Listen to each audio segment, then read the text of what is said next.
Yeah, you have to answer again. 6 months.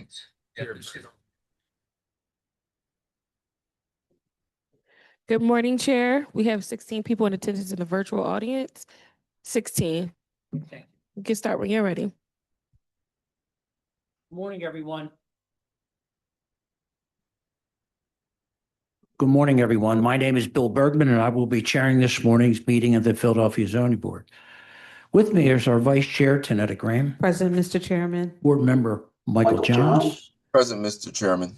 Taya Nguyen, who should be walking through the door in a moment, and Ryan McAdams. Present. Pardon me? Not me.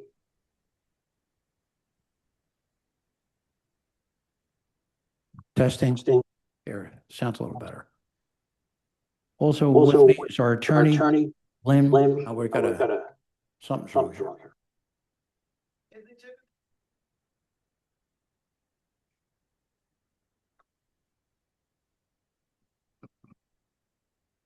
Testing.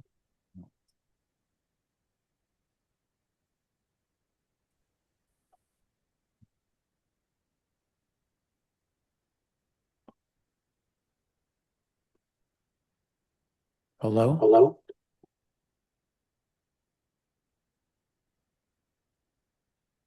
Testing.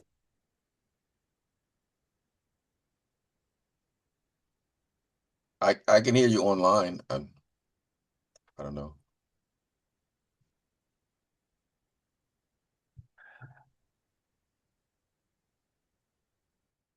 Testing.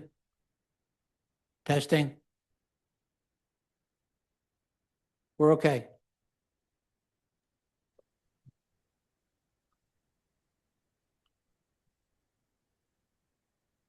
Okay, we're going to start over again.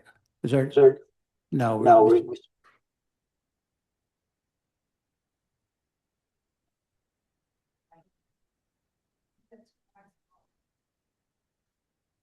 Next, Michael, he has two devices on.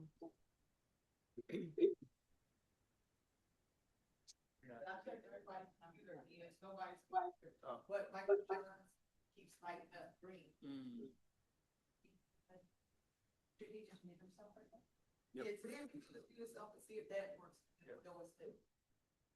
Yeah, he just muted himself. Board Member Johns, could you mute yourself for a moment?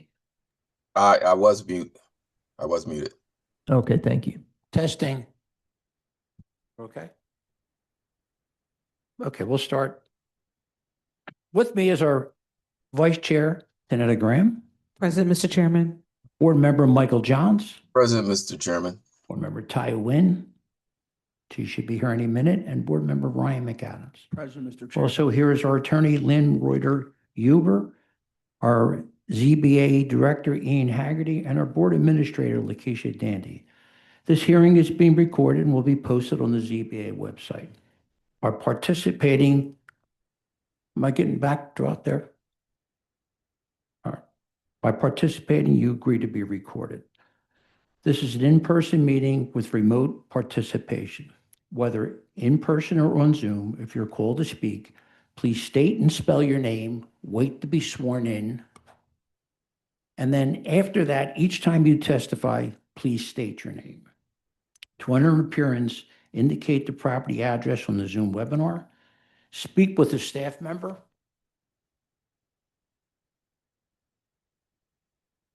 Call the ZBA office by the close of business tomorrow. Call 215-686-2429 and provide them with your name, email, and the address of the case. Remote participation. Raise your virtual hand when directed. When we call upon you, make sure that you click Join as a Panelist button. Use the Q&A only for procedural questions and not for case comments. If you're joining by phone, press *9 to raise your hand and *6 to unmute in person. If testifying, get close to the microphone so that all attendees and the court reporter can hear you.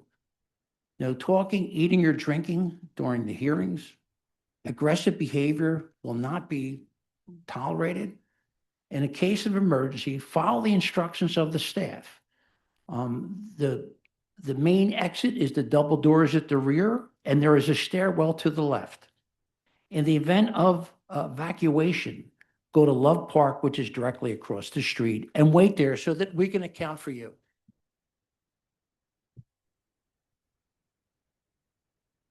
Let's look at our schedule for today.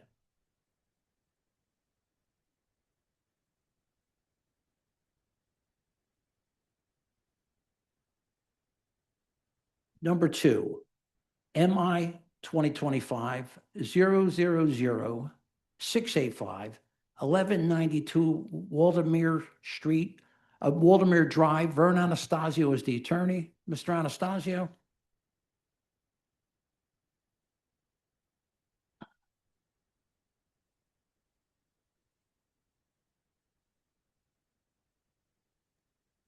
Good morning. This is Doreen, and I will be co-hosting the morning sessions. Vern Anastasio has been promoted. Good morning, Mr. Chair. Good morning, counsel. Could you please state your name and spell for the stenographer? Yep, it's Vern Anastasio, Anastasio, on behalf of Mr. Farouk El Hadi. All right, do you swear or affirm to tell the truth, the whole truth, and nothing but the truth? I do. Could you give us an update on this case? Yes, we've had a full hearing, Mr. Chair, and we mentioned some additional evidence, and the board gave us this date to return as a resumption. The evidence that I wanted to submit, which was video evidence, we've determined should not be part of the record, but I did want an opportunity to return to the board with a revised plan that would bring the number of units down a bit. So as a result, we're not prepared to go forward today on the resumption. Okay, so MI 2025-000-685, 1190 Waldemere Drive. This case is continued to 12/16/2026 at 9:30. Thank you. Vern, I have one more here for you. Yeah, Yes, sir. Here. So number 3, MI 2025-002-161, 1653 South 23rd Street. Could you Yes, give me where you stand with that? Yep, this is, I believe, only the second listing. I just met with the RCO this just a few weeks ago because we had a difficult time getting a place, and I just have not been able. My client is out of the country. I just have not been able to connect with him and get some revisions to the plan. Sure. So 1653 South 23rd Street. That case is continued to 12/16/2026 at 9:30 a.m. Thank you.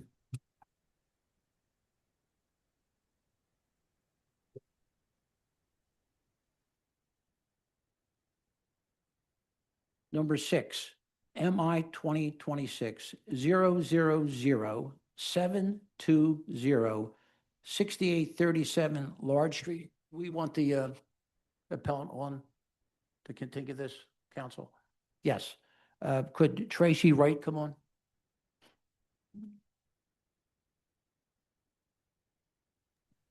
Tracy Wright has been promoted.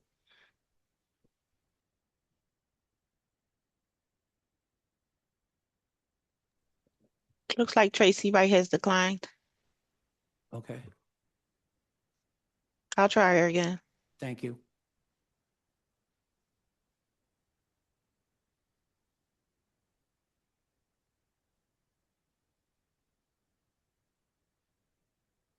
She should be coming in now. Okay.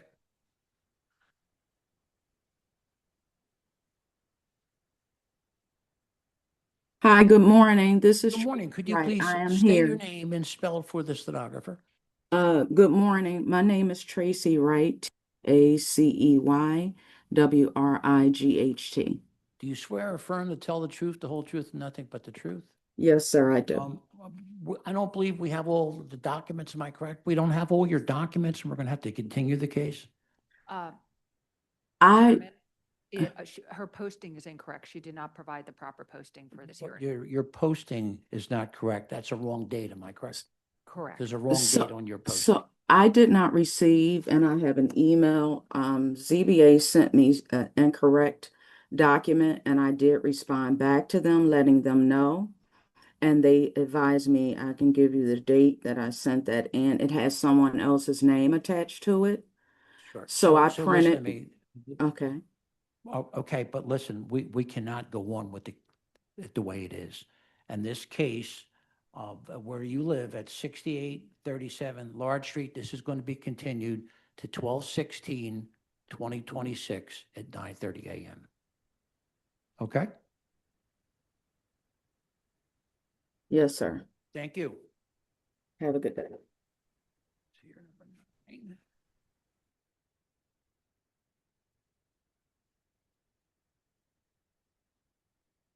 Number 9, MI 2026 000-725 2452 West Toronto Street. That is continued until 12/16/2026. Number 12, Mr. Chairman, at 9:30? at 9:30 a.m., sure, yeah. Number 12, MI 2026 000-831 4901 Miram Road. That case has been withdrawn. And number 15, MI 2026 000-845 524 Longshore Road. That case has been withdrawn. Number 15 here. And number 15, MI 2026 001 500 5014 Soul Street. We have no exhibits. Benjamin Justice is the listed owner.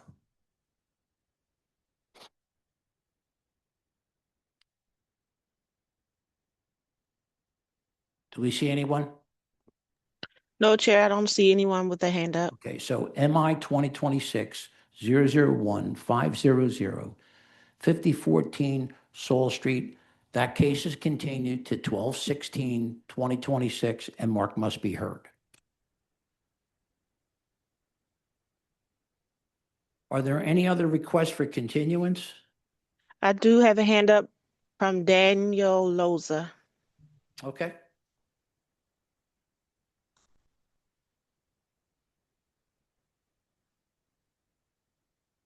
What number is that? The hand went back down. I'm looking for him.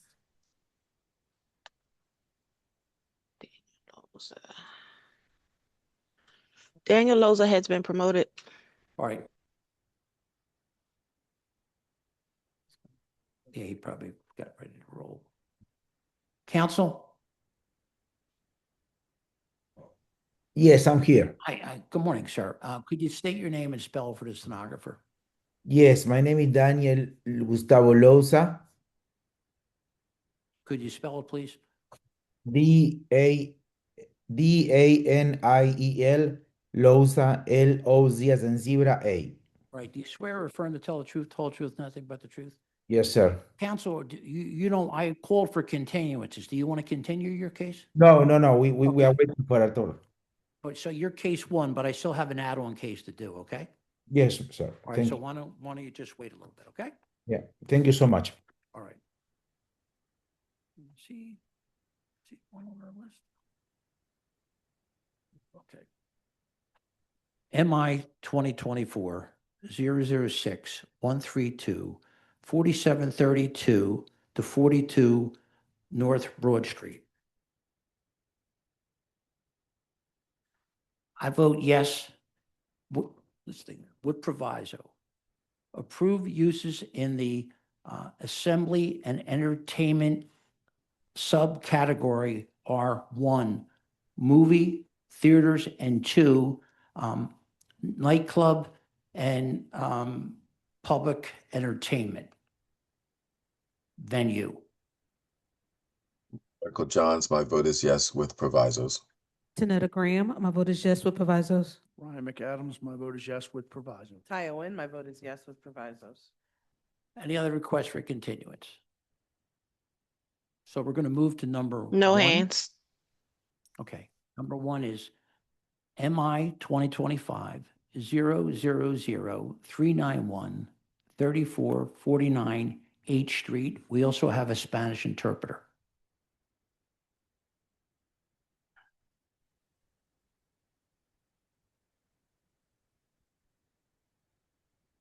The Spanish interpreter has been promoted.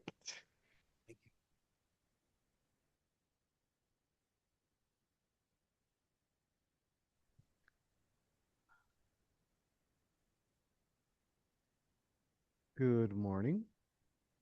Good morning, sir. Could you try your volume? Your volume's a little low. Okay, hold on.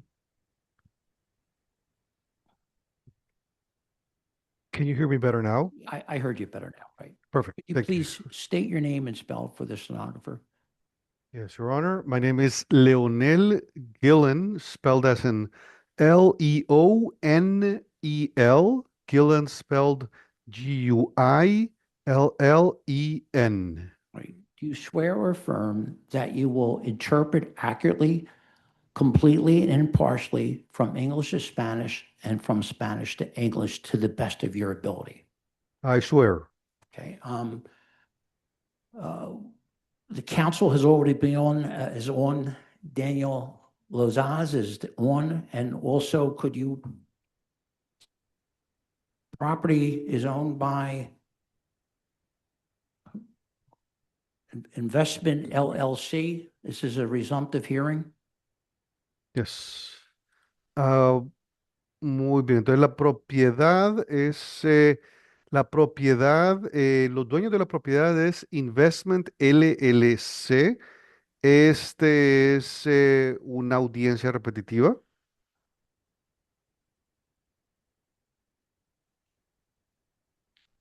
Los de la propiedad cuyos dueños son Investment LLC.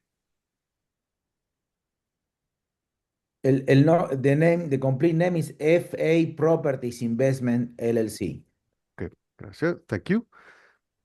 Ok, los propietarios de la compañía de FA Properties Investment LLC están presentes.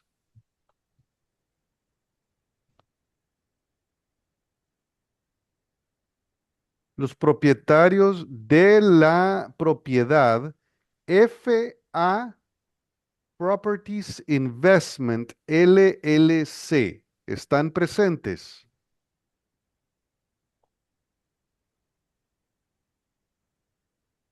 Hold on, they said they're gonna be here. I don't know what's Do you have going a name for us, counsel? on. Do you have a name for a person? I'm trying to get them on the phone. Oh, okay, thank you. They said that they're connected, but I don't see them here. Mr. Chairman, last time it was an Alpha Polanco? Polanco? Hello. Hi, I just promoted Alpha Polanco.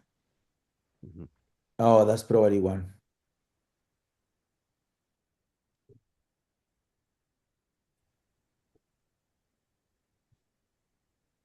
Buenos días, ¿sí me escucha? Buenos días. Could you please ask her to state her name and then spell it? Yes, I'll tell them the interpreter. Buenos días, Alfa Polanco. Yo soy Leonel, yo seré el intérprete de esta llamada. Puede decir, por favor, su nombre y deletrearlo? Sí. Mi nombre es Alfa Polanco, A-L-F-A, Polanco, P-O-L-A-N-C-O. Gracias. Yes, my name is Alfa Polanco, spelled as in A-L-F-A. Polanco, spelled as in P-O-L-A-N-C-O.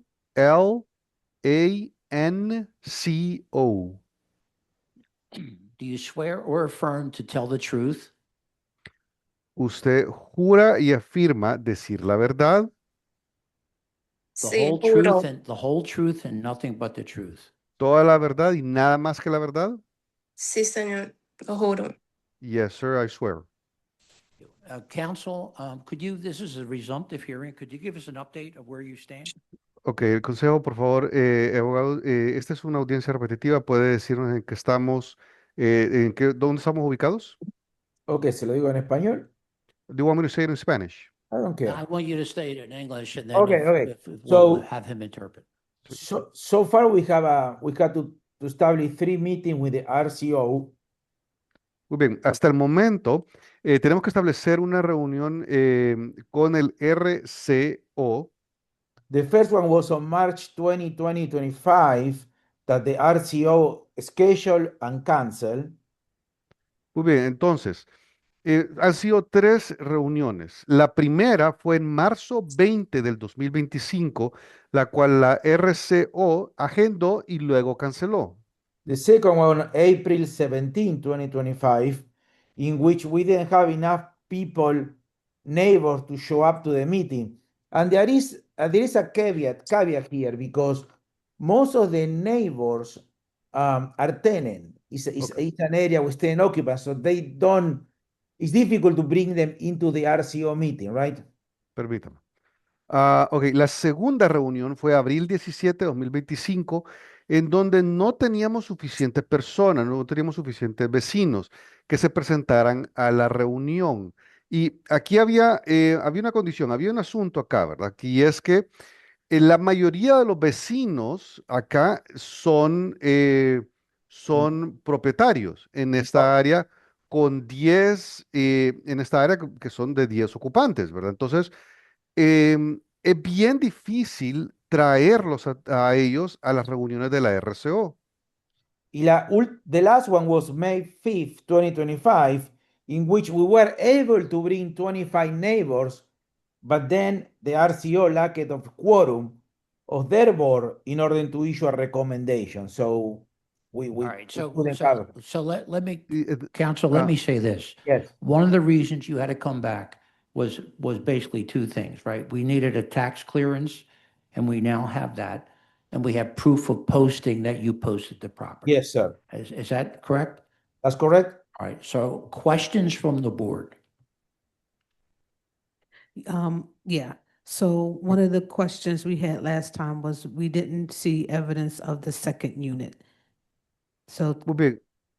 Una de las preguntas que teníamos, que la Junta tenía la vez pasada, es que no teníamos evidencia de la segunda unidad. I wonder, can you see my share screen?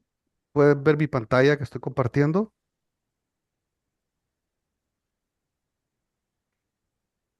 I'm asking the board. Yes. Sí, sí podemos ver. Okay, so let me go down and see if I can show you some picture of the second floor. Ok, So, vamos a ver si puedo mostrar unas fotografías del segundo piso. so on the lower right side, you see the access looking from the main door into the apartment, and those are the steps going into the second floor unit. Ok, entonces, en la parte inferior derecha se puede ver el acceso. Estamos viendo acá, estás viendo desde la entrada principal, de la puerta principal al apartamento, y esas gradas van al segundo piso donde está la segunda unidad. And next you will see the pictures. Y después van a ver, ahora van a ver las fotografías. There's the kitchen, the bedroom. Ahí There's a está. closet. There is an extra closet that in case that we need to put utilities there, is empty. Entonces, for that purpose. ahí está ubicado, hay una cocina, hay un cuarto, inclusive hay un armario adicional por si acaso se necesita poner cosas ahí como de ropa y cualquier Utilities. otra cosa. de And otros then you bienes. can see picture of the bathroom, the shower. These are the pictures of that section. Y estas son fotografías del baño, de la ducha, son fotografías de esa sección. Yeah. And this is a little bit messy. That's the other area where the people were working. Y este es un poquito desarreglado, pero ese es el área, el otro área donde las personas estaban trabajando. is that the first floor that we're Yes. seeing now? ¿Ese es el primer piso que estamos viendo ahí? Correct. Correcto. And that's the end of the backyard that has to be cleaned. Y ese es el patio trasero que se tiene que limpiar.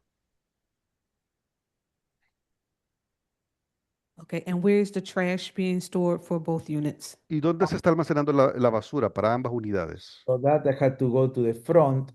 Aquí On tengo que ir al this- frente. On the, well, it says 3449, on this area, that corner is gonna go the trash. in this O- area.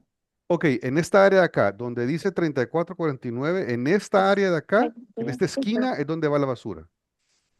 If you see where the toilet is here on the picture, Yeah. that's where the two trash cans go. Ok, ahí donde está el inodoro, ahí en esa fotografía, ahí donde va la basura. So both units are storing trash on the outside of the unit. Entonces, ambas unidades están almacenando basura en la parte de afuera de la unidad. The trash cans gonna be outside, yes. Sí, los basureros van a estar afuera. Sí. Who has access to the rear yard? ¿Quién tiene how do you- acceso? I'm sorry. And how do you get to the rear yard? Is it through a bedroom or no? ¿Quién tiene acceso a la parte, al jardín trasero? Es As the- decir, ¿tiene que pasar a través de una habitación o no? No. That's the first floor apartment. So the first floor apartment has access to the rear yard and has access to the basement. And on the first floor in the rear, there is like an extra room that can be used like a laundry, and they have access to the rear yard. And Okay. also there is a door, which is I think the middle door here in the picture, where has access to the basement. Ok, ese es el apartamento, el primer piso del apartamento. Entonces, el apartamento del primer piso tiene acceso al patio trasero y también tiene acceso al sótano. Entonces, en el primer piso, en la parte de atrás, hay como una habitación adicional que puede ser utilizado como lavandería. Y ellos tienen acceso también al patio trasero. Y también hay una puerta ahí que creo que pasa creo que es la puerta del centro de acá, aquí en esta fotografía que tiene acceso al sótano. Outline what the plan is for the trash. ¿Cuál- I know you showed the area in the front of the house, but looking at the block, there are not many neighbors on that block that store their trash in that area, and the few that do seem to have a metal cage that they applied to the front of the house to protect it. Is that your intent? Yes, we're gonna put Ok, a little, ok, we're gonna put a permítame, little fence. permítame un momentito. Yeah. Ok, ¿cuál es el plan para poner el basurero? Ok, yo sé que usted mostró la parte, el área de enfrente de la casa y estoy viendo el bloque, que hay varios, perdón, que no hay varios, no hay muchos vecinos en esa cuadra que están almacenando la basura en esa área. Ahora, sí hay varios de que tienen como una caja metálica que le aplican enfrente de la casa para protegerlo. ¿Esa es su intención? ¿Van a poner una jaula? We're gonna put like a fence, so the trash can is gonna be in between the wall and the fence. Vamos a poner como una cerca y el basurero va a estar entre la pared y la cerca. Okay, and then my second question was the same question from the first time that you guys came before us.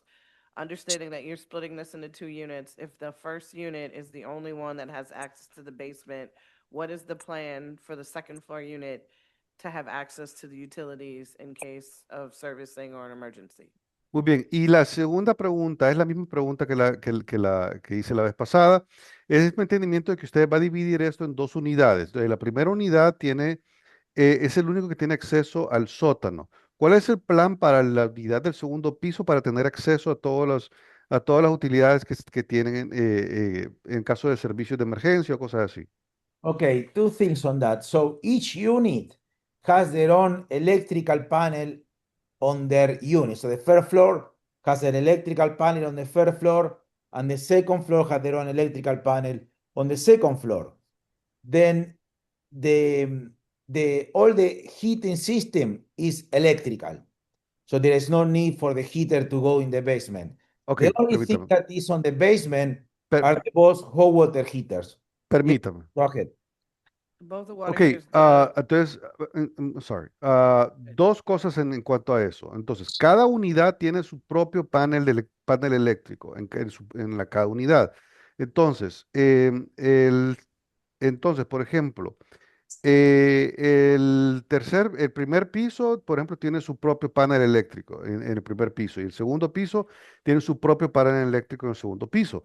Y de ahí todos los sistemas de calefacción son eléctricos, así que no hay necesidad para que vaya un calentador adicional en el sótano. Lo único es de que en el sótano están los dos calentadores de agua. Y obviamente están con candado porque son calentadores de agua. Yeah. And then on the second floor, like I explained you before, there is a dedicated closet that we left it for utility purposes. So we need to put the hot water heater from the second unit on that utility closet on the second floor. We will move it there. The reason we have it on the basement is because in case there is an emergency or a flooding, it doesn't destroy both apartments. But if the zoning board consider that it's a need to us to move the hot water heater to the second floor, we will do that. Ok, y en el segundo piso, como había explicado anteriormente, hay un closet específico que dejamos ahí para el propósito de colocar utilidades ahí. Entonces, lo que nosotros hacemos es que nosotros necesitamos poner el calentador de agua de la segunda unidad en ese closet de utilidades, en el segundo piso, y lo vamos a mover ahí. La razón por la que tenemos en el sótano es porque en el caso de una emergencia, si hay una inundación, no destruye los dos apartamentos, pero si la Junta de Zonificación considera de que necesitamos mover los calentadores de agua al segundo piso, lo vamos a hacer. Gracias.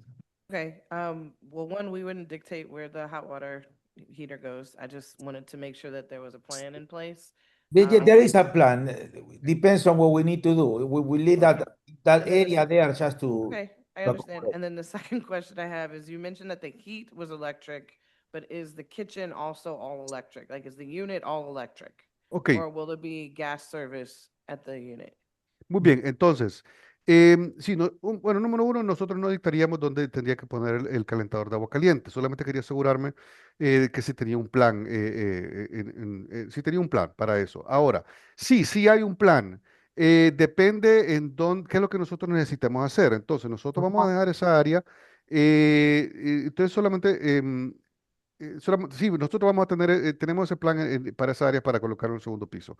Ok, ahora mi pregunta es, usted mencionó de que la calefacción es eléctrico también, pero la cocina también es eléctrico, es decir, todas las unidades, todas las piezas ahí son eléctricas o va a haber un servicio de gas en la unidad. So that's correct. Everything is electric. The range, the heaters, everything is electric. There is no gas whatsoever. Even the hot water heaters are electrical. Ok, eso es correcto. Todo es eléctrico. Toda la parte de la calefacción, todas las conexiones, todo es eléctrico. Entonces, no hay gas para nada. Entonces, inclusive el agua caliente, las calefacciones de agua caliente son eléctricos. Okay, other questions from the board? Más preguntas de la Junta. Questions from our attorney? Preguntas de nuestros abogados. No questions at this time, Mr. Chairman. Questions or preguntas. comments from the virtual audience?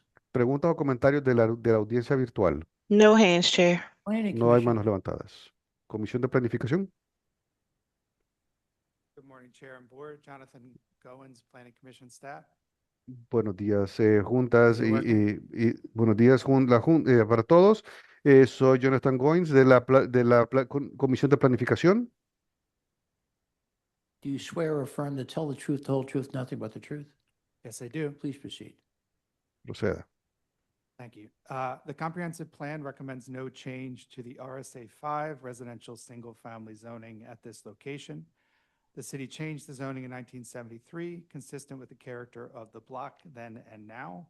Therefore, the City Planning Commission recommends the board deny the proposed use variance for two dwelling units. Muy bien. MI 2025-000-391-3449 H Street. Oh, Mr. Chairman, he Yo. needs to interpret. Okay. That's Yes.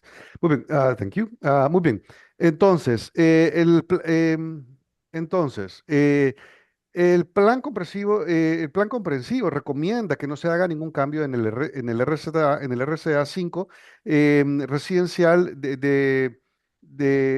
zonificación para uso en cuanto a la zonificación para uso de una sola familia en esta ubicación. La ciudad cambió la regulación de zonificación en 1973 y es consistente con la apariencia del bloque de la cuadra de cómo era en aquel tiempo y cómo se ve ahora. Entonces, la Comisión de Planificación de la ciudad recomienda a la Junta que rechace cualquier propósito, cualquier varianza que se haga que se haga en ese momento. All right, continue, please. Excuse me, can I say a comment real quick? ¿Puedo hacer un comentario bien rapidito, por favor? If you look on the pictures that I put on the share screen, you will see that's the corner house, which also been converted to a two-family dwelling. This is the exact corner of We, 8th and Russell. we understand that. We understand that. Ok, sí, sí, no, sí, estaba enseñando la fotografía acá, que esta es la casa de esquina que también se fue convertido que esto fue convertido pues en una casa, de una vivienda de dos familias también. Es exactamente eso. The same like this at the corner, right? Like, We, it's like we a block understand. I away. just said to you, sir, I Sí, understand that. sí lo Okay. entendemos, lo entendemos.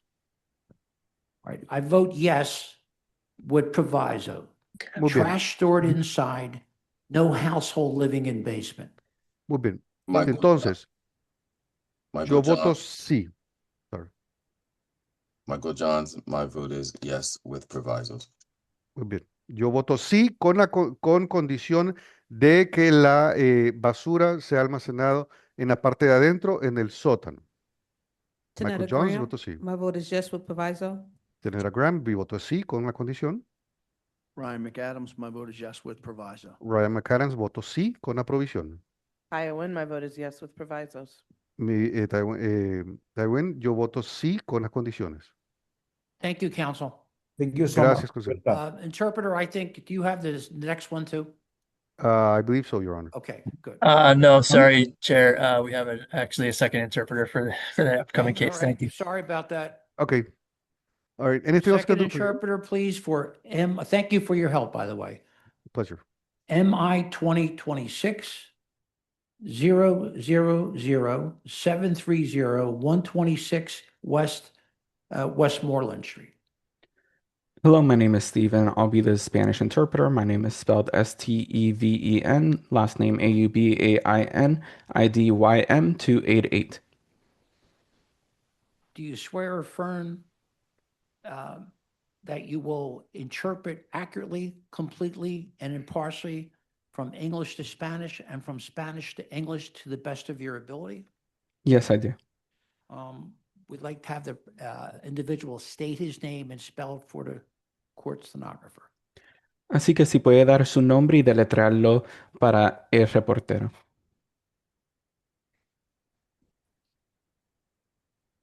Sí, mi nombre es Manuel Díaz. Get that a little closer to him, please. Sí, se puede acercar un poco más. There you go. Mi nombre es Manuel Díaz. Manueldiaz.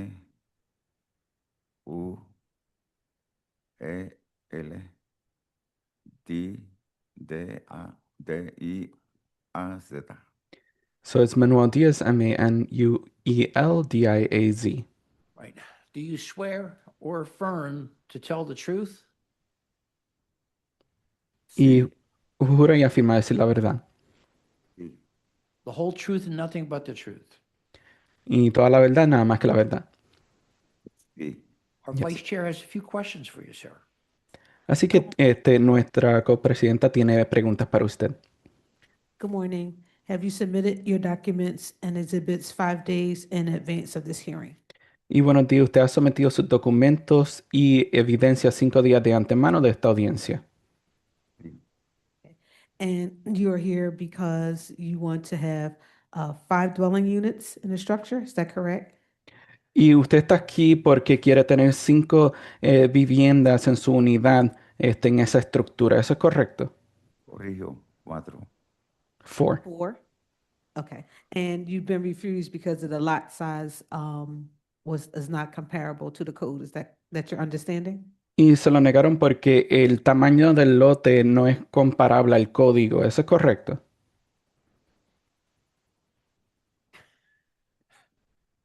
It's real technical. I just tried to summarize it for you, but you have, that's why you're here. You've been Yeah, refused sí. for doing that, for your 4 units. All right, so you can just tell us what you're trying to do and explain your pictures and stuff to us.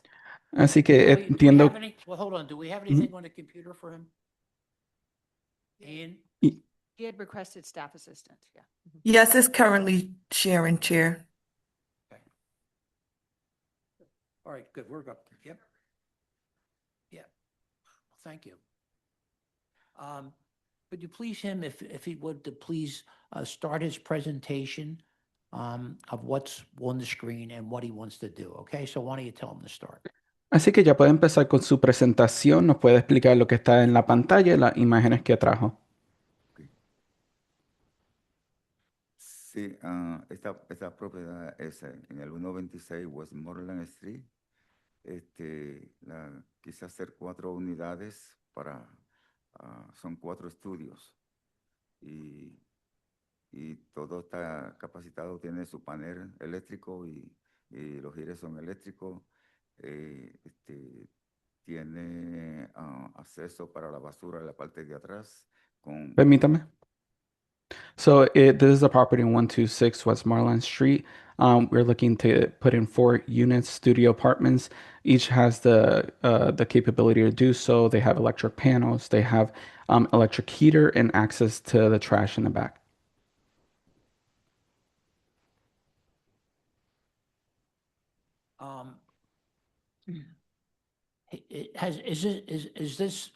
Did he already do it? Has he already done it? This is a legalization? Así que ya usted hizo los arreglos o ya lo está tratando de legalizar los arreglos que ya hizo. Eso es correcto. That's correct. Okay, so why don't we go through the photos, and now you're going through the photos, could he please tell us what we're seeing? Así que vamos a repasar las fotos ahora y en lo que las repasamos nos deja saber lo que estamos viendo. Esta es la escalera hacia el segundo piso. This is stairs to the second floor. Yep.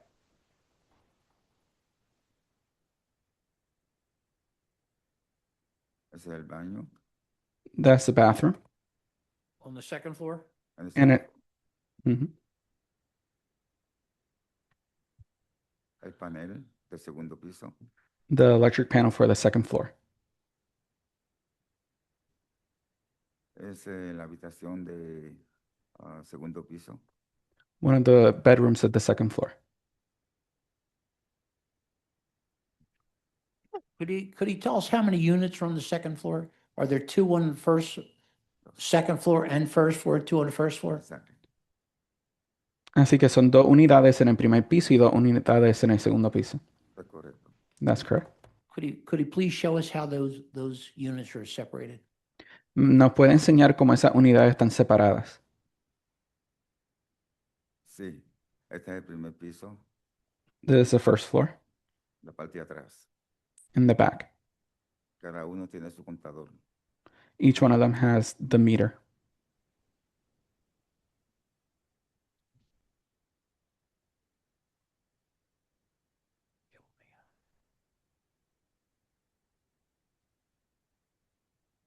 Does he have the other photos?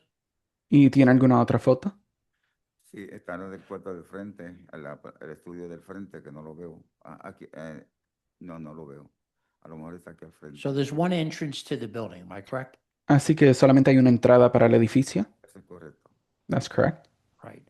And then you go inside, tell me what happens on the first floor. Y usted entra para adentro. ¿Qué sucede en el primer piso? Aquí está la entrada donde está el panel de la alarma de fuego. Y a la mano izquierda, en la puerta izquierda, ese es un estudio. Y a la mano derecha está el otro. Y la puerta de entrada para el segundo piso. So as you come in, you can see the fire alarm panel. And then on the left-hand side, that is one studio. On the right-hand side, there is another studio. And then there is the front door to the second unit. Right. And is the second floor the same thing? You go left, there's one unit, and right, another unit? Y en el segundo piso, igual que en la izquierda hay una unidad y en la derecha hay otra. Correcto. That's correct. All right. Questions from the board? That accounts for 4 units. Where's the 5th unit? Así que esos son 4 unidades, así que no hay una quinta unidad. No. No, so only 4. Okay. Is there any basement use for the Así property? que hay algún Or uso in de, rear yard, I'm sorry, basement and rear yard use for the property. así que hay uso de sótano o de yarda afuera para esta propiedad. Sí, el basement está la boila de agua caliente y fría, o sea, agua caliente. Y la parte en la yarda, en la parte de atrás, está para la basura, está abierto el sistema, yo lo dejo abierto, el gate para que entren a poner la basura en los zafacones que están allí. So yes, on the basement or in the basement, there's the boiler or the water heater. And then for the yard, that's where the trash is. So we leave the gate open so they could have open access to the trash. Do any of the units have direct access to the rear yard or the basement? ¿Y hay alguna de las unidades que tiene acceso directo a la yarda atrás o el sótano? No, los 4 tienen acceso a la yarda para poner la basura en los zafacones. El basement, algunos tienen llave, pero no todos. The interpreter requires clarification. ¿Algunos tienen qué? El basement es para yo entrar y chequear cómo van las cosas diario. So for the yard and for the trash, everyone has access to it. But for the basement, it's just for me to have access to check on the boiler. Okay, and then do you have floor plans that show the first and second floor unit layouts? ¿Y usted tiene plano? Go ahead. I was gonna say in your drawing set. ¿Y usted tiene algún plano de esta vivienda del primer y segundo piso, y estas unidades? Sí. Yes.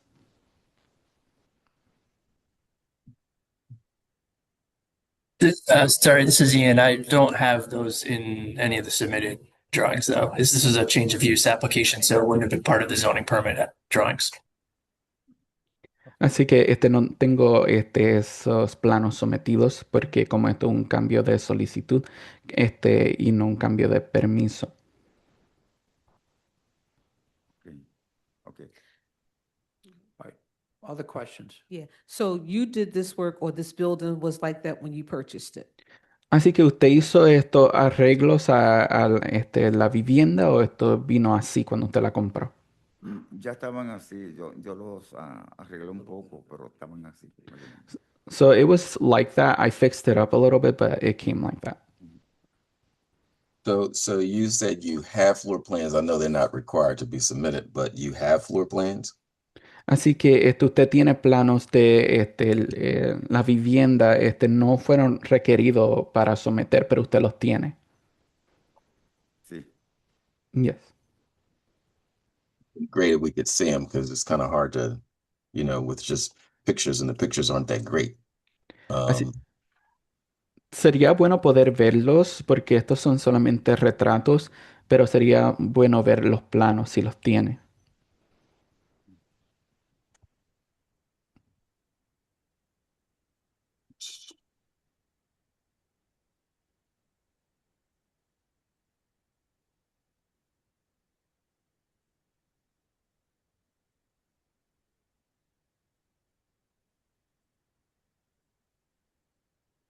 Was any of the work done with permits that you did? Y algún trabajo que se hizo fue hecho con permiso y usted lo hizo.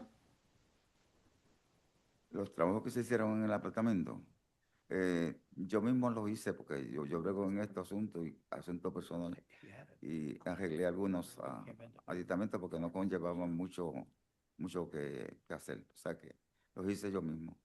So I didn't by myself because a lot of the work that I did didn't require too much things to do. So I did it myself. Did you put the fire system in? Who put the fire system in? ¿Y quién puso el sistema de la alarma de fuego? El sistema de alarma de fuego está todavía instalándose. Faltan algunos procesos para ellos darme el certificado de esta semana ahora. Me dan el certificado de la alarma de fuego. So it's still in the process of being installed. Within this week is when I will receive the certificate of it being installed. Okay, any other questions? Was there a certificate of occupancy for this building? Y Wait, I don't think there should be a certificate of occupancy. He'd have to get one. Okay. All right. All right. Other questions? Yo traje lo que no era. I brought the wrong ones. Okay, questions from our attorney? Yes, hi, I'm Lynn Riedel-Huber, Board Counsel. I just wanted to clarify, I believe you introduced yourself as Manuel Diaz. Así que me llamo Lynn Riedhofer y yo soy una representante de la Junta y quería clarificar porque yo creo que usted se introdujo como Manuel Díaz. Cierto. That's correct. The deed lists Daniel Diaz, Daniel Diaz. Who is that? Y en el contrato dice que en el contrato de esta vivienda dice que es Daniel Díaz. ¿Quién es Daniel Díaz? ¿Quién es ese? Eso es correcto. El nombre es de mi hermano, Daniel Díaz, pero como él me dejó en la casa hace tiempo, ¿verdad? Dijo que la usara, la trabajara y arreglara, y él me la pasó a nombre mío.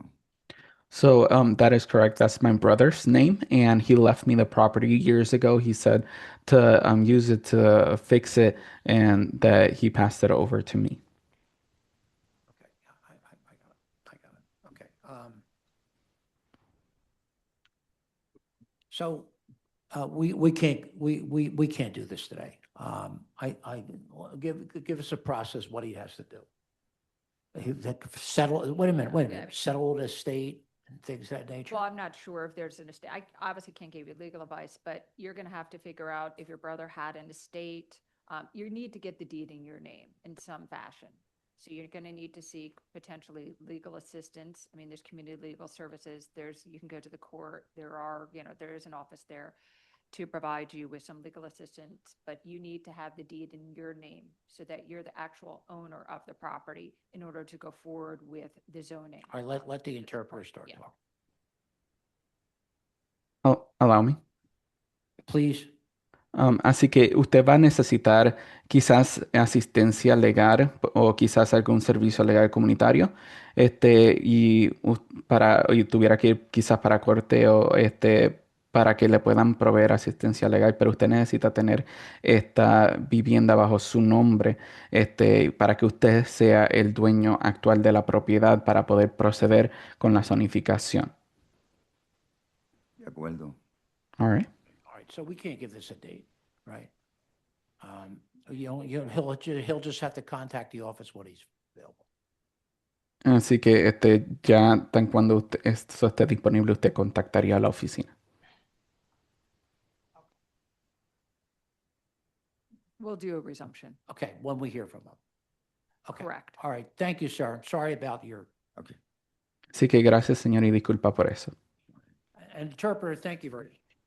All right. Do you require any other interpretation? No, that's our second one for the day. We appreciate it. All right, no problem. Thank you for using the service. Interpreter disconnecting.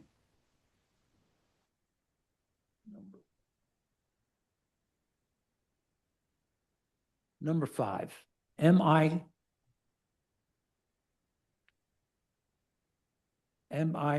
2026-000-641, 905 South 9th Street. Michael Gumbel is the attorney.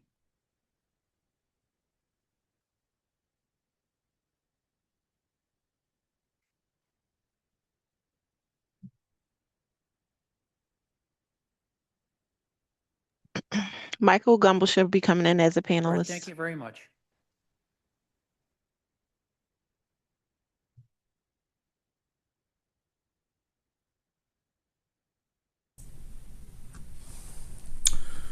Good morning, Mr. Chairman, members of the board. Good morning. Could you please state your name and spell it for the stenographer? Sure. Mike Gumbel, last name is Gumbel.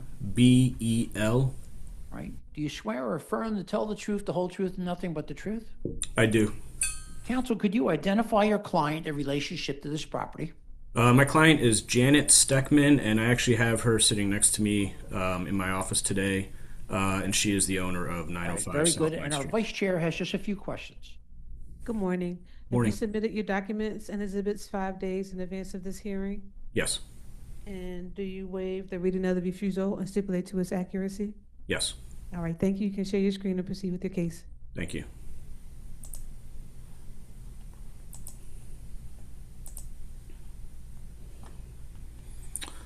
Okay, so this property is 905 South 9th Street. It's located in the Italian Market in between Washington and Christian Streets. This is actually a reapplication for a visitor accommodations license. We came in front of the board several years ago and a 3-year proviso was given, and so since that is sunsetting, we are back to seek an additional term on that. So first we have the refusal itself, and you'll see that the original license was granted back in 2023 for the visitor accommodations. We're not seeking any changes here. The first floor is a commercial unit, and then the second floor is a bi-level apartment. And so it's keeping the commercial on the first floor and just, again, re-upping the visitor accommodations in the second floor apartment, which is just a single apartment. Going through, we have all of the necessary exhibits. We have all your documents, sir. I'm just going to get down to the brass tacks. Proof of posting of the notice of meeting back on July 7th. Here's a picture of the front of the property with the commercial unit on the left-hand side, and then you'll see the entrance to the apartment itself is on the right-hand side. So Janet has been operating this building, or this apartment rather, as an Airbnb for several years. Prior to the change in the law a few years ago, they had been operating it for about 3 or 4 years before that. Then when the law changed, we went through the necessary steps to legalize it. And as said earlier, we're now at the reapplication process. So here's just a picture of their listing, showing that they have excellent ratings. And then we have pictures of the internal unit itself.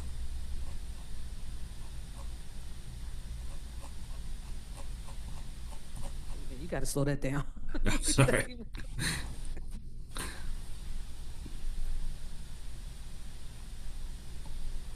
So as you can see, it's a well-kept unit. Second and third floor is one unit? Yes. Okay. And it's 2 bedrooms? Yes. 2 bedrooms.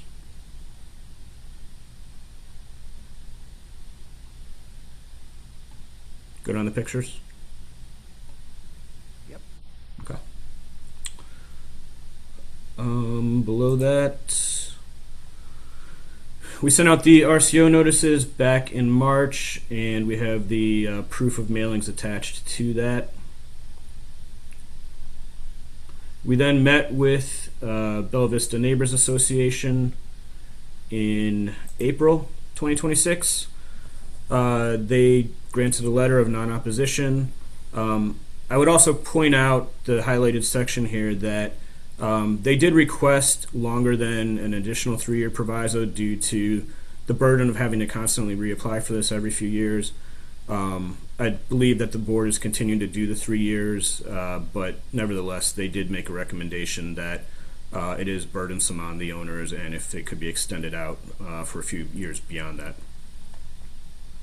So why don't you bring your client on and have your testimony adopted? Sure. Good morning. Good morning. Could you please state your name and spell it for the stenographer? Janet Steckman, JANET STECHMAN. Do you swear or affirm to tell the truth, the whole truth, nothing but the truth? Yes, I do. Counsel? Ms. Steckman, have you heard the testimony that I given to the board today? Yes, I have. Has everything I've said been true and correct to the best of your knowledge and belief? Yes, it is. And you adopt it as your own testimony today? Yes, I do. Thank you. Questions from the board? Do you have a photo that shows the interior stair in the between the second and the third floor? I didn't see it in I any of saw the it. photos. I see it. You did? It was, there's one there. It's really Show the, kitchen. the stairs again. Okay, 1 second, please. That was one that went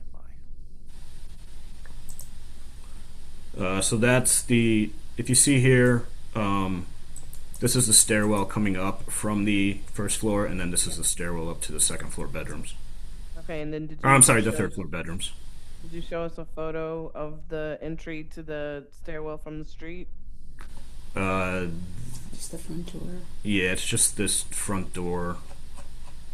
Let me see if there's an internal one. So you can see over on the left of this picture on page 29, the Well, no, stairwell. I coming understand up. where it is in the unit. I want to know where it is from the street. Yeah, so if you go back, Double doors there. it's on the right-hand side. So the commercial property is on the left-hand side, and then this is a fully separate entrance to the apartments.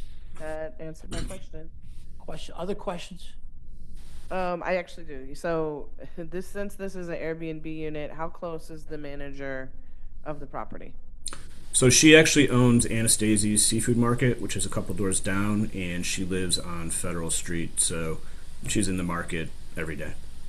Okay, and is she personally managing this, or is she using a management company? She personally manages it. Okay. Other questions? Questions from our attorney? No questions at this time, Mr. Questions or Chairman. comments from the virtual audience? There are no hands. Wait, excuse me, Chair. Vern Anastasio has a hand up. Oh,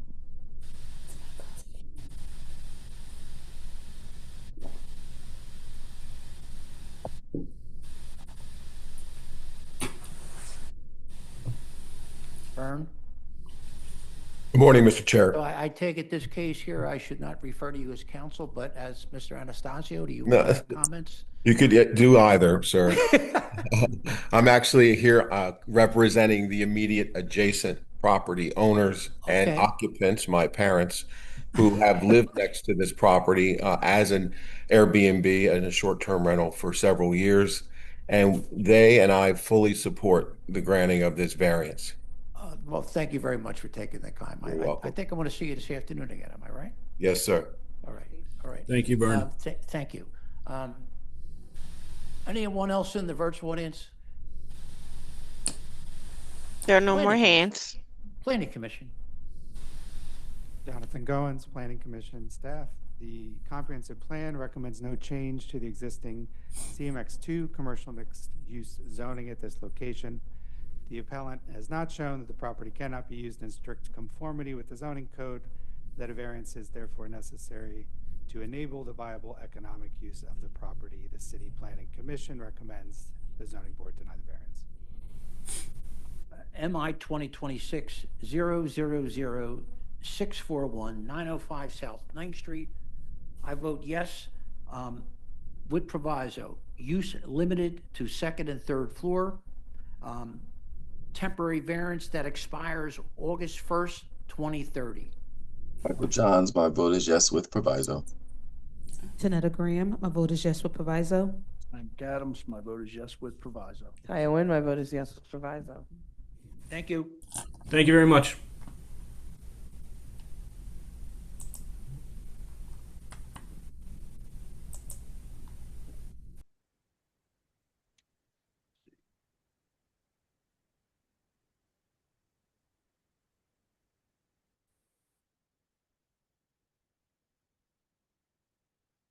Number 4, MI 2025-006-851-5375 Umbria Street. Leonard? Mr. Chairman, are we skipping 14? I will get back to it. Okay.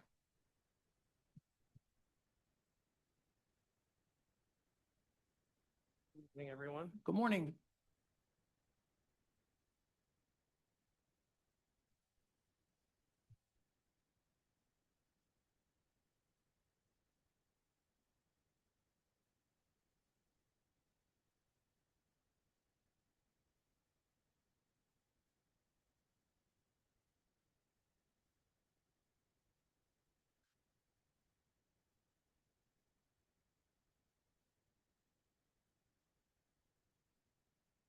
I'm ready when you are, Mr. Chairman. Morning. Could you please state your name and spell for the stenographer? Yes, my name is Leonard Altieri, Altieri, with the law firm of Claire Harrison Harvey Brandsburg here in Center City, Philadelphia. Do you swear or affirm to tell the truth, the whole truth, and nothing but the truth? I do. Could you identify your client in relationship to the property? The client is Capital Cities Broadcasting Corporation, which is the owner of the property. And our vice chair has a few questions. Good morning. Have you submitted your documents and exhibits 5 days in advance of this hearing? I have, with the exception of a earth disturbance plan, which was supplemented this morning. Got it. And do you waive the reading of the refusals and stipulate to their accuracy? I do. Okay, thank you. You can share your screen and proceed with your case. Thank you very much. So everybody can see my screen, I believe. So again, excuse me, this property is 5375 Umbria Street. And what this is currently it is the location for the backup broadcasting for 6 ABC News. As you see on the screen here, there's multiple buildings located within the property itself. It's a pretty large parcel, but what we're speaking about specifically is just this very small building right here where my cursor is located. The applicant is proposing to do a complete demolition of the existing structure and in its place, the reconstruction of the exact same building to be used in the exact same use, which is a wireless service facility. The building is, again, going to be an exact replica. The reason for the demolition is that it's just an old building. It's got a leaking roof, and it's just easier and cost beneficial to just do a reconstruction. The building height will be 16 feet from the grade to the parapet. The building size is about 28 by 50. When you look at the building location with regards to the actual parcel itself, as you saw from the aerial, it's surrounded pretty heavily by wooded trees. There's trees surrounding the entire property. But with regards to distances, which I think is just important, it's something that we spoke about at the RCO meeting, we're about 489.69 feet from the back of Weigert Ave, which is located right around here, where I just get my orientation. Then at 434.73 feet from Umbria Street, 655.11 feet from the property line to the southeast, and then also 399.6 feet from the property line to the east. As I said, this building is the backup for 6 ABC News for their broadcasting. Under FCC licensing regulations, each broadcasting agency is required to have a backup. So in the event that there's a cataclysmic event to one of the main servers, this one automatically kicks on. So it is part of the FCC sort of requirements. Again, the property itself is located in the RSD3 residential single-family detached zoning district. It also has a few overlay districts, none of which are necessarily applicable to this application. We did receive the refusal for 2 things. One, I'm sorry, there is a steep slope protection overlay that is applicable here. The refusal was for 2 things. One was for the steep slope protection. The other one has to do with the actual use. The proposed use is a wireless service facility, which is prohibited in the RSD3 zoning district. Again, what we're proposing to do is a demolition and a complete reconstruction of the identical building for the same exact purposes. There's no enlargement of the use, but in fact, a reduction since the current building, there is no enlargement of the current use, and then with regards to the steep slope disturbance, as you look at the plan right here, this is the area that we're talking about. It's very minimal, and it's about 300 square feet that we're talking about. And the reason why we're disturbing this is so that we can get a conduit underneath there. It's a trench that we're going to be opening up, putting electrical lines in there, and then filling it back in. And again, which is around 300 square feet. It's a 3-foot wide by 3-foot deep. Again, we're going to open it up, put the conduit in there, and then we're going to cover it.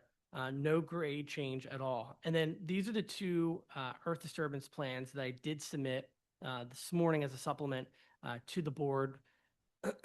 We did go to the RCO meeting back in June where the board, it was a very lively discussion, but the board did end up voting unanimously to support this application.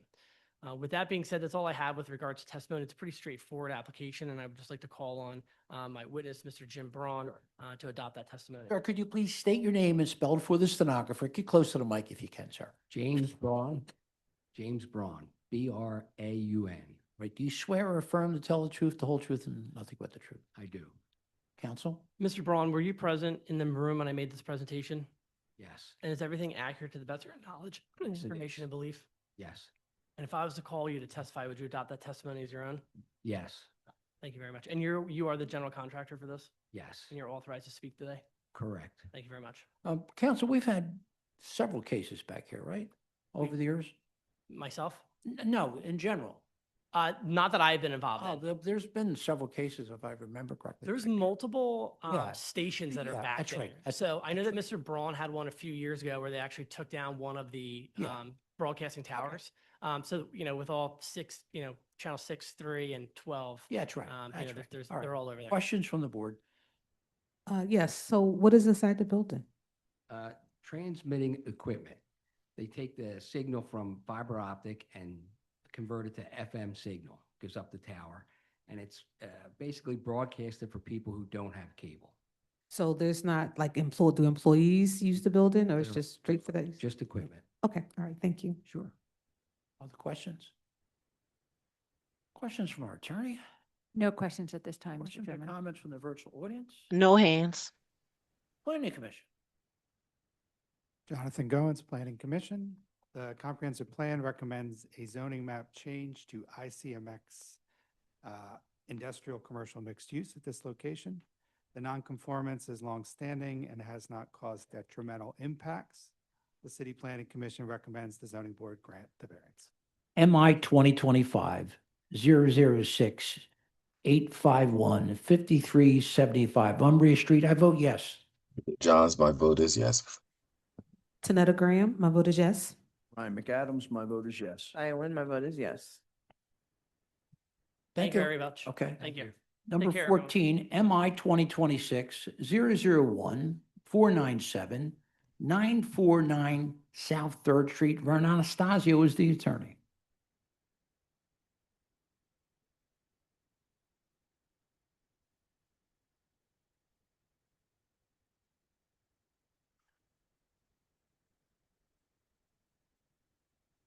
Morning again, Mr. Chair. Morning, Council. Just for the record, state your name.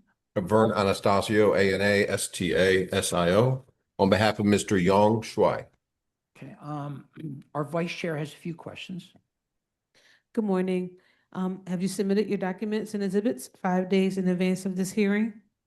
Yes, And do you waive the reading of the refusal and stipulate to its accuracy? I do. All right, thank you. You can share your screen and proceed with the case.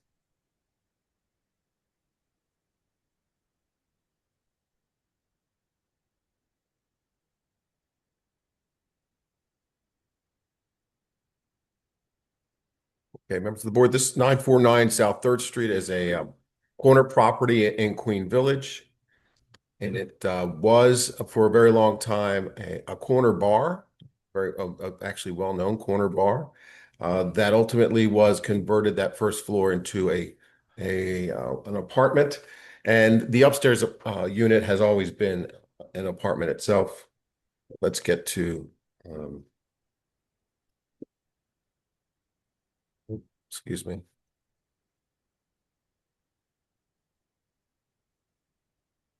Okay, these are the plans. You'll see an unfinished, left to right, you'll see an unfinished basement. You'll see a first floor. Here's the entrance. It's catty corner because of the commercial, former commercial space. That's where they had the entrance. It opens up into a living room, kitchen, dining area, a full bath and a bedroom. My client currently lives in that unit. And then the second floor is a second unit, the living room, dining room, kitchen, with the existing third floor being a bedroom and a little home office. This unit is currently occupied. The conversion was done long before my client purchased the property. And basement is all mechanicals. Here's some photos.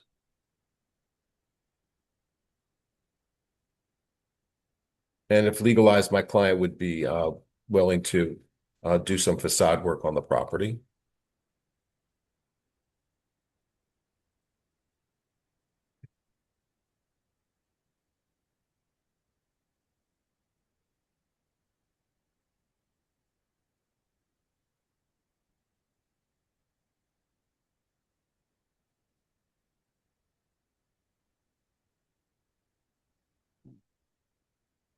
We met with the Queen Village Neighbors Association. There is a letter of full support in that was submitted to the zoning board. And I'm also on notice from Councilman Squilla's office that a letter of non-opposition was sent over as well. I move those two things and the complete 82-page binder that I have here today into evidence. And with that, I'd like to call my client, Mr. Young Shuai.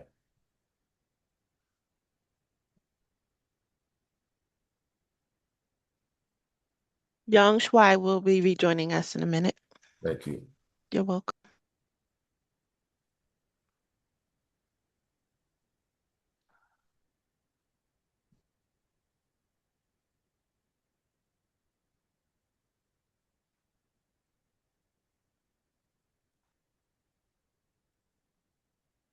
Yes, I am here. Good morning, sir. Could you please state your name and spell it for the stenographer? Yeah, my name is Yang. Last name is Shuai. Yongshui. Do you swear or affirm to tell the truth, the whole truth, and nothing but the truth? Yes. If possible, could you turn your video on? Oh, I'm sorry, I forgot that. Yeah, that's fine. Counsel? Thank you. Mr. Shuai, did you hear my presentation to the board this morning? Yes. True and accurate to the best of your knowledge? Yes. And do you adopt it as your own testimony? Yes. Thank you. I have nothing further. So, counsel, first floor is a unit and the second and third floor is the second unit? That's correct. All right. Questions from the board? Mine is trash storage for both units. Where's the trash stored?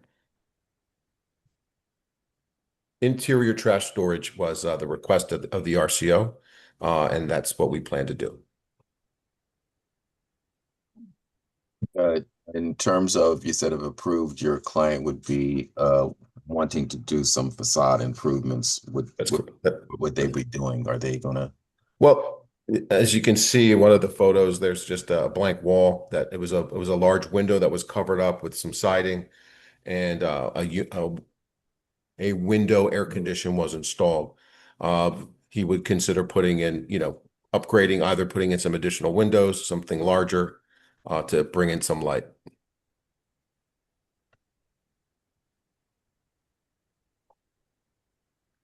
Reconsider Other the questions? siding. Reconsider the siding. Most certainly. Okay. It's in Queen Village, so now that anything that would be done would have to be at least reviewed by the Historical Commission. Questions from our attorney? No questions at this time, Mr. Chairman. Questions or comments from the virtual audience? No hands, Chair. Planning Commission? Jonathan Goins, Planning Commission. Okay, sorry. In 2017, the zoning map was amended to RSA 5 residential single family at this location in accord with recommendations from the comprehensive plan. The proposed use is consistent with documented prior use of the property. City Planning Commission recommends the zoning board grant the variance for 2 units. MI 2026-001-497-949 South 3rd Street. I vote yes with proviso. Certificate of occupancy to be obtained. Michael Johns, my vote is yes. With Hold on, and interior trash. right. Michael Johns, my vote is yes with provisos. Janetta Graham, my vote is yes with proviso. Ryan McAdams, my vote is yes with proviso. Haya Nguyen, my vote is yes with proviso. Thank you. Thank you, counsel. Yeah. Number 7, MI 2026-000-722-5036 Ogden Street. Alan Knockhamson is the attorney.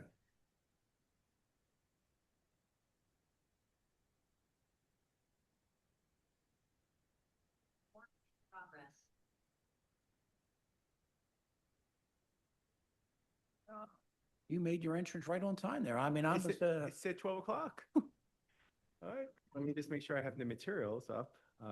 Good morning, Mr. Chair. Could you please state your name and spell it for the stenographer? Alan Knockhamson. Well, everyone knows how to spell his. Alan, word. A-L-A-N, last name Nachumson, Nochumson. Do you swear or affirm to tell the truth, the whole truth, and nothing but the truth? I do. Our vice chair has a few questions for you, sir. Good morning. Have you submitted your documents and exhibit 5 days in advance of this hearing? Yes, we have. Okay, and this is a referral. So did you waive the reading of the referral and stipulate to its accuracy? I do. Okay, all right, thank you. You can share your screen and proceed with your case. Just pull up. Let's see.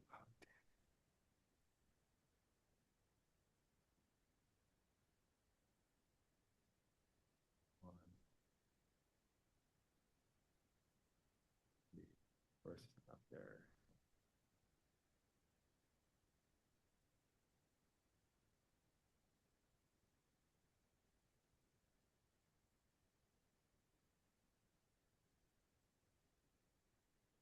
Counsel, do you want to say anything about the notes that we have here before he starts? No? Yes, I can do that. Let we do that. We have a quick question. Are you asking for 3 adults to be living at the facility? I mean, at the property? We didn't put the amount of adults here. I think we would agree to a maximum of 4. So if the board feels so inclined to put a number amount, we would ask for a maximum of 4. There's 3 bedrooms in there. So we want the flexibility to have 1 bedroom due to economic factors to be potentially shared. But we don't anticipate that all bedrooms would be shared. But we would ask for a maximum of 4 occupants living there as part of the facility, the personal care home. The reason why we had a question was in the lease that's attached between the owner and his son, who's the tenant. It indicates that it's the lease is for small residential living arrangements for up to 3 adults with supportive services. Hence why the question. Yeah, so I do believe, well, Donald's the owner, Hamilton, and Donnell is his son. So I believe both of them are either in the here back behind me, but I think they'll probably be in the virtual audience. But I do believe, and we'll have Donnell speak to that. That was a discussion point. We would ask for maximum of 4. So, all right, I am ready. Thank you for your indulgence.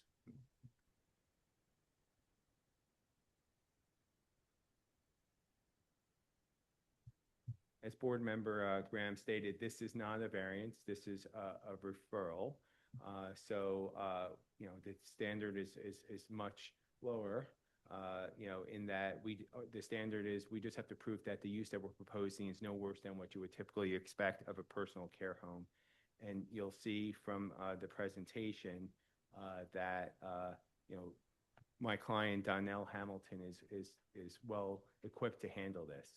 So during our presentation, we will be reviewing the 10 exhibits. And again, I have Donald, the owner, Hamilton, as well as Donnell, his son, who's going to be the operator. So first thing is, again, this is a referral. This is an RSA 5 property. We're looking to put a group living personal care home here.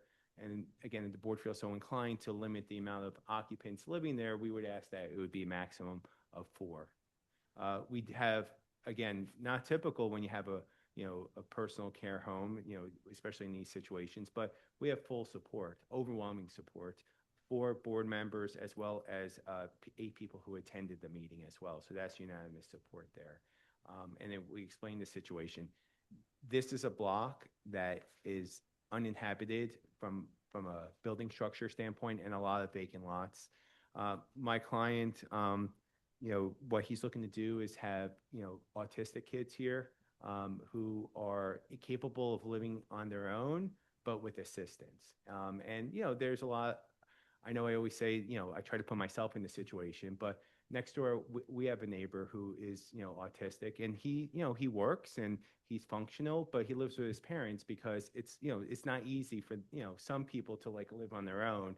And those are the people that he's going to have similarly, someone who doesn't have that support with their parents, but who needs that extra help. And Donnell will have, employees there 24/7.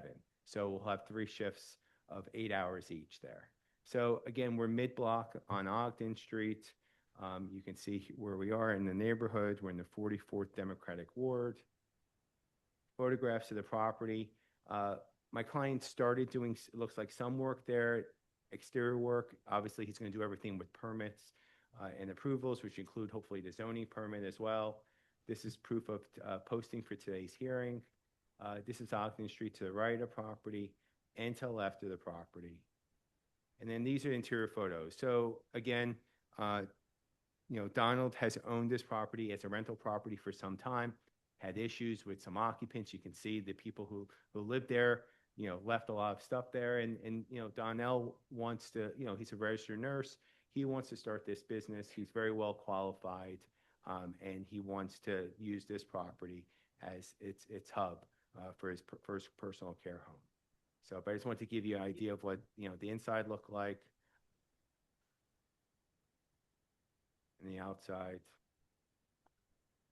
And so there's no basement living here. The only thing that's down there, I wanted the board to see that, is a bathroom. There's no intention to put any bedrooms down there and such.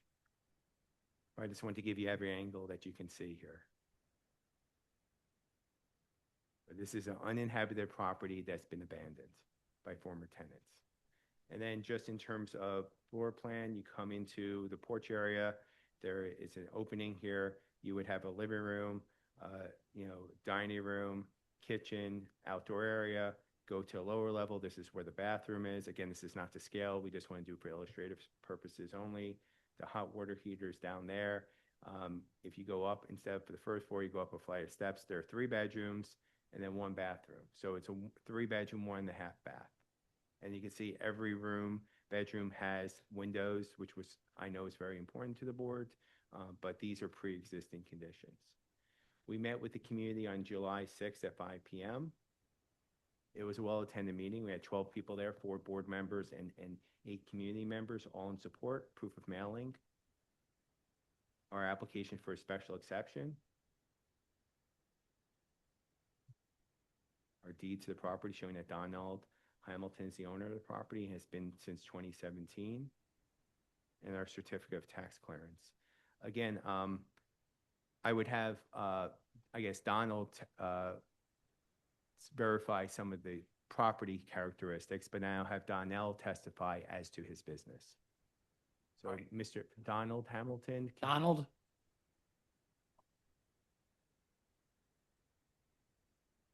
I don't see anyone in the audience with that name. What about Donnell?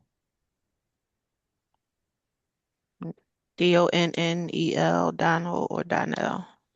No, they're not in the audience. Yeah, because we were scheduled for noon today. That's at least what we had 12:06. So I tell my clients to come an hour beforehand. That's why I came an hour beforehand. So I can give testimony as to what I can tell you what they would have testified to, but if the board wants to feel comfortable, I can step back. Why don't we do this? Why don't you, as an officer of the court, give us your testimony? Yeah. And then if we're comfortable with it, we'll figure out where we are. All right, great. So again, he'll have 3 staff members working 8-hour shifts. So 1 staff member per 8-hour shift there. There'll be staff 24 hours a day. His qualifications, in terms of he would do background, he has to do his own background checks. He has to have a HIPAA agreement. He has to have, obviously this is a heavily regulated practice, not just for the city, but for the state as well. So they have to do their own inspections. The people that work there have to have CPR certifications, first aid certifications, emergency response training, abuse, neglect, and reporting training, training on de-escalation and behavioral training. So in addition to Donnell, who is a licensed nurse, he has to have this training, plus all staff members will have the training. He will not accept any residents with mobility limits or who require evacuation assistance. So he's not going to, have anyone who has physical disabilities. And he's not looking to have anyone in this space that really can't just take care of themselves. They just need guidance during that time, just in case, right? They just need a human there, an adult to help them, if they just need assistance. He doesn't anticipate any of the members or the occupants to have need for a car. He doesn't expect any of them to be driving. So it's not going to cause any, issue with public streets and congestion. No medication will be managed or administered at the property. And he's going to get a PA, PhD, ODP license. And as I stated with the state, they require regular property inspections. And he will accept state funding as part of the ODP program. Trash will be stored in the rear with city pickup. And then the programming he's going to have is just different programming, events, TV, laundry he'll have there. And he will have cooking on the premises where he'll have staff members cook for the residents there. And he'll take insurance. So that's basically. Where would the clients come from? The state? I believe so. That is correct. Questions from the board? I didn't hear that last part. Where will the clients come from? I would believe they're through the state. And So Okay, that's what's the the- state system? The state and city program. So again, I would defer to him, but I would assume they would be coming through some governmental program. Well, what's the age group? He did say he would accept minors, but I don't want to state exactly who, what the age range is. Again, he's not looking to have people who have any physical limitations. And in terms of their mental capacity, they have to be functional. Like because we're not administering drugs there. So it's people who are able to take care of themselves, but need that extra assistance with adult supervision. And you can define that when you're accepting individuals through programs that you don't want to take anybody that has medications or takes medications. That's my understanding from my notes, is that he is not accepting anyone that requires medication that needs to be administered by his facility. So I don't want to state. So why don't we do this? Yeah. Why don't I move on to the next Yeah. case? You could go in the back or wherever, Yeah. see if you can get them ready, Yeah. and then we'll go to you next. That would be And that great. way the questions could be answered. in the Thank you. Okay. Thank you very much. Sure. All right, so next one is 7. Number 8. Number 8, MI 2026 000 724 4182 to 36 Decatur Street. Rachel Pritzker is the attorney.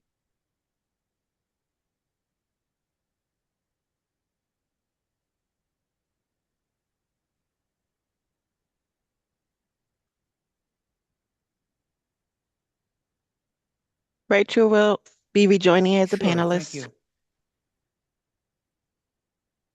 Good morning. Good morning, counsel. Could you please state your name and spell for the stenographer? Yes, Rachel, Rachael, Pritzker, Pritzker. Right. Do you swear or affirm to tell the truth, the whole truth, and nothing but the truth? Yes. Could you identify your client in relationship to the property? Yes, my client is William Redmond and he is the owner of the property. So there's a letter of non-opposition from Holmesburg Civic and also a letter of support from Councilmember Driscoll. Our Yes. vice chair has a few questions. Great, thank you. Good morning. Good morning. Have you submitted your documents and exhibits 5 days in advance of this hearing? Yes. And do you waive the reading of the refusal and stipulate to its accuracy? Yes. Okay, all right, thank you. You can share your screen and proceed with your case. Okay.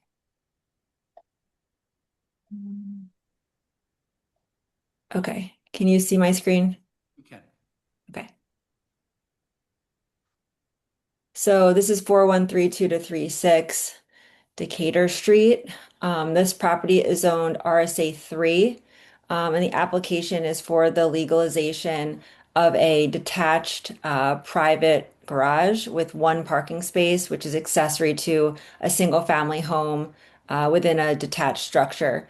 The only refusal that this generated was because of the setback. So for private residence garages and carports, they are permitted in the rear yard, provided that the residence or garage for the carport shall remain a minimum of 3-foot setback. This garage doesn't meet that requirements, whereas from the rear property line, it's less than a foot. However, as we'll go through, this garage replaced an existing garage that burnt down. It has the same structure and sizing of those garages, and this condition where it's not 3 feet from the property line is similar to the adjacent properties above. I do have to give credit to Mr. Redmond. He handled this most of this application and process without me. I got involved sort of on the later end just to help through the hearing.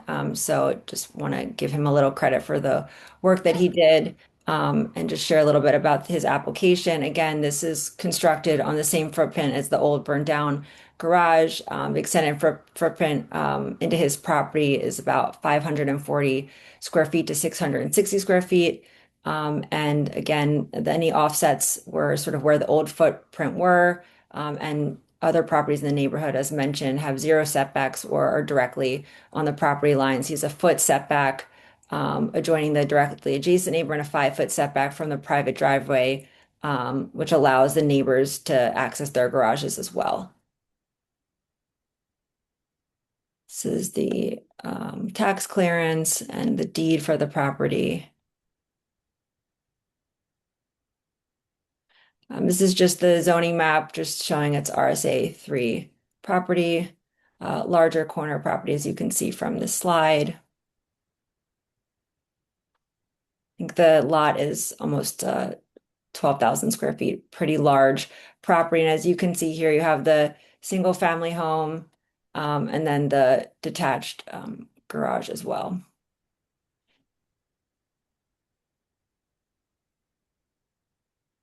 Another aerial. Zoom out a little bit. This is the front of the home. Again, on a pretty large lot.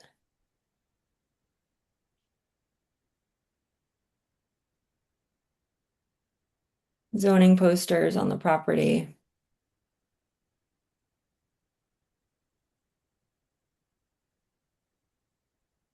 More photos.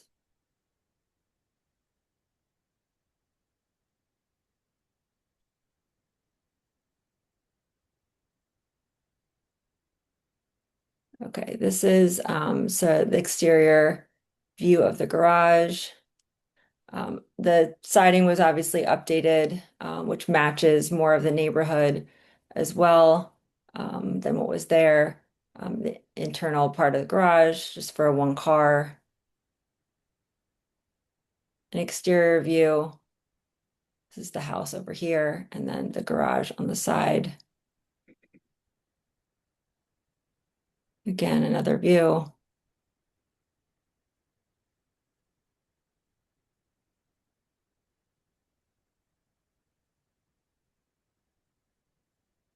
Because that's the neighbor's yard.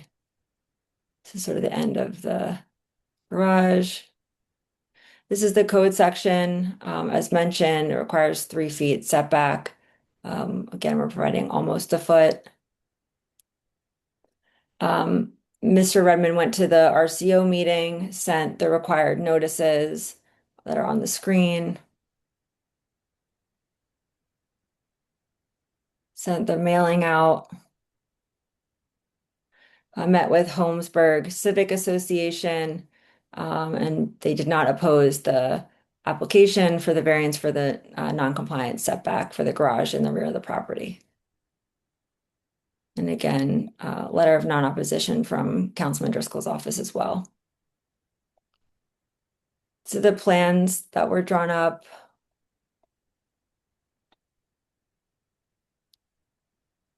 So again, this is a over 11,000 square foot parcel.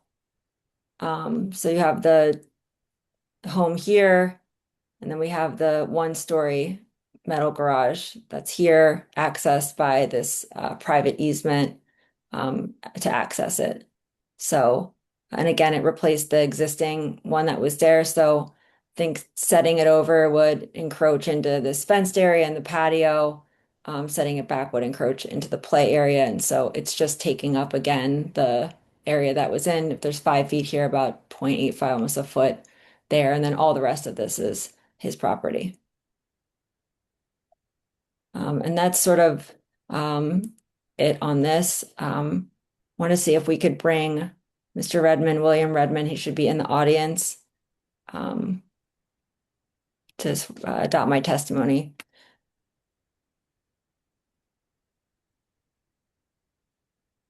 William Redmond should be rejoining us now.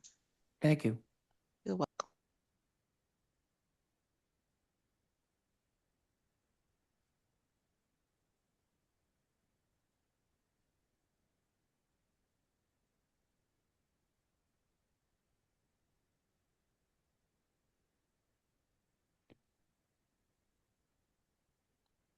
Mr. Redmond?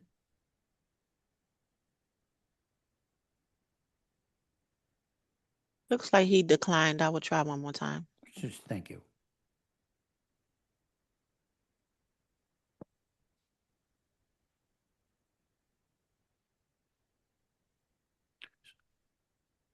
So Rachel, he had a fire, then he rebuilt it himself without a permit. Is that what we're saying? Correct. So this is to legalize Yep. structure. William Redmond, you're free to speak. Hi, Please- Mr. Redmond. please- Could you please, Mr. Redmond, please state your name and spell it for the stenographer? He's muted. William Redmond, can you please unmute yourself?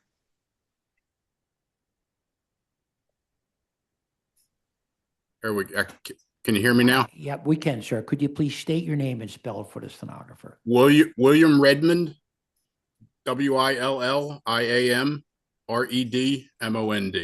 You swear or affirm to tell the truth, the whole truth, and nothing but the truth? Yes, sir. Counsel? Mr. Redmond, have you heard my testimony today? Do you believe it to be true and accurate, and do you adopt it as your own? Yes, sir. Yes, ma'am. It's okay. That's all, Chairman, unless there's Questions from the board? Yes, the neighbor next door, do you have the support from the neighbor because the garage is like really close to that shared fence? Yes, ma'am. It actually works to his benefit. It closes in his one side of his lot in the back of his property. Both of those properties are in the process of being rehabbed due to the fire. They both burned out. Thank you. Does the new garage have an electric line running to it? Yes, it does. It has its own electrical service, which is the permit is in the process of being finalized as soon as I get the building permit. Okay, understood. Other questions? Questions from our attorney? Not at this time, Mr. Chairman. Questions or comments from the virtual audience? No hands. Planning Commission? Jonathan Goins, Planning Commission. The comprehensive plan recommends no change to the existing RSA 3 residential single-family zoning.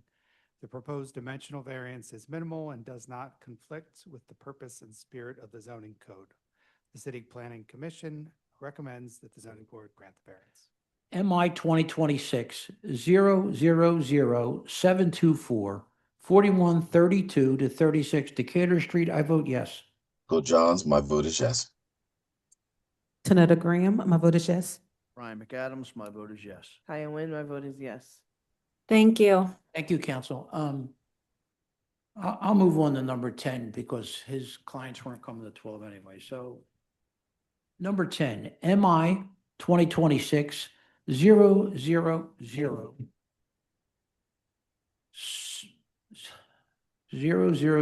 727 2913 Judson Street. Zen Jin is the attorney.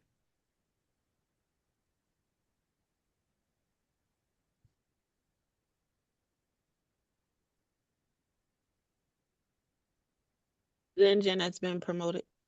Thank you.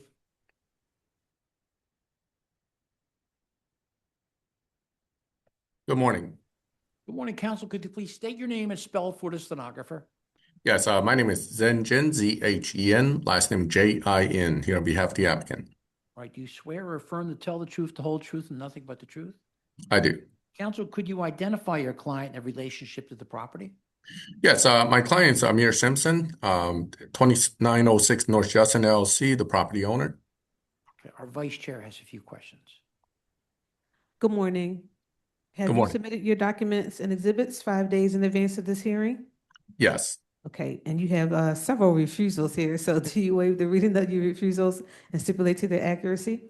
Yes, I do. All right, thank you. You can share your screen and proceed with your case. Thank you. I'm going to share with the board what was previously submitted as our exhibits. It should be coming up on the screen.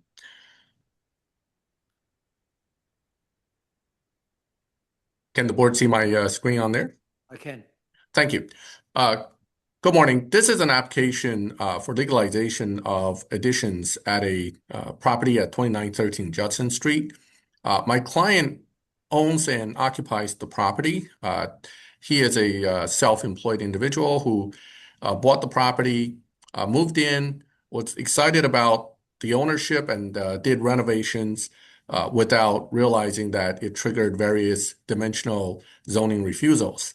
I think the best way to kind of address all the refusals is simply go to the plans and photos first. It will better show the board what is going on with the property. So the property is located here. It's on Judson Street, kind of in the middle of the block. There is a shared alleyway behind, and there are various neighboring properties.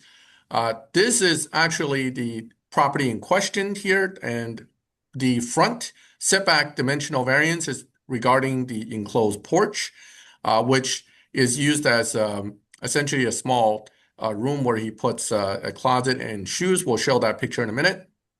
The property is actually abutted on one side by existing property, on the other side by a few lots, which also it's owned by my client at the moment and is vacant. Not every lot, one or two of the lots are owned by him. The one thing that we are removing, and this is important with regard to visibility, is this deck. He put a deck up that it essentially covered the rear and side. You can see here the rear where the wall is, that it covers it, so it made it pretty much an enclosed space. The community had issues with that, worrying about visibility. So he had agreed to remove it, and that will be removed as part of the process of moving forward. The rear space is because of an addition he did to expand interior space. The rear yard space really is very small. As you can see, this is the wall in question, about the 8-foot wall. It runs all the way down. It's actually very similar to walls already existing on the block, and runs the other way onto the other lots as well. There is a door for access to the fire alleyway as needed. So it is not really locking him into the space in the rear. The properties surrounding and in the back really had no issue with the actual wall. Their main concern was the deck, which made that space not visible. So they were happy to hear that this would be removed. And also, my client does live in the property. As you can see, he's done extensive work to make the property nice for his family. This is the enclosed porch area right here in the photo. As you can see, it's just a little bit of closet space, some shoes for storage of his shoes and other items. It's, again, a single family house that he resides in. This is some of the rooms, as you can see. This is the kitchen first floor area. This stair leads to the second floor. This is the basement area here with the utility closet and the small bathroom in the basement. The plans also show that. I'm going to move to the plan so it's clear on how the space is laid out with regard to the dimensions. So what had happened is there is a existing addition. However, he did existing addition because the next door property has the same depth. And in fact, a lot of the properties on the block have similar depth. So he thought that by extending it to match the rear of the neighboring property, he's not violating any dimensional code. However, of course, that is incorrect. The front porch enclosure, there's another one on the block. When we met with the community, the neighbor, the immediate neighbor and the neighbors really did not have objection to that, given that the front does look fine with the new design. So the main concern the neighborhood had was the visibility from the deck. They're actually more concerned about someone climbing onto that deck and causing problems. So they asked that to be removed. there were other safety issues on the block unrelated to my client's property going back a few years. So a lot of the discussion went into, do you have lighting on there? And he does have security camera as well. So the community members and the neighbors are very happy to hear about that. Primarily, we are asking for dimensional variances here for various items. That's pretty much the refusal items that you see, with the deck being one of the things that we're not looking for. However, that basically changes our 100% coverage to basically a smaller overall coverage, because once the deck's removed, the rear yard is still shorter than what code permits. With the properties being the way it is, with the access to the rear alleyway being available, and it's going to be maintained again as a 2-story single-family dwelling. We had no other objections from the neighbors, and once again, the rear does match the neighbor's depth, which has a similar depth rear yard. My client should be here to verify the testimony. We were told to estimate to be heard around 12:30. I did ask him to still log in advance, so I'm not sure if he's on at this moment. That's Amir Simpson. Yes, Amir Simpson. Hey, He has Zen, been promoted. Before your client comes on, are you saying the whole deck goes? Yes, the whole deck would be removed. Okay.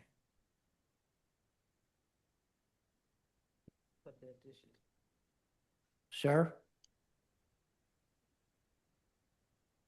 Amir, if you're on, please Yeah. unmute. How you doing? Hi, sir. Could you please state your name and spell it for the stenographer? Amir Simpson. First name Aamir. Last name Simpson. Simpson. Do you swear or affirm to tell the truth, the whole truth, and nothing but the truth? Yes. Counsel? Thank you. Amir, did you hear my testimony before the board and also see the presentation on your screen? Yes. Can you verify what I have represented to the zoning board to be true and correct and adopted as your own testimony? Yes. Can you confirm that the deck will be removed if the board permits this to move forward as proposed? Yes. Thank you. Questions from the board? Yeah, there are a number of, concerns. One, do you own the property adjacent to you, directly adjacent to you? So no. So for that property, I paid a property tax. The owner abandoned the property when they knocked down the building. So I've been practicing, I believe, adverse possession. So I've been paying the property taxes and everything for the last, I want to say about 10 years. And I own 4 other lots after that. So it's the one that's directly next to me, and I own 4 directly after that. So the one directly next to you, you don't own. That's the one that you're looking to get adverse possession for. Yeah. And I believe that's 20 years, right? So I think for residential, I believe it's a little bit less. is it less? Okay. Yeah. Because, I look at your plan and you've got these windows on the property line, which you can't have. So L&I is going to make you take them out, right? Because you can't have windows on your property line. If you don't own the property next to you, that would need to be some sort of lot consolidation, right? So that's going to be problematic, and you put a lot of work into this, I could see. The other thing is the enclosed porch. Doesn't that have to go separately as a separate approval?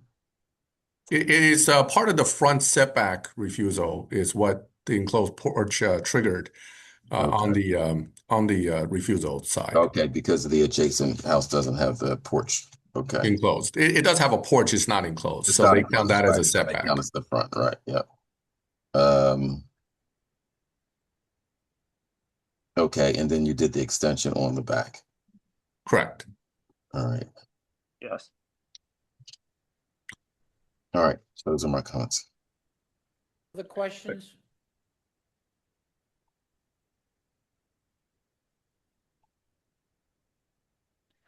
Questions from our attorney? Yes, I just wanted to clarify, you've indicated that you're removing the deck. I realize that. Did you submit plans to L&I, like revised plans to L&I that showed the absence of the deck in the rear? Yes.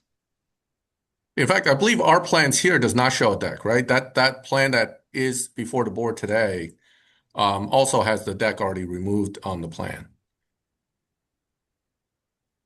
Okay. Because this area would be covered by the deck. Is that correct?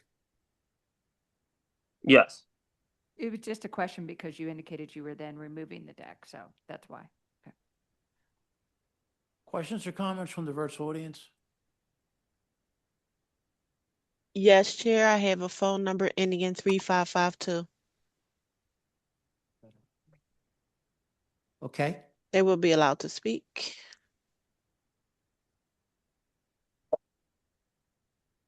Hello. Hi, Adrian. Hi. Can you hear me, okay? Hi, could you please state your name and spell for the stenographer? Yes, Adrian Fernandez. My last name is spelled Fernandez. Do you swear or affirm to tell the truth, the whole truth, and nothing but the truth, Adrian? Yes. Please proceed. Okay. Stormfield RCO is only supports the front enclosed porch if the owner gets certificate of occupancy from LNI. The 8-foot fence is, no one around here has an 8-foot fence back there. And the decks also, we don't have decks or the yards on that block are very small. So it's a small block. The south facing wall is adjacent to 2911 North Bonzo. The owner and her mother have passed away and the house was torn down after that. So it is part of their estate and not owned by 2913 owner. That wall has numerous windows that shouldn't be there. It has a door that shouldn't be there. And it also has a deck built out, I guess is about maybe 10 feet or maybe not, maybe 6 feet. It's built out 6 feet into 2911 as a cantilever to the structural wall, the south facing wall. So all that has to be removed. I forgot if there's a deck in the back or not, but I think it was mentioned there was a deck in the back. That needs to be removed. There's this house was worked on at the opposition of neighbors for a long time with complete disregard to what was happening to what it caused in our neighborhood. That part of Judson Street is the most dangerous in terms of if you hide, you can't see if visibility is hidden. You can't see. There was a murder in front of the tree, which is about 2909, a murder of a man who was the son of one of the mayor's employees. And also on the corner, more recently, the owner of that property was robbed because the owner of 2913 has built security fences. There's no curb cut, never has been. It's all residential. He's built them on 2911, 2909, 2907, 2905. And he also is 100% opaque. You cannot see through it. So it makes a large area where it's not visible and it increases, crime dangers to the area. All that needs to be removed because he does not own those properties contiguously. He does not own them. Neighbors want all that removed and to be restored to either a fence you can see through that's lower or just, open with like a wooden fence as a lot of the lots have. So there's a lot of violations on 2913. I think there's 16 investigations and about 12 violations. The other properties that he built on without permits, fencing, security, gates that you can drive through, and keeping cars on those lots belong to other persons. And they are 2911, 2913, 2909, 2907, and 2905. All those structures that he built there need to be removed. We did inform the owner of 2913 that we would never approve a curb cut there because we are within 1,000 feet of a school, and children are always walking down that street during school time, even in the summer, because the school is open for camps. It just makes it dangerous to think that cars would drive down Cambria and then make a right onto Judson that's going to be a problem for children on an ongoing basis because it is elementary school. So there's really young children walking over there and a lot of elder persons. So in summary, the porch on the front, if he can get L&I approval for that, because we don't know how sound the structure is and to protect the neighbor that's connected. And we're also asking that if the variance is granted, that it just be for the porch, no 8-foot wall and no deck, and also that there be a temporary variance granted for 4 years to give the owner and us time for him to correct all the non-permitted structures that he's built on 2913, 2911, 2909, 2907, 2905, which is really egregious to do that to a community without going through L&I, which would have been a whole lot easier if he had just went through L&I. They could have guided him and given instructions on how to properly build on properties that he was allowed to build on. Thank you very much. All right, thank you. Thank you. Adrian, just to be clear, the other properties is basically the enclosure that you're taking issue with, correct? Because there was a fencing can you around explain what them. you're saying? I'm not sure. Give addresses because he's built on 5 properties, 11, 13, which he owns. He's built on 11 and he does not own 09, 07, 05. So can you be specific when you ask me questions? So and the name the structure address? you're referencing is basically a fence, correct? L&I is calling that a security gate. It is a drive-through security gate that requires a license for a curb And check. that is That's a what I said. separate property that has separate ongoing matters with L&I. With regard to this property, Okay, let me finish. I wasn't finished. Those structures were built who owns 2913. And this is why L&I was called to the locations. Okay, so he built all of those structures, and we have photographs proving that with his construction workers and everything. Not to cut you off, Ms. Adrian. Said I'm here at the property if y'all want me to show y'all a video or anything, because I don't know which structure you're referencing. Here's Structures are the security sensors listen to me, and listen the to me, other listen to sensors. me. Everyone listen. This is a concentration on 2913, and that's what the board's looking at. And Adrian, I appreciate your testimony, but that's where we are right now, 2913. Zen, do you have anything more you want to say about 2913? Yes, just that we would agree to remove the deck. It would be part of, if that's any part of the requirement that's been agreed to, and any other requirement the board may have. Thank you. Yeah, I have one more question. I'm looking at Google. Is that extension? I see an extension onto 2913. Is that an extension? Is that extension still there? When you're talking about extension, you mean in It's the an rear and the it looks side? like it appears to be a wooden second floor extension. That's the deck. That's the deck. Well, that's the it's deck. enclosed. It's like a second floor addition. No, Amir, in the rear, when you're talking about second floor, on the Google Maps, is that the deck that's kind of covering that rear open space? It has a cover.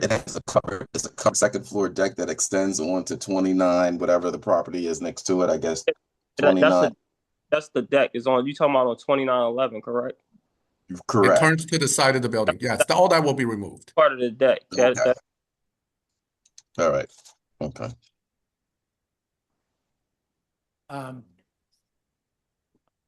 Planning Commission. Jonathan Goins, Planning Commission. Comprehensive Plan recommends no change to the RSA 5 residential single-family zoning at this location. Work was done without the benefit of zoning permits, and the appellant has not shown that dimensional compliance would have caused a significant financial burden. The City Planning Commission recommends that the zoning board deny the dimensional variances. Thank you. Council, we want to hold this. It's a lot to digest, and I don't want the whole board to get a feel on where we stand with this. So we will vote on this next Wednesday at 9:30 a.m. Can I speak just to respond to some of what Ms. Adrian? I think there's enough response. I think a lot of comments were made about other properties. Zoning board Yes. has 2913 in front here, of them, wait. and that's Yeah. what we're going to concentrate on. What's going to happen at 2913, what we think is the right thing to do. So next week we will vote Okay. at 9:30 a.m. Do you want the date? It's Yeah, August. sure. Sure. It's going to be, let me just make sure I'm right. Yeah, August 5th. August 5th, okay? Into the Thank record. you. All right. Record's I- closed. Everything's closed. Everything's closed. Thank you. Thank you. Mr. Nachumson, will you come up and finish? I mean, see what anything was. I couldn't digest. Sit here. Like, where's the deck? Where's the wall?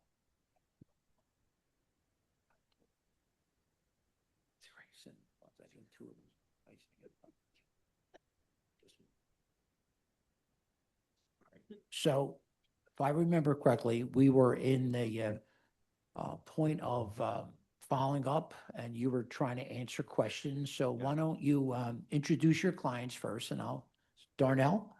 Donnell. Donnell, could you please state your name and spell it for the stenographer?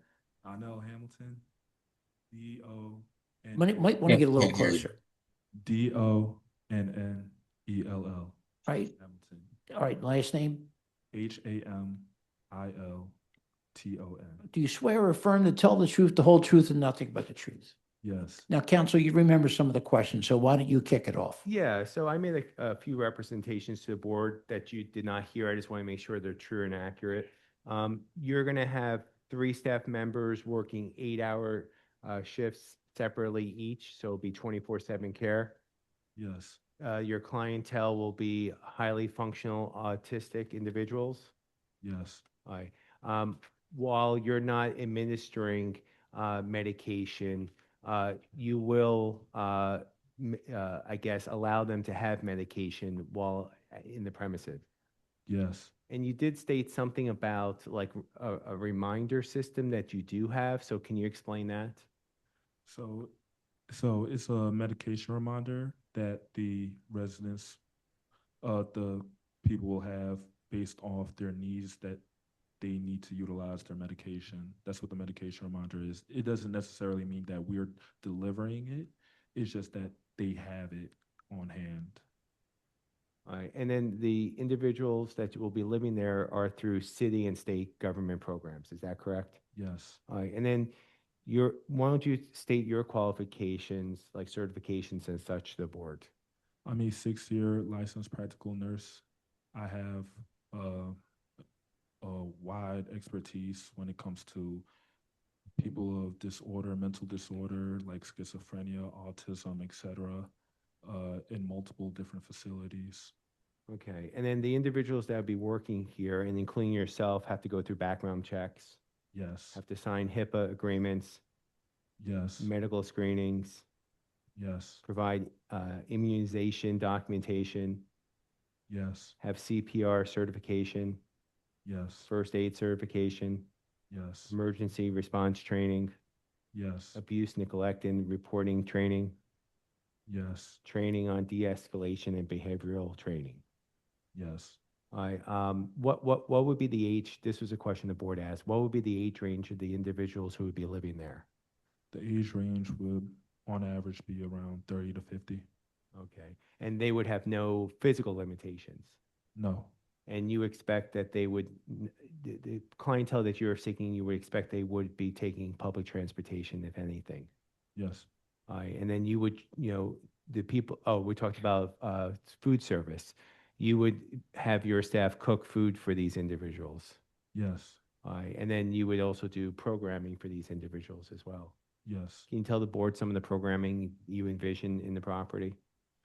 Well, some of them will be like day programs where, in field trips, like once a month, we'll take them out to certain events like neighborhood or, certain events like, the casino or movie night. And day programs is basically like it's therapeutic things like, events like stretching or, getting them more independent with their livelihoods, because it is a supportive system that we're trying to do. they're basically people that are like tenants, but we're just assisting them and we're just trying to improve their daily livelihood with these daily programs. All right. And then there's state licensing requirements such as a PA, PhD, OPD license as required, right? Yes. And the state has regular property inspections as well, right? Yes. I think that's basically it that I presented last time. I don't know if I missed You anything. would talk a little bit too. 3 bedrooms, 4 people? Tell me how you'll handle that. The 3 bedrooms for 4 people maximum. So one will be a shared space. It will be the biggest room. Everything else will be private. It's above 120 square feet, and that meets the requirements to have 2 people in there at the same time. Okay. All right, and then, one other thing, the board did mention that there was a lease that was presented to them of 1 year, but my understanding is that you agreed to a 5-year extension with the property owner, who also happens to be your father, right? Yes. And then I can have Mr. Hamilton also verify to the board that, That he'll adopt your testimony. and he'll adopt that portion of the testimony, that there would be a 5-year lease starting the date of the hearing, so that the board feels comfortable that it's now a 1-year lease, so for the term of it, so. And would the applicant be, if we so were inclined to approve a 5-year temporary variance? State that again. Commensurate with your lease, a 5-year temporary use Yes. variance. I have a question. So are these residents, are they mandated to participate in your programs, or is it optional for them, since you said it's supportive? 100% optional. Optional, okay. And then the other question is, you said there will be 24-hour staff. I know the drawing that you gave us wasn't, to scale, but could you show us where would the workers have their space? Well, And yeah. then which bedroom is the biggest bedroom? Because we couldn't see any kind of measurements. Yeah, so, and just correct me if I'm wrong, Donnell, you don't have a space for them, so to speak. You have a living area for them, for the employee that's gonna be staying there. Is that correct? Yes. While you're at it, what would the basement be used for? The basement would be for laundry and storage. Yeah, I represented to the board. There's no living down there, right? No. And there's a washer and dryer, and there's a bathroom down there too, right? Yes. But you don't expect to actually put a bedroom down there? No. Or any living area down there? No. All right. So I would assume that this bedroom is the biggest one right here that I'm putting a circle around? Yes. And I think you stated during your testimony. I can tell you that's not true. The biggest bedroom is the one in the front. That's the biggest bedroom All in, right, in those houses. how about this one? Which one do you envision? Again, maybe I thought that was the biggest bedroom. Yeah, Which only one- because that's because your drawings are never to scale. Yeah. Well, I'm not an architect. So which of the 3 bedrooms that my team tried to draw is the biggest bedroom, and that you envision will be used as the dual for 2 people? The bottom one. Right here? Yes. Okay. And I think you stated during your testimony that was approximately 120 square feet? Yes, it meets the requirements. Thank you. Yeah, that's right, because there are requirements in terms of occupancy. If you have multiple individuals, how big the bedroom had to be. Yes, and it can't even be approved unless inspections are made. All right, thank you. So on this drawing, and at least you put some furniture in there, Mike. You put some furniture in there for Yeah. you. They may not be to Yes, scale, yeah, but it's right. furniture. So where do you envision your worker to have some space to, maybe fill out some documents, or where in this space? Well, I was going to include all that in the basement.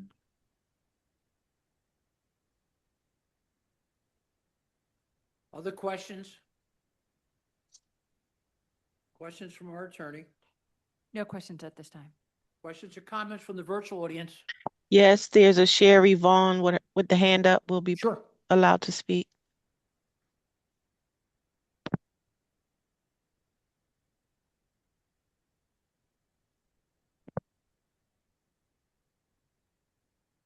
Good afternoon. it's still morning. It's still morning. Jerry Vaughn, can you unmute yourself?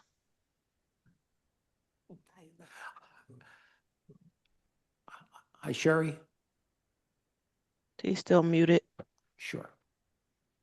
Okay, can you hear me now? I can, most certainly. Hi, Could good you morning, please- everyone. good Thank morning. you.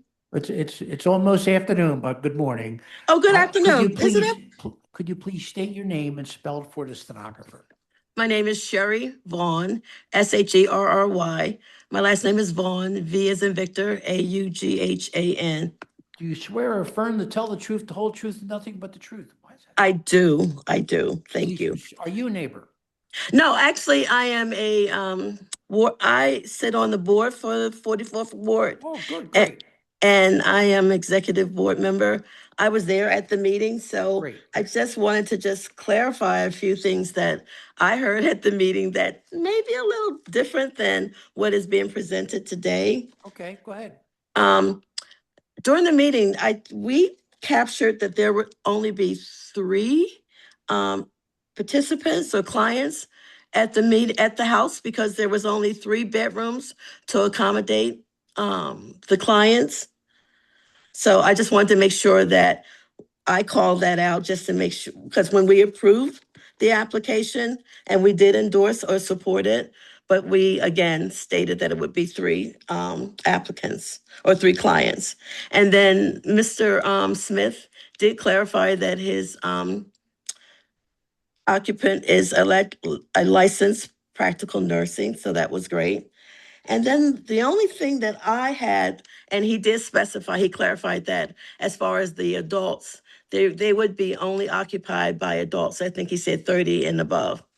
Because I think earlier the attorney said a minor, and I know we didn't discuss that during our RCO meeting. So those were just the 3 things that I just wanted to call out. And Thank you. Do you have anything you want to? Yeah, I mean, as far as the third item, again, I that's why I wanted to get Mr. Hamilton Right. Here, and so I didn't want to misstate anything. As far as the first item, Mr. Goldberg from my team handled the community meeting. So I can't speak to, like, was it presented that there would only be 3 individual occupants in there? I did mention 3 bedrooms. If I excluded the part where it could potentially be 4, I apologize. That's potentially from a shared room spacing, but if that is not okay, then we can just keep it and limit it to 3. Yeah, I think the reason, and again, when I preferred Mr. Hamilton, it was more so to give the optionality to do 2 individuals in 1 bedroom, just from an affordability standpoint. But we leave it to the discretion of the board regarding that. All right, thank you. I would just, again, do you want to You hear from the want to land- bring them up? Sure. Yeah, just to confirm the 5-year term. All right, bring them Yeah. up. Mr. Hamilton? thank you, guys. Thank you. And these will be both men and women or just one gender? You can tell me and I can tell them because you're not, or you can just say here. It can be men and women, but the shared spacing, if approved, will just be the same gender.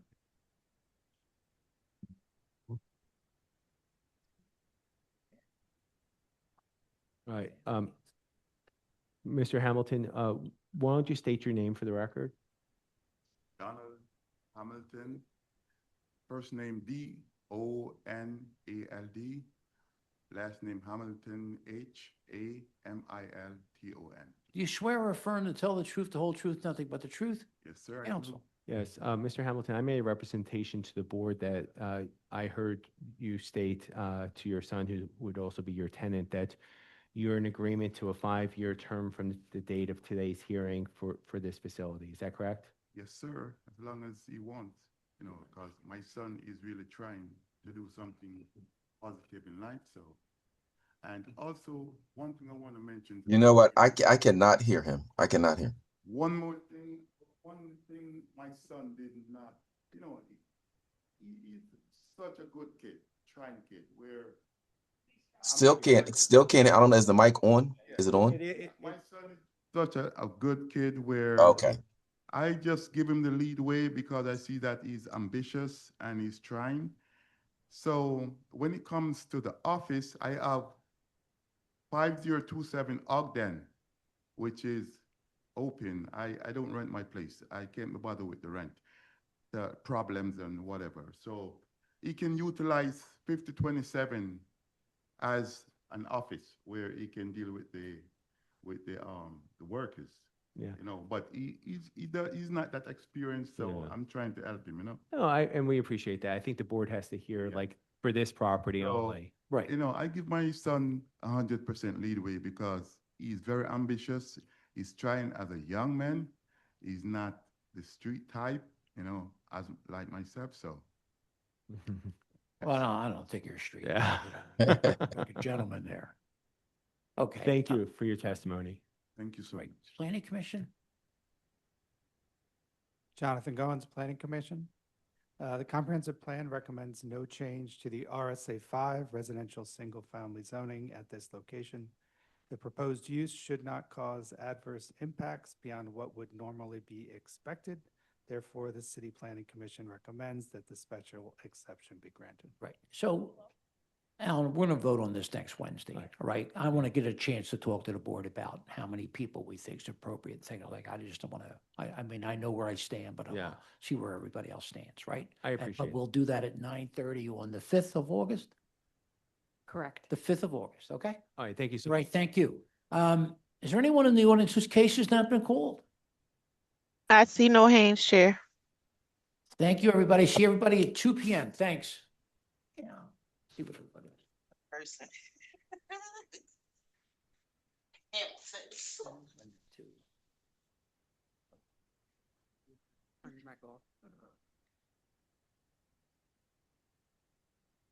Start when you're ready.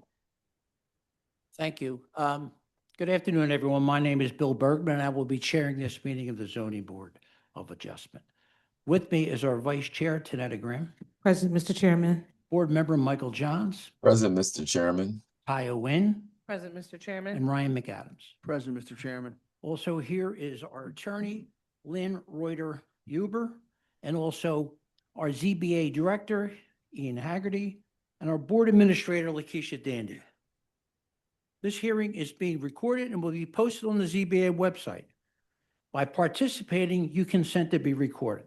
This is an in-person meeting with remote participation, whether in person or on Zoom. If you're called to speak, please state your name, spell it, and also wait to be sworn in. Once you're sworn in, each time you testify, please start by stating your name. To enter an appearance, enter the property address into your Zoom webinar, speak with a staff member, call the ZBA office by the close of business tomorrow, call 215-686-2429, and provide your name, email, and the address of the property in question. For remote attendance, raise your virtual hand when directed. When we call on you to speak, please click the Join as a Panelist button. Use the Q&A only for procedural issues. Do not talk about the case itself. If you're joining by phone, press *9 to raise your hand and *6 to unmute. In-person attendees. If testifying, get close to the mic so that all attendees and also the court reporter can hear you. No talking, eating, or drinking during the hearing. Aggressive behavior will not be tolerated. In an emergency, follow staff instructions. Also, the exit is the 2 double doors in the rear, and the stairs are to the left. If we evacuate, please go to Love Park and wait for us there so that we can account for you. So let's look at our schedule for this afternoon. Number 11, MI 2026-001-548, 1201 to 11 East Erie Avenue. That case is continued until 11/18/2026. Also, wait. Okay. No. We're not. Please talk to our person. Okay. All right, we're gonna. Sir, you.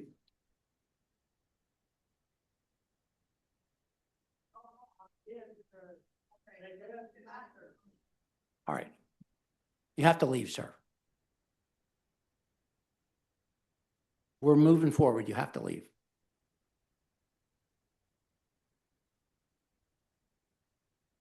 We have two cases here, MI 2026 000-198 2401 North Dover.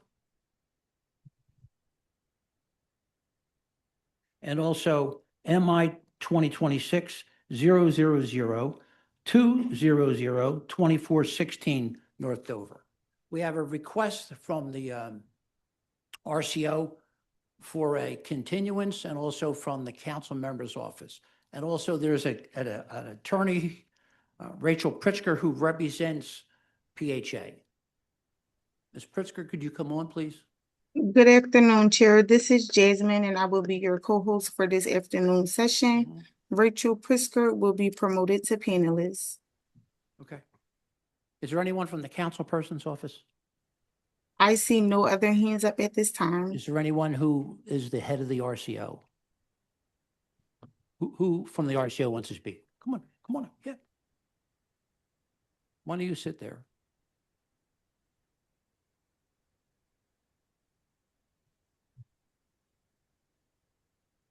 Wait until we get the council on. Sure.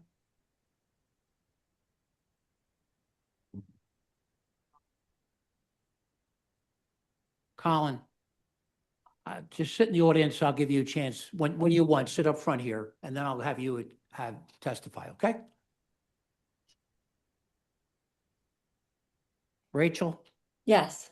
All right. Rachel, could you please state your name and spell for the stenographer? Sure, Rachel, Rachael, Pritzker, Pritzker. Do you swear or affirm to tell the truth, the whole truth, and nothing but the truth? Yes. Could you please state your name and spell for the stenographer? Odessa Tate, Odessa Tate. Do you swear or affirm to tell the truth, the whole truth, and nothing but the truth? I do. Colin, why don't you sit there?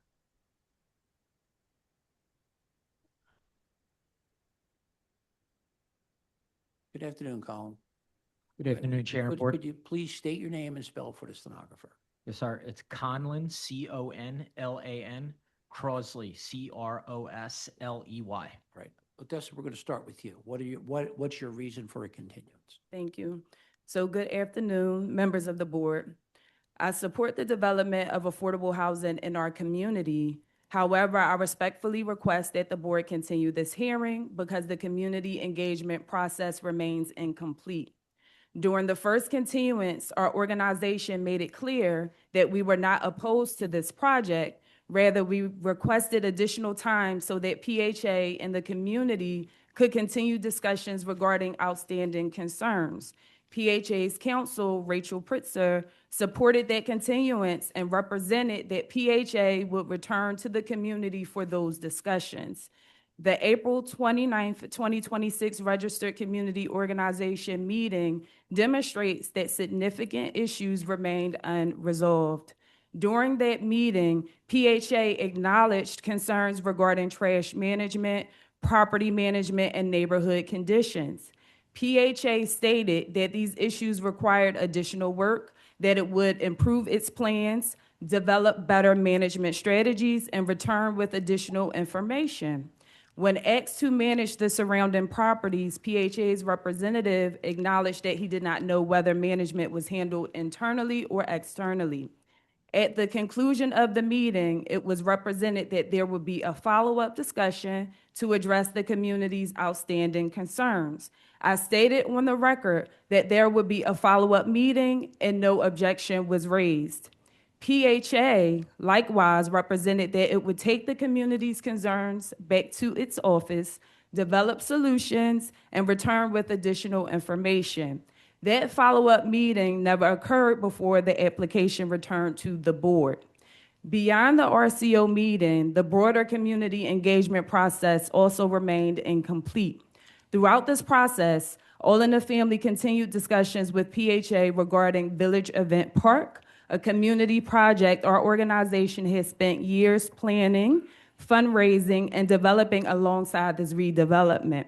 Those discussions remain unresolved. All in the Family currently has $73,000 committed to the project, and PHA has verbally committed $250,000. Yet despite discussions dating back to 2025, there is still no written agreement defining our role or memorializing PHA's commitments. PHA has repeatedly requested our letter of support for this zoning application. We have consistently explained that we cannot responsibly provide that support until the community discussions are completed and PHA's commitments are reduced to writing. Our position has remained consistent. We do not oppose the housing development. We simply believe that meaningful community engagement requires more than holding a public meeting. It requires following through on the commitments made to the community and completing the discussions that were left open. That includes returning to address the concerns raised during the RCO meeting and finalizing the outstanding commitments regarding Village Event Park.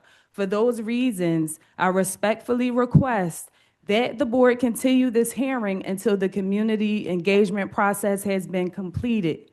The promised follow-up meeting has occurred, and the commitments made throughout this process have been fulfilled. Thank you. Thank you. Good afternoon, Chair. The Fifth District's position is to support the community in their ask for additional time. So we are asking for a continuance. Okay. We're not opposed to this parcel or this development at all. We just want to give the community more time so they can speak with the developer. All right. Rachel? Sure. Thank you. So as mentioned, I represent PHA. We have had a RCO meeting on April 29th that we sent out notice, and we met with the community. We got a continuance in front of this board already to have more time. And then over the last couple months, it was made aware that the project was being the support for the projects that are in front of the ZBA are being held up because of another matter related to Village Park, which I'm not involved with, so I don't want to misspeak on, or I don't have all the details on that, but that matter is not in front of the Zoning Board of Adjustment. So we just want to keep this moving forward because the conversations that need to be had don't actually relate to what's in front of the zoning board. And on top of that, as the board well knows, there are timelines that have to be met for HUD financing for 9% tax credit deals that require a zoning permit as part of the application. Those applications are due in November. So my request would be that, while PHA, and they can speak for themselves, is already expressed in writing that was sent to the board's attorney, and as part of the record, that they are happy to continue meeting regarding the concerns on Village Park, that these two projects don't get held up as sort of leverage to deal with those issues so that we can move forward with the zoning that's in front of the board and also make sure that we don't miss deadlines for state and federal mandated applications for low-income housing tax credits for affordable housing. And I'm committed to meeting with the community if it has to do with the zoning projects at hand, but I can't meet or speak to anything else. There also, just so the board's aware, was a request for a meeting on May 25th that the community had said doesn't count or they didn't want to do because it wasn't aligned with the RCO process. But after a first meeting where you do notice, you're not required to have another meeting where you have to notice the neighbors in the same way. Any subsequent meetings do not have to follow the same protocol. They can include state reps, they include other people. And so I believe there was a request to have a meeting on May 25th. That was over a month ago, but that wasn't fruitful. So we're kind of in this like log jam and an impasse. And if there isn't some kind of an agreement related to Village Park, this whole process will continue to be held up as a result of that. If the board's inclined to give any more time, I would ask for a 30-day must be heard because we don't want to miss an application for 9% tax credits for affordable housing that nobody has an issue with. Are you ready to go today? Yes, I am. All right. Could you step back and let the state rep take your seat a minute? Sir, could you please state your name and spell it for the stenographer? No, Mr. Chairman and board members. My name is State Representative Keith Harris and also RCO President of the 28th Ward.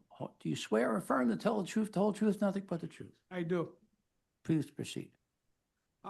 Yes, the community meeting was held with members of the community and myself, or I think it was April 29th, that we spoke about. Just like the attorney said, another meeting did take place, which I and the community have North Bend Baptist Church, RCO, in the room also, and some members of the community have committee people that represent the direct community where Village Events Park is, and also where the development is Newkirk and Dover Street also, right there in the room. Also, they support the project.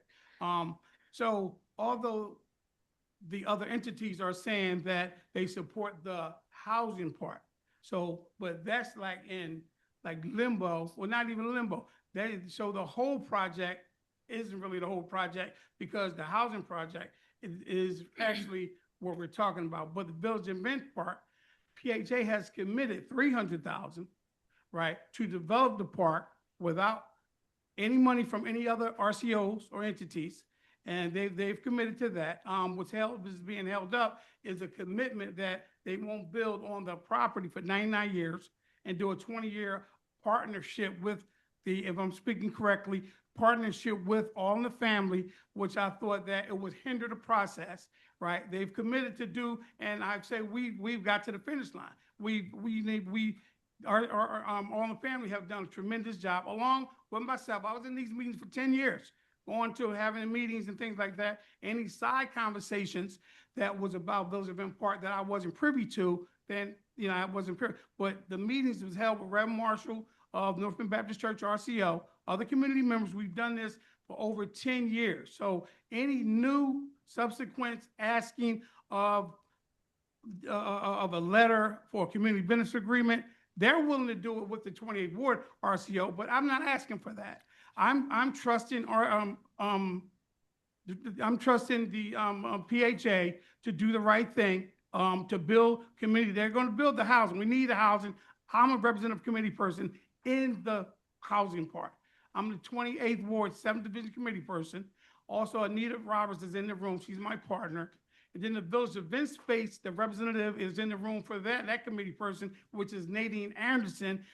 So their constituents represent and vote for these people. Also, Ricky, he really lives on the same 100 Newkirk and Dover. He's in the room. He's supporting the project. So it's the whole process with the Village Event Park and also the housing part is a win-win for the community. It's process. It actually is not perfection.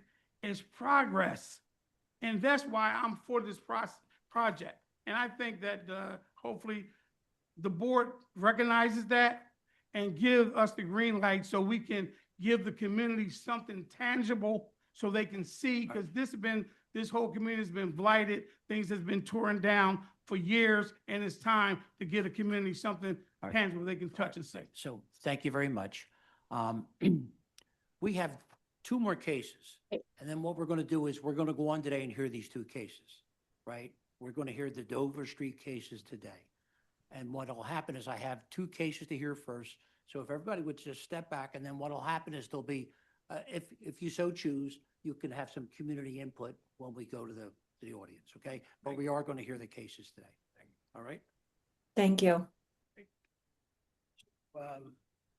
We're going to go with number one first, right? Am I correct? Yeah. MI 2025 007 792 6048 Baltimore Avenue.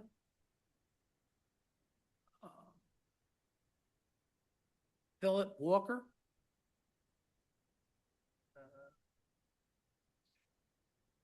What's that? Sure. We have also, who's joining our panel is Emily Persipico. She's the designee of the Planning and Director's Office. Lee, thank you for coming in today, as usual. So we're at Baltimore Avenue, right? I couldn't hear you. Baltimore Avenue. Oh, yes, sir. Yeah, it's you, 6048 right? Baltimore Avenue. Okay. Sir, could you please state your name and then spell it for the stenographer? Philip Walker, PHILLIP. Right. WALKER. Right. Do you swear or affirm to tell the truth, the whole truth, and nothing but the truth? Yeah, I do. Our vice chair has a few questions for you, sir. Good afternoon. Have you submitted, I'm right here. Have you submitted your documents and exhibits 5 days in advance of this hearing? Yes, I submitted through the portal, and I also have them in a binder. Okay, so you're gonna have staff assistants gonna help you. So you're here because you want to have a two-family household living in your, as in a existing structure, you're trying to legalize two-family household living, correct? Yes, ma'am. Okay, and you've been refused because you're in the property is in the RSA 5 zoning district and it's prohibited to have two families. You understand that? That's why you were here. That's your refusal. That's why. I You was understand, confused. right? Yes, ma'am. Okay, all right, so you could just start your presentation. You could tell us what you're trying to do, and you could check the screen because they're going to show your photos and your documents. Okay? All right, thank you. They're doing it for him. Chair, this is Ian Hegarty. I'm loading the documents now. I'll have them up shortly. Okay, we're putting it, sit down, it'll come up on the screen. Okay.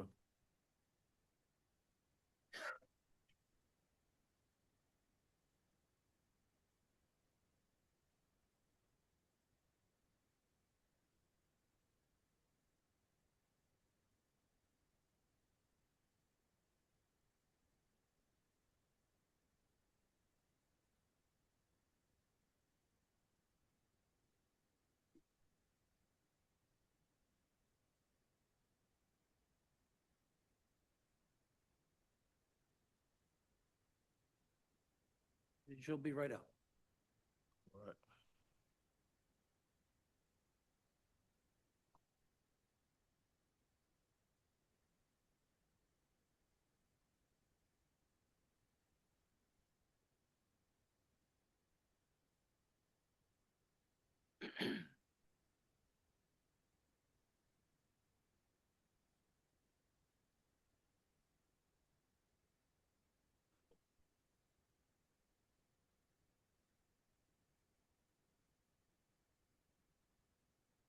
Okay. All right. Your documents are up, is that it? Oh, that's one of them. Yes, sir. Okay, let's see. So, why don't you start again? So talk about what you're doing here. Okay, so what am I doing here? Purchased multifamily property back in 2022 on 6048 Baltimore Avenue, and the whole strip, the whole side in that community was originally built as multifamily. I don't know what happened, but get closer. I don't know exactly what happened, but at some point in time, it reverted back to single-family residential. So I'm trying to come here and get it zoned back to multifamily as it was originally constructed. Is it still set up as a multifamily? Everything's exactly the same. It's still set up as multifamily. I have pictures, We'll exterior, interior, to show that. We'll go through the pictures with you now. Okay. Will we go through the photos? There I'm showing the multimeter box. Yep. On the exterior side, Yep. the back side of the house. Then I'm showing the two-car garage, two-car driveway, two Yep. AC units, two hot water heaters. I'm showing the foyer area. Unit number 2 is When you come in, upstairs. you walk upstairs. You come in, walk upstairs. The other apartment's at the bottom. That's apartment number 2 upstairs. Apartment number 1 downstairs. That's upstairs, bathroom. 2 water heaters again. One of the bedrooms upstairs. I'm showing both bedrooms now upstairs. Two bedroom, 1 bath. That's upstairs again. That's the living room set up upstairs. That's downstairs unit that is vacant. Showing the That's first floor. first floor unit, showing living room, kitchen area. You can see 2 bedrooms in the back, and the bathroom will be off to the right. And that's the downstairs bathroom.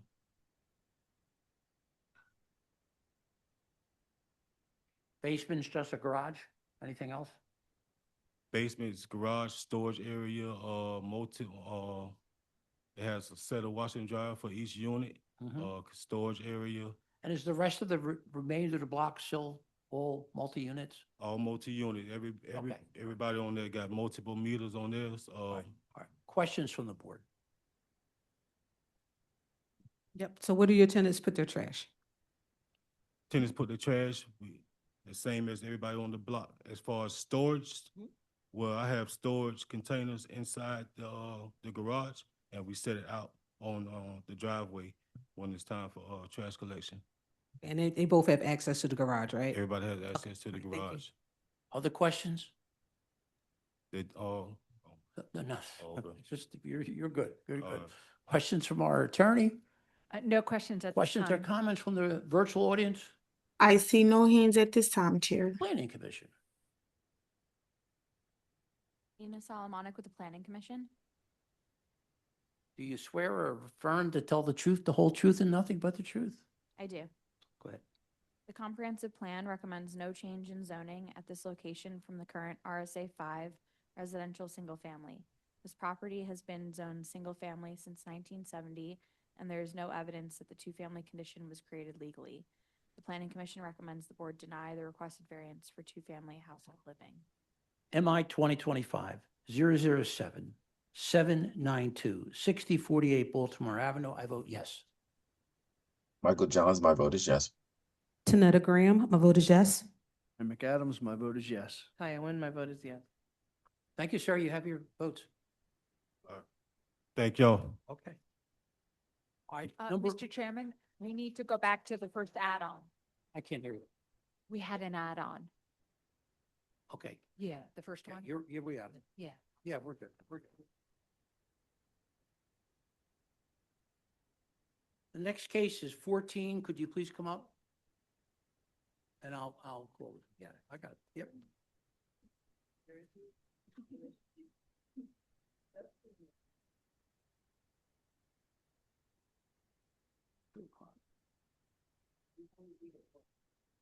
Got the new one or the old one?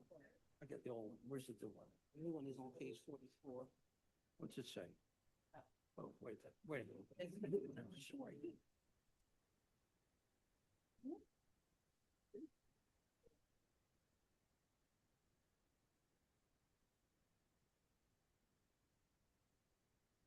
It's here, right here. This one here, right? Where you at? 30, right now, that's number 14, keep going. 14. That'd be it. Sure. This is the new one. And the new one is this guy. Which one? 14. 14. I'm trying to get them down. Oh, she said, yeah. Sorry. Yeah, what?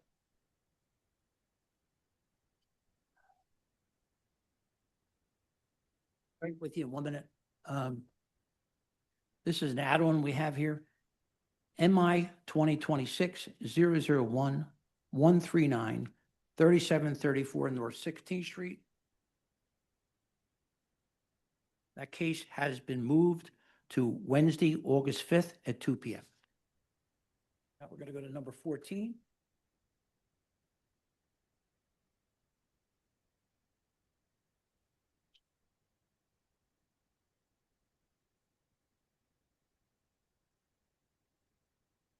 MI 2026-003, 295, 4703 Basin Bridge Road. Catherine Misner, or you're going to do it? Why don't you go on the mic?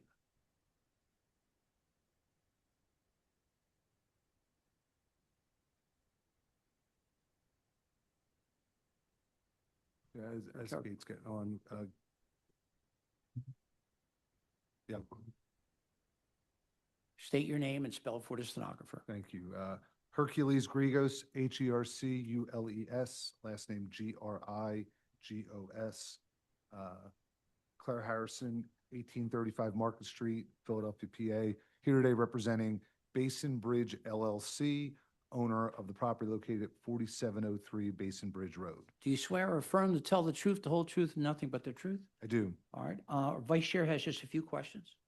Good afternoon. Have you submitted your documents and exhibits 5 days in advance of this hearing? We have. And do you waive the reading of the refusal and stipulate to its accuracy? We do. Okay, thank you. You can share your screen and proceed with your case. Thank you very much. I have with me today my partner, Catherine Missimer, from Rhodes Industries and Basin Bridge LLC, Ryan Cahill, Caroline Voitsberg from Panoni Engineering, as well as, I believe on screen, Tom Howland from BSI Construction, the construction manager. Basin Bridge LLC is an affiliate of Rhodes Industries. As you may know, Rhodes operates industrial manufacturing facilities at the Philadelphia Navy Yard. Rhodes services U.S. naval contracts, manufacturing submarines and submarine components.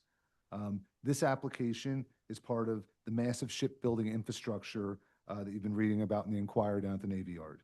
The proposed project, I'm going to scroll up here, is bounded by 26th Street to the page left, Basin Bridge Road, top of the page, and Constitution Avenue within the Navy Yard right by the boat basin. We're proposing new construction of an industrial manufacturing building, which will allow Rhodes to further expand their footprint in the Navy Yard and meet the manufacturing demands of their defense contracts to increase shipbuilding and job creation at the Navy Yard. Specifically, this site will house the fabrication of smaller mechanical components to support the shipbuilding and submarine fabrication happening down the street at 1900 Kitty Hawk, Rhodes' main facility. So proximity to Rhodes' facility as well as the Navy and the Navy Yard is imperative. Rhodes anticipates that this new building will employ approximately 80 workers per shift, and the coordinating RCO from the 26th Ward has issued a letter of support, which is in your packet. I've also spoken with Council President Johnson, and he is in support of the project. Here's the plan. It's a warehouse occupying the property, or a warehouse manufacturing building. We're here today seeking a technical variance due to the shortfall of on-site parking. The site is zoned I-2. The use in the building have all been designed to meet the code. The new building consists of 109,000 square feet. In the I-2 district, the industrial manufacturing use requires 1 off-street parking for every 800 square feet. As a result, the new building generates a requirement for 138 parking spaces. As I've said to this board before, manufacturing has changed and gone to more automated uses. The code parking requirement dates back to the times of assembly lines and have not adapted to modern evolution of manufacturing. Given the location in the Navy Yard, the site borders the U.S. Navy property along the Schuylkill River at the 26th Street Bridge. The constraints of the site and the surrounding areas significantly limit the ability to provide on-site parking and a building large enough to house the machinery and components necessary to support Rhodes' operations down the road. Rhodes obtained a parking license agreement to provide 445 parking spaces in the Navy Yard from PIDC.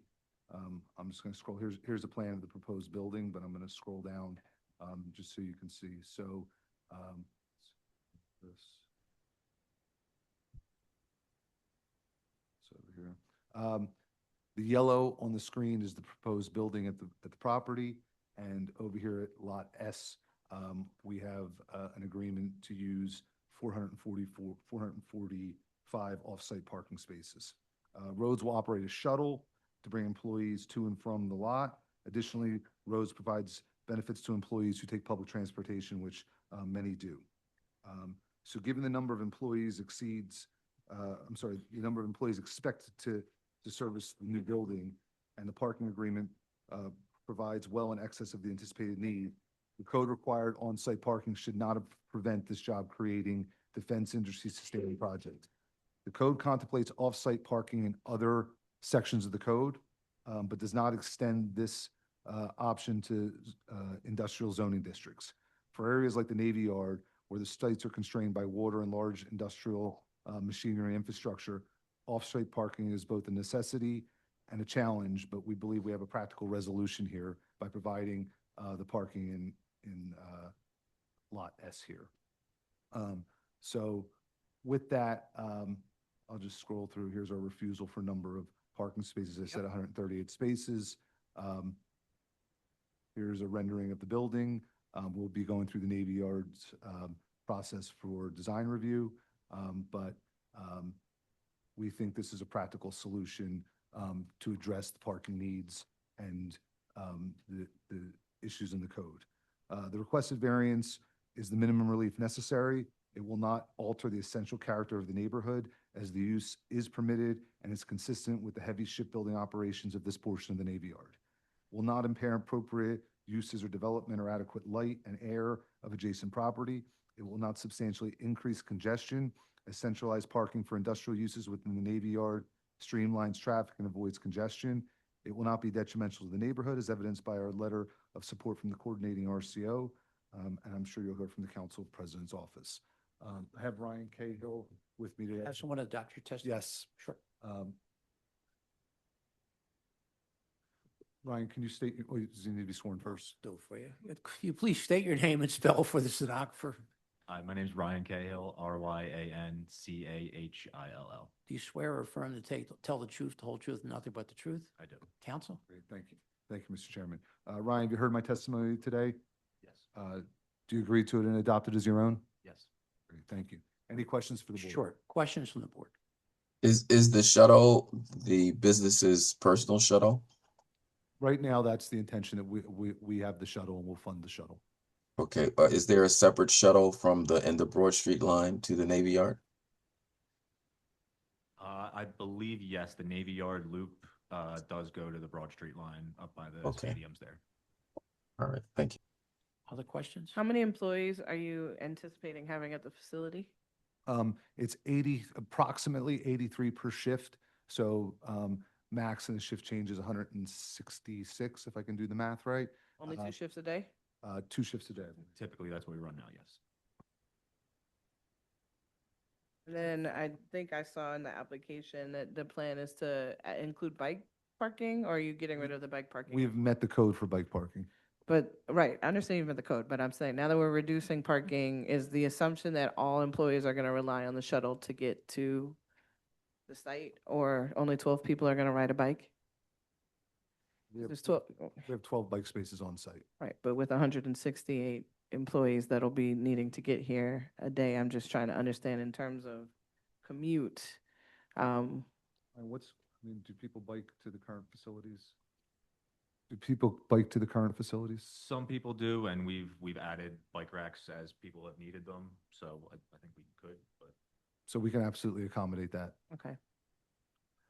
Any other questions? Questions from our attorney? None at this time. Questions or Chair. comments from the virtual audience? Yes, Chair. I have one hand up by the name of Brianna Wakefield. I'm going to allow them to speak. Good afternoon, everyone. Hi, could you please state your name and spell for the stenographer? Yes, Brianna Wakefield, Brionna, last name Wakefield, Wakefield. Do you swear or affirm to tell the truth, the whole truth, nothing but the truth? I do. Okay, please, you have comments about this? Yes, I am a staff attorney for Council President Kenyatta Johnson, and sure. he is in support of this. Okay, thank you very much for taking the time to call us. Anyone else in the audience? No, Chair, there are no more hands at this time. Planning Commission? Nina Solomonic with the Planning Commission. The comprehensive plan recommends no change to the current I-2 industrial zoning. The appellant has shown that the parking variance will not have a detrimental impact to the surrounding area because of the parking lot adjacent to the site to be leased by the appellant. The Planning Commission recommends the board grant the requested variance for required parking. MI 2026-003-295, 4703 Basin Bridge Road. I vote yes. Michael Johns, my vote is yes. Tanetta Graham, my vote is yes. Ryan McAdams, my vote is yes. Hi, Wynn, my vote is yes. Okay. Thank you very much for your time. Sure. Appreciate it. Okay, so everybody knows we're now going to go to the two cases. We have, two of our people are removing themselves from this case, Kenetta Graham and also Michael Johns. They will not vote on the case. Right. And to give a little idea of how we want to structure this, what we're going to do is we'll hear 2012 first, right? Is it 2012, am I right? Yeah, 2001 first, and then we'll hear the second one, right? And what we're going to do is we'll hear them both together, but then we'll hear them separately. But then when we get through, we'll take it to the audience as one project. All right, so you'll hear the first one, and then you'll hear the second one, and then we'll take it to the audience for comments. Mr. Chairman, the first one is 2401. 240, thank you. Ms. Pritzker, Yes, could you please come on and just state your name? yes, Rachel Pritzker. Ms. Pritzker, could you identify your client and the relationship to the property? Yeah, so the client is PHA, Philadelphia Housing Authority. They own the property. Right, and you have all your documents in and things of that nature, am I correct? Yes. All right, so you're going to present 2401 first, Okay. right? And then we'll come back for the other one, okay? Okay. Please proceed.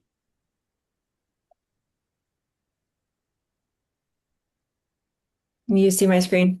I can. Okay. So as mentioned, we're going to start with 2401 to 71 North Dover. It also includes 2400 and 2470 North Newkirk Street. Just going to share the refusal. This project seeks approval to relocate lot lines to create two lots, parcel 8.1, which is over 33,000 square feet, which accommodates the multifamily building we'll discuss, and on-site parking and improvements, and parcel 8.2, approximately 67,000 square feet of lawn and open area, one deeded lot comprising of 72 OPA counts at 2401-41 North Dover and 2400 to 2470 North Newkirk, currently owned by the Philadelphia Housing Authority, under a single deed of condemnation, which is included in the packet. This project proposes an attached multifamily building containing 36 dwelling units and 15 accessory off-street parking spaces on a surface parking lot, 12 bicycle parking spaces and landscape screening. And this implements a PHA approved redevelopment plan issued through a competitive HUD rental assistance demonstration, which is called RAD, Request for Proposals RFP, consistent with the Philadelphia 2023 Comprehensive Plan for the North District. It also includes the widening of Dover and Newkirk streets, which will happen during the construction to provide additional off-street parking for residents. The two refusals on the screen, one is for the parking for the attached multifamily use. It cannot be obtained without a variance, as it has to be accessed via shared driveway, alleyway, or rear street, with no abutting on-street parking per section 14803(1)(c)(1). We're providing 15 spaces of a surface lot as cited on the plans, which we'll go through. And this also requires a use variance. The property zone RSA 5, which doesn't permit multifamily. The proposal for this application is 36 proposed dwelling units. Just gonna go through the application.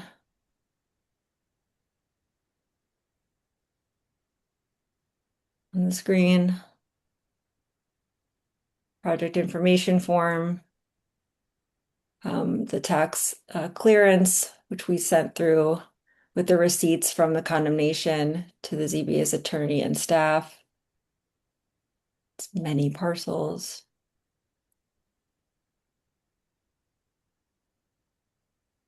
This is a copy of the deed,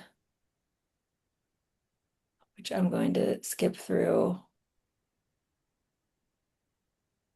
as it is, I think, 100+ pages. So why don't we go to the plans and the photos? Yep, trying to scroll down to that.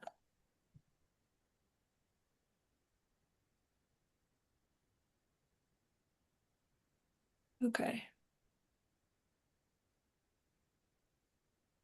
So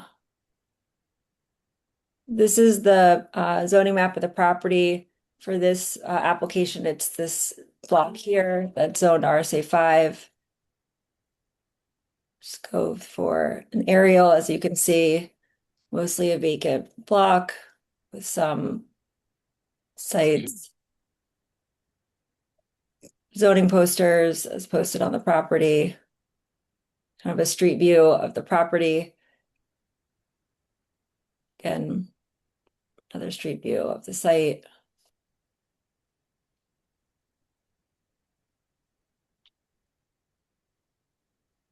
Just to go to the hardship, and then we'll have our architect come on with the plans. Under the Philadelphia Code, as the board knows, the board must grant a variance where literal enforcement would impose an unnecessary hardship. The property spans an entire city block between West York Street and West Cumberland Street and consists of long, narrow parcels without alleyway access or rear street on which on-street parking is prohibited. Aerial imagery shows that these sites remain vacant even as recently as July of 2025. With no existing development that has been adapted to conform to the code. The applicant did not create the lot configuration, the RSA 5 use classification, or the 36 multifamily plan, which are all based on PHA guidelines, competitively procured RAD applications and RFP redevelopment plans, which include mandated unit count, accessibility requirements, and on-site parking.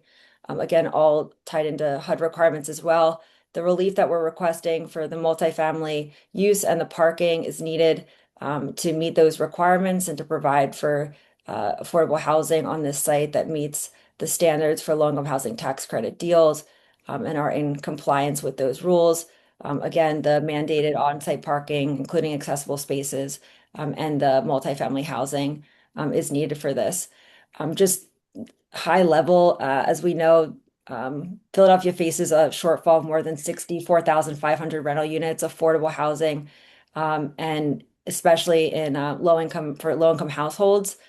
So about 16% of homeowners spend more than half their income on housing. So this not only ties with sort of national needs, local needs, and also the mayor's $2 billion home plan. Also important for North Philadelphia and Strawberry Mansion, which face a disproportionate longstanding housing shortage. Even as block-long sites have sat vacant for years.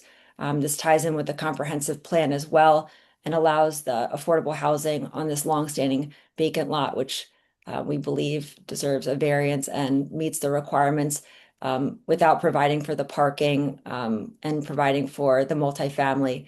It's not a feasible affordable housing development project for this block in particular. We believe that's the least minimum variance to meet the code and also to be eligible and meet with a competitive 9% credits.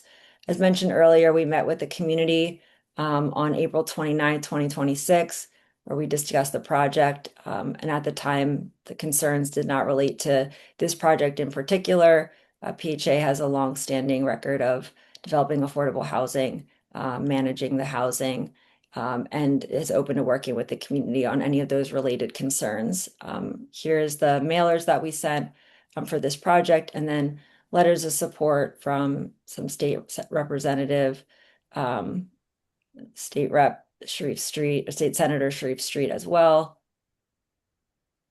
The Laborers International Union of North America, Representative Harris, who spoke before and also is the president of the 28th Ward Democratic Committee. And this was just some of the back and forth that we kind of already discussed related to the continuance that was requested and our willingness to continue to work with the community. If we could bring on our architect, Sure. Darrell Edwards, he should be in the audience so that he can go through the plans, and then we're happy to bring on our PHA representatives to swear in the testimony and answer any questions that the board may have. Can the architect please raise his virtual hand?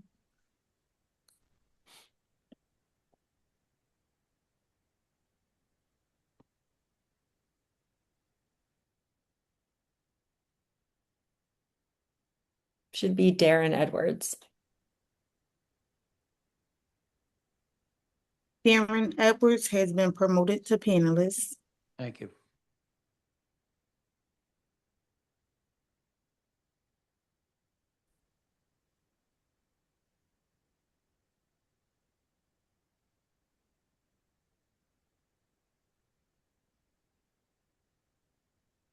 Darren?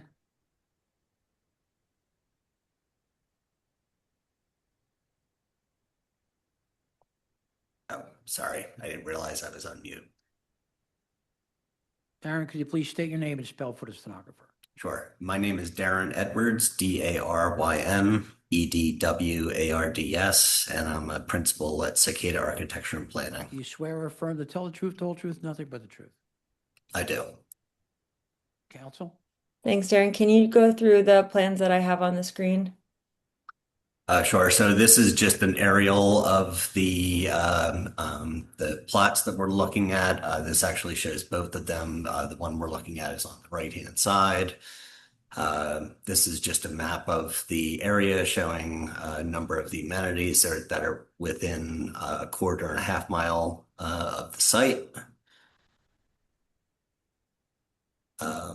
And then, so this is an aerial. The kind of purple rectangle to the right is where the multifamily building will be built.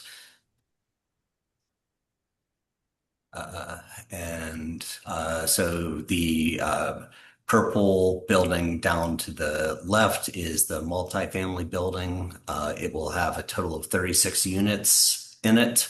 11 of them will be one bedroom. There will be 4 accessible one bedroom units, 19 2 bedroom units, and 2 bedroom accessible units in this building. And then adjacent to that is an open play area, and to the top and left of that is an area for trash and biking, and where the transformer would be. And to the far right of the site is the parking lot. There'll be 15 total units. 3 of those would be accessible. And this is the first floor plan. The green units to the left are 2 bedroom accessible units. The pink staircases lead up to bi-level 2 bedroom units above, which we'll look at in a second. And then the purple units are the 1 bedroom units, some that are accessible and some that are not. And then to the far right is a community room for the residents of all of the project, and there will be a PHA management office in that area as well. So this is a look at the second floor. The pink units are bi-level 2 bedroom units, and the orange is a 2 bedroom flat. All of the units have individual entries from the streets. This is a request that we heard from the neighborhood, so PHA made sure to allow for that in the design of this building. Here's the third floor. The second floor is mostly living and dining, a kitchen area, and the third floor are the bedrooms. And here's what the units would look like. The typical 1 bedroom unit to the left. Again, the pink is the stairs that are separated that go up to the units upstairs, and then the green to the right is the 2 bedroom accessible units.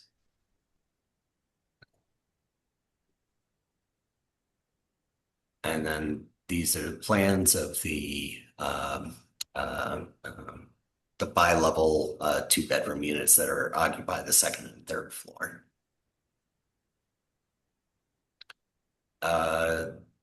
This is an elevation of what the building would look like along North Dover Street, and then to the bottom is just a blow up of part of that building to give you a better idea of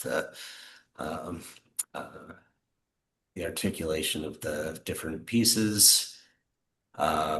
So this is a view standing on the north end of North Newkirk Street looking south. You'll see the community room on the front side, and then the residential goes along Newkirk Street. The play area is visible in the foreground, and then beyond that are the townhomes, which will be in the next project that we'll talk about. And then this is a view standing on the southern end of Dover Street. The townhomes are to the left, the multifamily building is to the right. And this is a view of the courtyard of the multifamily building. There's some landscaping strips and a way for people to get out of the back of the units to York Street. These are interior renderings of the lobby to the community room and a rendering of what the community room will look like. And another image standing in the community room. And then this is a interior rendering of one of the first floor 1-bedroom units standing in the living room, dining room. And then this is the zoning plan. We have already gone then through the the refusals. refusals. Yeah. We have all the documents, so. Yep. All right. Rachel, could you bring on the PHA rep to adopt your testimony? Yeah, it should be Zia Rahman. There's 3 individuals from PHA, but just for the purposes of that, if we can promote Zia.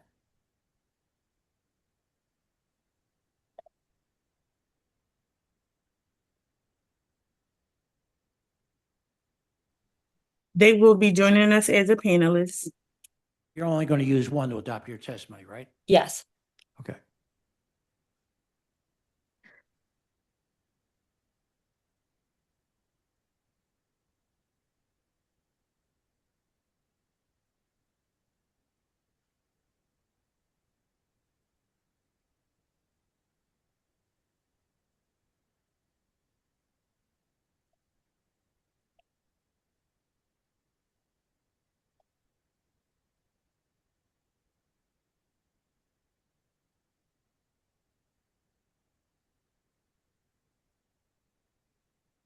Are they coming on?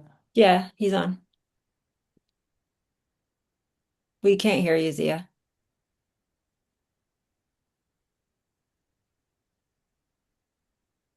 Zia, we can't hear you.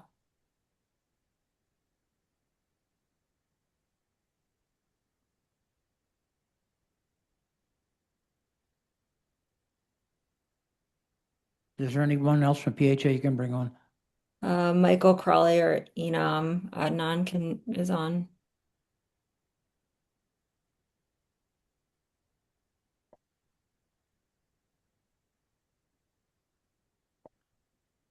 I don't see anyone in the virtual audience by either name.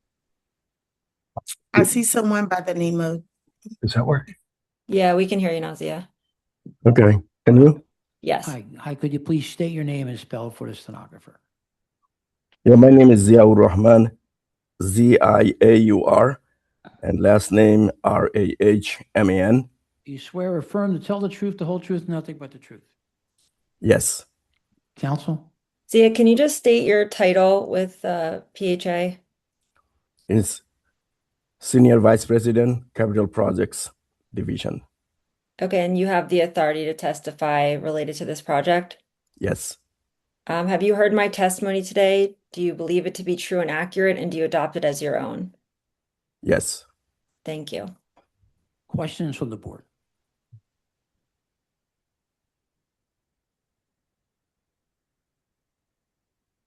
Questions or comments from our attorney? None at this time, Mr. Chairman. We're going to go on and present the second one, and then when we're done that, we're going to present them both at the same time to the board, to the community. Rachel, start your second presentation, please. Sure.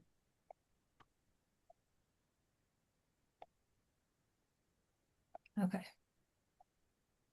You see my Second screen? presentation is MI 2026-000200, 2416 North Dover Street.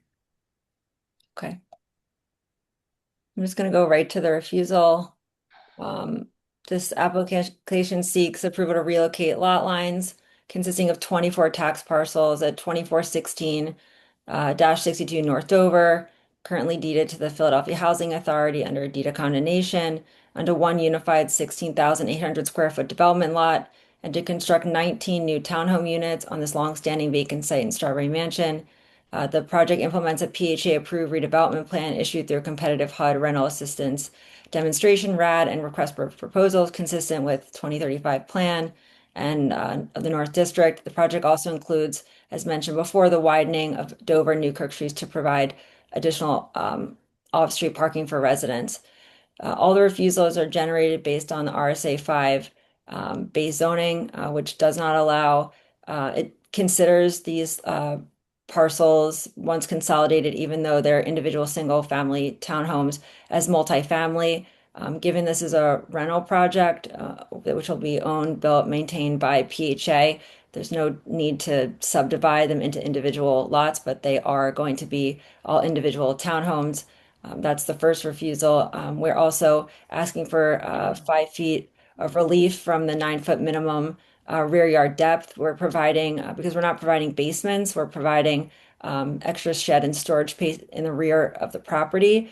The basements are not being provided mostly because of the cost associated with doing that in order to keep them for affordable housing and keep the construction costs low. But we wanted to provide that additional storage space, so we need to show 5 feet in the rear for that. That's the ask for the side, for the rear yard. And then because of that as well, we are supposed to have only 75% maximum lot coverage, given this is considered an intermediate parcel, although we're proposing a slight increase from that to 83%. So two mostly de minimis dimensional relief requested from variances. And then again, it is 19 single family homes, but they're on one lot. So that is the other consideration for use. I'm going to scroll down past some of the application and the tax information and tax clearance, which is all included in the packet and has been submitted to the board. Just going to go through the aerial.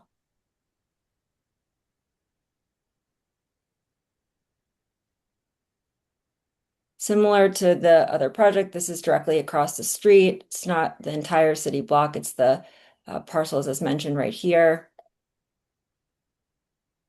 Again, an aerial view where the 19 townhomes will be, which is at the rear for the across the street from where we just proposed the multifamily homes. Zoning posters, same situation here. This is where in the code we don't comply. As mentioned, the property spans most of the front of this block, the rear yard and the requests and the additional lot coverage are due to adding storage in the rear, which we believe will actually complement the project. And again, the use variance requested is because we're putting the single family homes all in one lot instead of creating 19 individual parcels, which does not make sense for this applicant and the ownership structure. Again, we had the RCO meeting, as previously mentioned, on April 29th. And we have the same letters of support. Just so the board's aware, these projects were presented to the community together. So we didn't have two separate meetings to go through two separate projects. We showed both the multifamily and the townhomes in one project. Same letters of support. And some of the correspondence that was discussed earlier.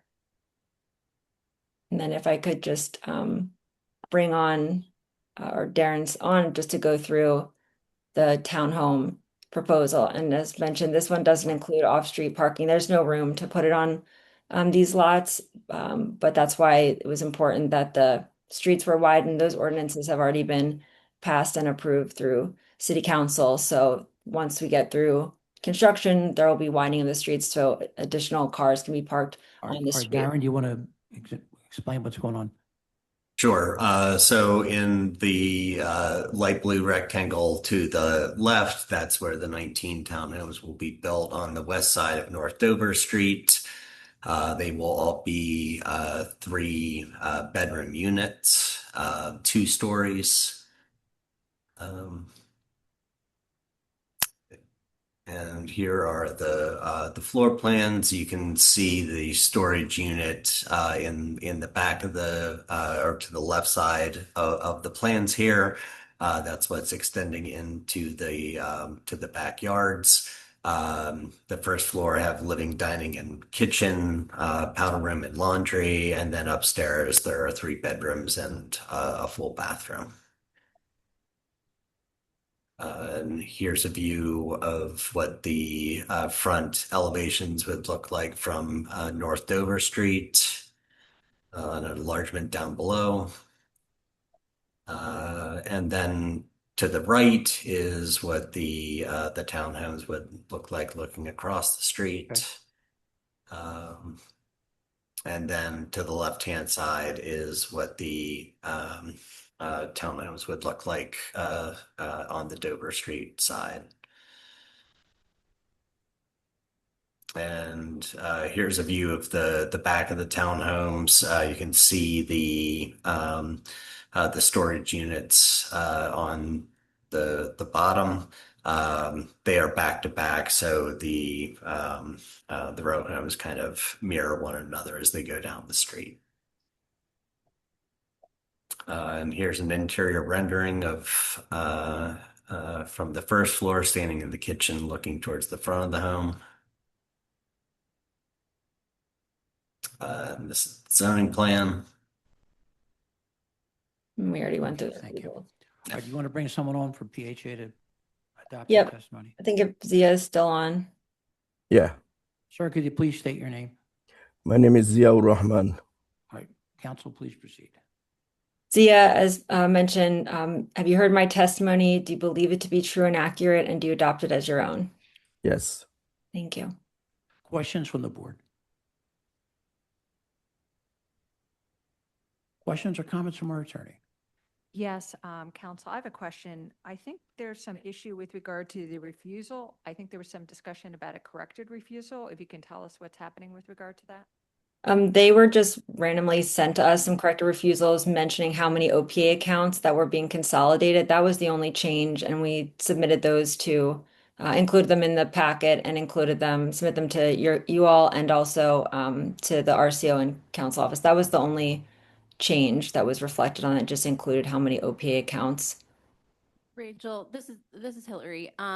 So the scope of the project in the application indicates that for 2416 there is a consolidation, and then I don't remember what was listed on the first refusal, but in the second refusal that was issued that updated the number of OPA accounts, it talks about a subdivision, which I think is actually referring back to 2401. But is there any, because there was a lot line adjustment plan, although it wasn't clear what was being adjusted, submitted with the application to LNI. So I just want to clarify what's supposed to be on this refusal, because I think that it does need to be corrected again. Unfortunately, I think there was what they added to correct one thing, they met and put it on incorrectly for another part. So Yeah, I mean, it was nothing we submitted to LNI triggered any of this, so I'm happy to talk to the examiner. They sent them yesterday randomly, we so asked for them because Okay. the parcels, when there's a different number of deeded and tax parcels, they're supposed to specify them, and they didn't. So we had Okay. requested them. So that's why they did them, but we did not request a change related to the lot, whatever lot adjustment is on here, but there was one indicated in the scope of work, but what they have on here seems to be for the wrong project. So, I mean, Darren, I don't know if you or our civil engineer can jump in on the consolidation component. Right. So the subdivision should be on the 2401 parcel, where the north end of that is being bifurcated from our property or from our project. Right, but for the 2416, is there any sort of lot adjustment that's part of that application? Because it seemed to indicate that in the information that was submitted to L&I, but it wasn't clear from the plan that was submitted what was if there was anything like that happening on this parcel or set of parcels. No, my understanding is that we were consolidating lots and there was no further subdivision on this project. So there was a request to consolidate all the lots that under the deed are under 2416. Yeah, that's what we're proposing is a Okay. consolidation. Okay, so then the refusal needs to be corrected to say that that's what's happening here. They took the wrong. It says, No, it's for 2401. It says says parcel 8.1 and 8.2 is what's being Yep. created. That's for 2401. but see on the bottom notes to ZBA, this one deeded parcel consists of, okay, so you're saying this needs to say for the consolidation Yes. of the, okay, so they took the wrong language from this. Got it. Okay, yeah, I'm happy to deal with that with them and that can be Yeah, probably I done. can even send them an email today and just ask them to fix that. Okay. We just need it in order to vote. 'cause But we need the date we're of- not going to vote on that tonight. We need the date of the refusal to add as a proviso. So we just need a new refusal for that, but I'm happy to request Okay. request that. I'm not sure why that got changed. Okay. So. Okay, All right. Yeah. All right. thanks, questions? Hillary. Can I ask I know I declined a question earlier, but I do have a question. Okay. I have a question either for the architect or for PHA. There are 4 existing single-family homes on the block where you're intending to put the townhomes. And I want to know for the proposed townhomes, what's the height of those townhomes in relation to the existing house on the block? And are you continuously holding the existing cornice line?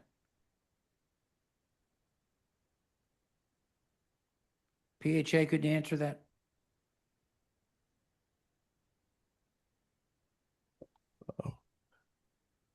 Yep.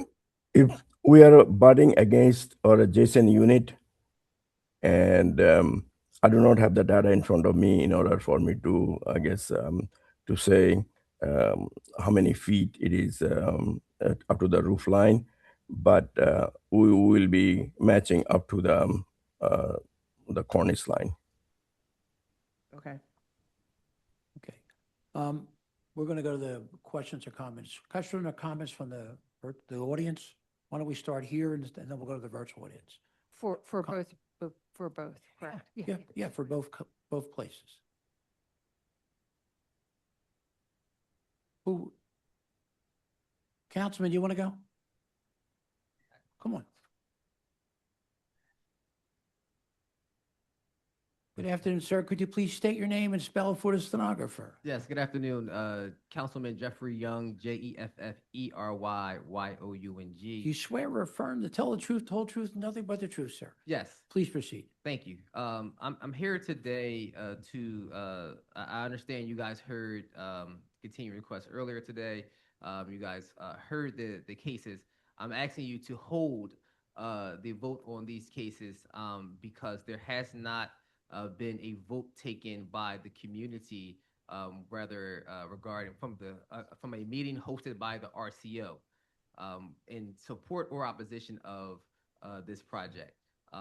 We're seeing that there are technical issues with the refusals and holding the vote until the community has an opportunity to weigh in does not unfairly prejudice the applicant because these applications for tax credits are due in February. So that gives enough time to have continued communication, as well as the attorney noted that there are other things that need to be done in order for this development to happen regarding streets and things like that. So it does not unfairly burden or prejudice the applicant to hold the vote until the community has the opportunity to weigh in on that. So, Thank you, sir. Appreciate it. Next person? Why don't we do that?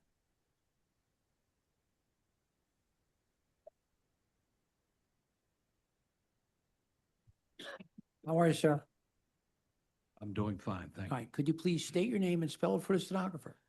Yes, Warren Marshall, Warren Marshall. Do you swear or affirm to tell the truth, the whole truth, nothing but the truth? Yes. I Please do. proceed, sir. Um, And if you could, what we try to do when we have a lot of people in a testify, keep your remarks to a couple of minutes if you could, and get to the point about whether you're for it or against it. I'm in total support of the project. Oh, thank you, sir. Thank you. The community in that area has been in the condition that you see it now for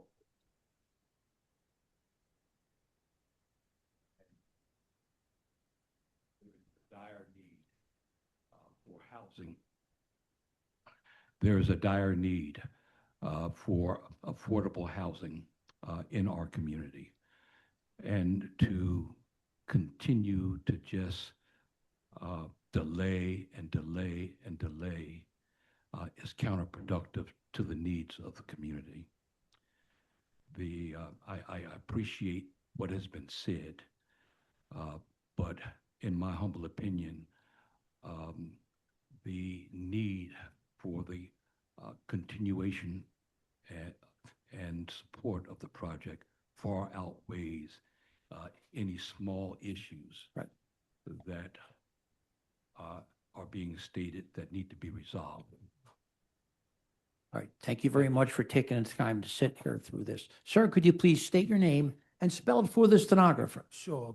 Good Get a little afternoon. closer. Good afternoon, Chair and Board. My name is Pastor Tyrone Williams, Tyrone, Tyrone Williams. Do you swear or affirm?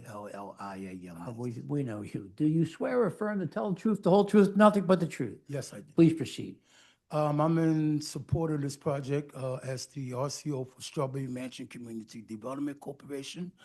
As Reverend Marshall Ford stated, this has come to North Penn Church a few months back in the winter under another developer, and it didn't go anywhere. And as he also stated, it's been blighted and empty for some decades, and it is a need, and it does support what is the mayor's initiative in the city, and we at the CDC support affordable housing, and we think this goes right up that line. Oh, thank you very much for your comments. Please state your name and spell it for the stenographer. Yes, Judith Robinson, JUDITH ROBINSON, long-term. I think I know who you are. Do you swear or affirm to tell the truth, the whole truth, nothing but the truth? Yes, I do. This project is a PHA badly managed agency. Let me say that up front. It's destabilizing a strong homeownership neighborhood. Strawberry Mansion has always had a very strong homeownership. And we have no farther to look than Gordon Street to show how increase in density using PHA housing has destabilized our community.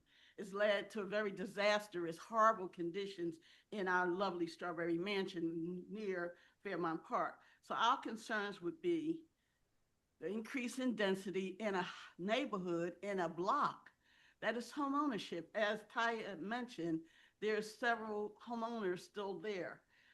So we would be concerned about that, and the parking, using land that is for housing for parking. We would be concerned about the tenant screening, increase in density, the bad management in this area. I think we need to allow the community to reshape this project. PHA has really inundated our community, taken a lot of land that we as a strong community could have home ownership if we would allow our professionals, such as myself, 40 years of real estate behind me, to come up with financing projects that could be of value to our community. This land has been vacant because we had the same representation, council prerogative overruling community. So I would appreciate, and I heard that you're going to go on, so I'm not going to belabor this issue very much, but PHA has very much destabilized our community. Thank you very much. Who's next? Oh, hi, how are you? Could you please state your name and spell for the stenographer? My name is Carla Robinson, Carla, last name Robinson, Robinson. Do you swear or affirm to tell the truth, the whole truth, nothing but the truth? Yes, I do. Please proceed. I agree with this project. I was born and raised in a neighborhood. I'm a member of North Penn Baptist Church. I went to school there. And growing up, I'm 57 now. I know I look good, but I'm 57. And I wish I could have say the same thing, but go ahead. and I have never seen my community in the shape that we're in as far as housing. And I understand what the wonderful lady before me stated about ownership. And I think that we've had that time that it was going to get done, it would have gotten done. I would love to see the rebuilding of our community. I think we can still get all of the funding, all the programs that we need. I think this housing is needed, and it's needed now. Thank you very much. We appreciate you coming in. Will you please state your name and spell for the stenographer? Altrina Nixon, Altrena, Nixon, Nixon. Do you swear or affirm to tell the truth, the whole truth, nothing but the truth? I do. Please proceed. So as I said, my name is Altrina Nixon, and I am 100% in support of the project. I'm a lifelong Philadelphia resident, North Philly, from 24th and Cumberland. I'm also a business owner on 29th and York. So I would love to see some development on Dover Street. As everyone has said, it's been sitting like that for many, many, many years. We need the vibrancy, we need the development, we need the jobs that will bring to our area. Thank you. Thank you. Thank you. Ma'am, could you please state your name and spell for the stenographer? Yes, good afternoon. My name is Anita Roberts, Anita Roberts. Do you swear or affirm to tell the truth, the whole truth, nothing but the truth? Yes, I do. Please proceed. Yes, I'm pretty much really here 100% to support that neighborhood. This is supposed to have been done like almost 10 years ago, and it hasn't. I'm also a community rep there for Ward 28-7. I would love to see that neighborhood gets beautified, because if I have to represent it, I wanted to see I wanted this be beautified, because I'm a committee person. Right. Also, going back to even with Jeffrey speaking about pushing back, we don't even see him. So if we family, but we don't see him, for him to even get up here to say that we should push anything back. I don't think we should push anything back. Well, thank you very much for taking the time. Representative? State Representative Keith Harris. We just say your name. We've already been sworn. Yes, thank you, Chairman. Yes, listen, I have sentimental reasons also for this development. Also, my brother died on that block in 1988. And it's been blighted since a long time. I bought a resident of that 100 block today. He had to leave though, he was here in the first testimony, but he had to go. Look, this city the cities is just being reestablished now, re-solidified. Now, I grew up in a dense community, which all my life I was been in this community. So cities are dense. Yes, that's normal. It's natural, and so let's bring back the vibrancy of our community. The mall, Strawberry Square, is dying. It needs the residents, and so that the mall can start, spurring up businesses again and interest and people shopping there, because we can't have a mall that the community needs to die. So we appreciate you listening to us, and we hope you support this project. All right. Thank you so much, Far. You can come back up you would try to keep it to a couple of minutes. And try to get the mic nice and close to you. So, Just do me a favor, just state your name. You've already been sworn. Odessa Tate, Please proceed. there is no denying that we need development in our area, and that is not the contest here, right? The contest is that the Philadelphia Housing Authority remissed on coming back to the community with a plan that they said that they will put together in terms of managing and ensuring that the neighbors and the representatives or the people that are living in the homes would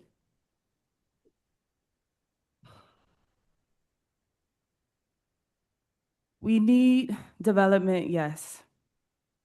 But the intentionality of just coming into the community, doing what you want to do without supporting it's irreverent to us. It's hurtful. They said that they would come back to the table to discuss the issues surrounding Gordon Street, surrounding other developments, and people really have an issue with what's happening with those properties. All we asked them to do was to come back to us, formulate a plan, and they said that they would go back and formulate a plan for the community to ensure that everything is functioning properly and that we don't have disorder and that we don't have chaos. So it's not a matter of just coming here and stating that is not what we want. That's not the case. We just want PHA to be accountable, not give us the runaround and come back to the table as they stated. And then the documents that I sent to you all regarding the meeting, the statements that were suggested, that all is there. There's no reason why we should have to do this. And I understand everyone. I agree with everyone. All right. Again, we are not opposed, but PHA should not be able to get away with not coming to the table with us and ironing out these issues and ensuring that we have stability in our communities and that we're not replicating things that are happening in the surrounding areas. That's all we're Thank you asking. very much for your input. Thank you. Sir, could you please state your name and spell it for the stenographer? Sure. My name is Curtis Wilkerson, Curtis. Last name Wilkerson, Wilkerson. Do you swear or affirm to tell the truth, the whole truth, nothing but the truth? Yes. So I am here as a Director of Strategic Initiatives for the Philadelphia Housing Authority. I just would like to say that this is a project that is meaningful. This is a project that is supportive of the community. I think we had numerous residents who have spoken to how good the project is and how good it would be in terms of benefiting the community. Along with this project, PHA is willing to do a community event park, which is along 27th New York. There's insurmountable support for that project as well. There is a home ownership component to it as well. So I think that this project should be approved. Thank you very much for sitting here, and we appreciate your input. Is there anyone else? Is there anyone in the virtual audience? No, Chair, I see no hands at this time. All right, so Chairman, I just would like to make a quick clarifying comment. please try to make it quick. Yeah, very brief. So just wanted to share that there's no homeowners currently on this block. They are also providing a 30 homeownership units through the land bank with a different developer, so that there is going to be homeownership involved in this neighborhood, which the community is aware of. They've met with us and them on that. Again, there is support for this project, and just so that we understand the timeline, the councilman said February. However, you have to do a intent to submit meeting for LIHTC credits in November, which is required before the February applications. So it is the November timeline. Just want to get that clear. And then just so people understand the size of this, it's a 1.3 acre site. So we could fit, if this was RM1, 120 units on this site. We're proposing 19 townhomes and 36 units, parking and green space. So I just, on the comments of any kind of over densifying, it really isn't an over dense parcel. And we did have 2 meetings, and we've expressed ability and willingness to have it as long as it was limited to this project in particular. Okay. So, thank you. Planning, would you please vote on both? Ina Solomonic with the Planning Commission. This is testimony for 2401 first, because they're going to be separate. The comprehensive plan recommends no change in zoning to the current RSA 5 residential single family. The proposed density is in keeping with the lot space required for single family in RSA 5. This is a proposed affordable housing development. The comprehensive plan recommendation 123 calls to promote the development of affordable housing. The Planning Commission recommends the board grant the requested variances for multifamily and parking access. Okay.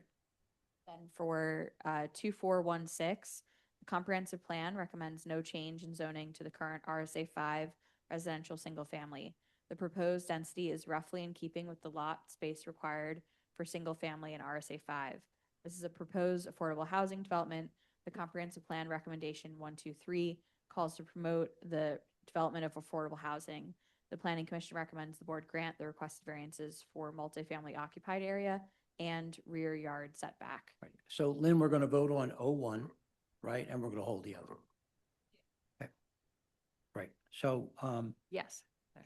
MI 2026-000-198, 2401 North Dover Street. I vote yes with proviso per refusal dated May 5th, 2026. Ryan McAdams, my vote is yes with proviso. Taya Nguyen, my vote is yes with proviso. Emily Persico, my vote is yes with proviso. And we have to continue the other, we're going to look for a week. All right, so MI 2026-000-200, 2416 North Dover Street. This case is closed, and we will vote on it next Wednesday at 9:30 a.m. Let's do 9:30 a.m. Okay, we'll do it 2 o'clock. 2 o'clock, Yeah, and it's August 5th. Yep, okay. Thank you, everybody, for coming out. We're going to take a 5-minute break while the room clears.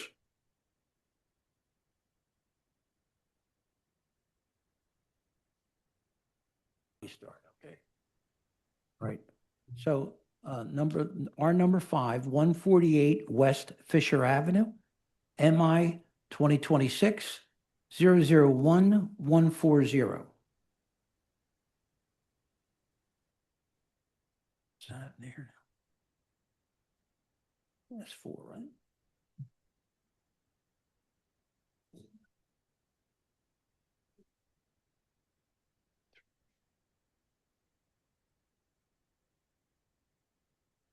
Counsel, could you please state your name and spell for the stenographer? Alex Goldberg, ALEX-GOLDBERG. Do you swear or affirm to tell the truth, the whole truth, and nothing but the truth? I do. Counsel, could you identify your client, their relationship to the property? Sure. My client is Korean Community Development Services Center. It's the owner of the property, and its executive director, Don Yu, is sitting to my left. And our vice chair has a few questions. Good afternoon. Have you submitted your documents and exhibits 5 days in advance of this hearing? I have. And do you waive the reading of the refusal and stipulate to its accuracy? I do. All right, thank you. You can share your screen and proceed with your case. Okay. We are here seeking the legalization of an existing 2-unit structure that was previously permitted to rent both units legally. There's rental licenses on file stating as such. This property is owned by, as I mentioned, the Korean Community Development Services Center, which is a nonprofit that works with the immigrant community and the Olney community of North Philadelphia. They have housing assistance programs, immigration support, and early learning center programs for immigrant children.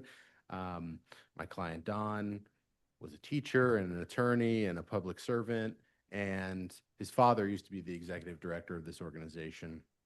Don took over in 2024, and let's just say we're going through the process of cleaning up some licenses and permits on properties owned by the organization. This is one of them, and it's currently occupied, both units, both by single individuals. They've lived there each since 2019. They're very happy living there. They would like to be able to stay. Don's organization charges each of them under $900 for their 2-bed, 1-bath units. But the rental license fell out of compliance in 2016. It was discontinued essentially in 2019. Don is going through the process of trying to renovate some of his properties, and in applying for a grant to pay for the renovation, they wanted proof of zoning, and we went down the rabbit hole of this rental license is inactive, so we need to go through this process. So you see the refusal on your screen for the 2-family household living in the RSA 5 zoning district. We did meet with the coordinating RCO on May 21st. It was a positive meeting. Many of the neighbors acknowledged that this has been a 2-unit dwelling for as long as they could remember. There was no one there in opposition, and importantly, the neighbors that were there acknowledged that the 2 individuals that live in the units were pleasant and had not been disruptive to the community whatsoever. This is the explanation from the RCO of essentially what I just referenced. This is a property history. So this is a rental license under the prior owner for those 2 units from 03 to 2016. So we know at some point L&I had inspected this property and approved it to be used as such. Of course, if we need to obtain a new CO to get a new rental license, we will do whatever it takes. There are several other RSA 5 properties in close proximity, including 5306 Water, 124 Delphine, 100 East Tabor, as well as 8 other properties within a 1 or 2 block radius. Here's a zoning map. You can see where we are sort of just off the corner there. There is a parking space in the rear accessed by a shared drive aisle you'll see a photo of. Technically, Unit 1, the first floor unit, has access to that or has sort of the right to use it, but neither of the individuals that live here have a car, so it's just empty. Here's the photograph. So this is the front of the property. This is the rear. Here's our posting. The right on West Fisher and to the left. Interior photos. These are listing photos from prior to the individuals living there, moving in 2019. So Don's trying to renovate it, but you can see it was empty at the time. 2 hot water meters, 2 furnaces, 2 gas lines. Clear evidence that 2-unit use is active and has been active. Clearly, these are not new. Here's the floor plans. Both units enter from the front of the property. In the middle diagram on your screen, there's a common vestibule mudroom situation. You have a unit on the first floor, and I think I said 2-bed, 1 bath, but 1 bed, 1 bath, my apologies. But you have a kitchen and living and a bathroom in the middle, and then a bedroom in the rear with a small deck. And then upstairs, you have, essentially the same layout. Again, both of those units they're about 650 square feet. They're being rented for $875. And the garage is accessed from the shared driveway in the rear. Here's the RCO meeting notice. Again, we met with the RCO on May 21st. Mailing certificates. The application for the variance. The deed to the property. And their certificate of tax clearance. With that, I'd like to ask my client to adopt my testimony. Sure. Could you please state your name and spell for the stenographer? Yes, sir. My name is Donald Yu. First name is spelled D-O-N-A-L-D. Last name is Yu. That spells Y-U. Do you swear or affirm to tell the truth, the whole truth, and nothing but the truth? I do. And your father was Dr. Yu? Yes, that's correct. I think I should recuse myself. I might have been on his board at one point. Really, Mr. A little bit, Bergman? yeah. Well, maybe. Well, I would like, afterwards, I would love to connect with you. You're not the only person that has surprised me and things like that. Okay. Sorry. That's okay. Where we leave off at, did he, Not yet. okay, go ahead. You can adopt your I don't testimony. know. I think he was sworn in. Okay. Don, did you hear my testimony today? I did. Was it true and correct? Yes, And you adopt it as your own? I do. Thank you. Okay, questions from the board? Who has access to the garage? Is it just the first floor unit? Just the first floor unit. They don't have a car, so in reality, no one uses it. Okay. And then what's the plan for the 2 units for trash? So currently, the trash is stored at the front of the property because that's where they both go in and out. There's space there on a small concrete pad in front of the building structure. The cans are there now. The property is closely managed and trash hasn't been an issue. I think we'd be willing and happy to have an enclosure there for the cans to go inside of, if the board is inclined to ask that of us. Okay. I would, because trash, the cans in the front doesn't make the Yep. block look I know nice. that that's Yep. not the Yeah. preferred, but Just for aesthetic. oh, for so. sure. Okay. Any other questions from the board? Questions from our attorney? Oh, I did have another question. Oh. There is a basement to the property, right? So we're kind of built on a slope, so the garage is kind of in the basement. It's sort of lower down. So for the utilities though, for the second floor unit, do they have access to the meters? I believe that both meters are in the basement. Don, do you know? I know, and Don's property manager, Ariane White, is in the virtual audience. So if Don doesn't know, we can ask him. I don't know. I don't know the answer off the top of my head, but yes, our affordable housing director is on the Zoom. Arian, do you know? Wait a minute, we got to bring Oh, her I'm square sorry. around. What's the name? Ariane White, Arion. You see Ariane White has been allowed to speak.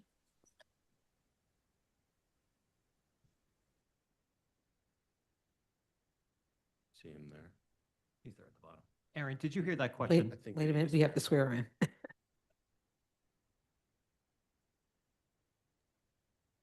Ariane White, Unmute. please turn your okay. Hi, can you hear me? Yes.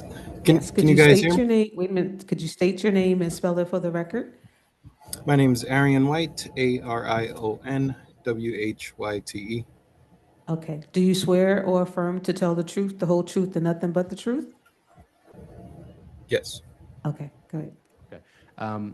Ariane, I'm not sure if you heard, but Board Member Nguyen asked a question about access to utilities for each respective unit. Do you know, I guess, do you want to restate? Sure, I think the Sure. question was understanding that the first floor unit had access to or had exclusive access to the garage. My question was about access to utilities and meters for the second floor unit.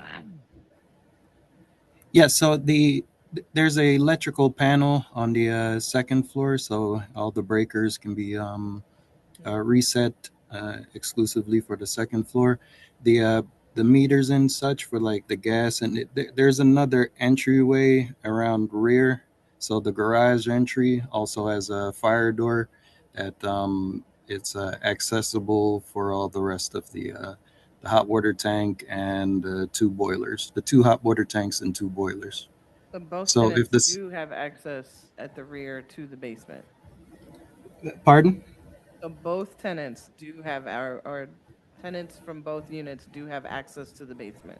To the rear. Yeah, yes, both can have access. However, the first floor tenant has a doorway, a locked door that can go downstairs and enter. Yes.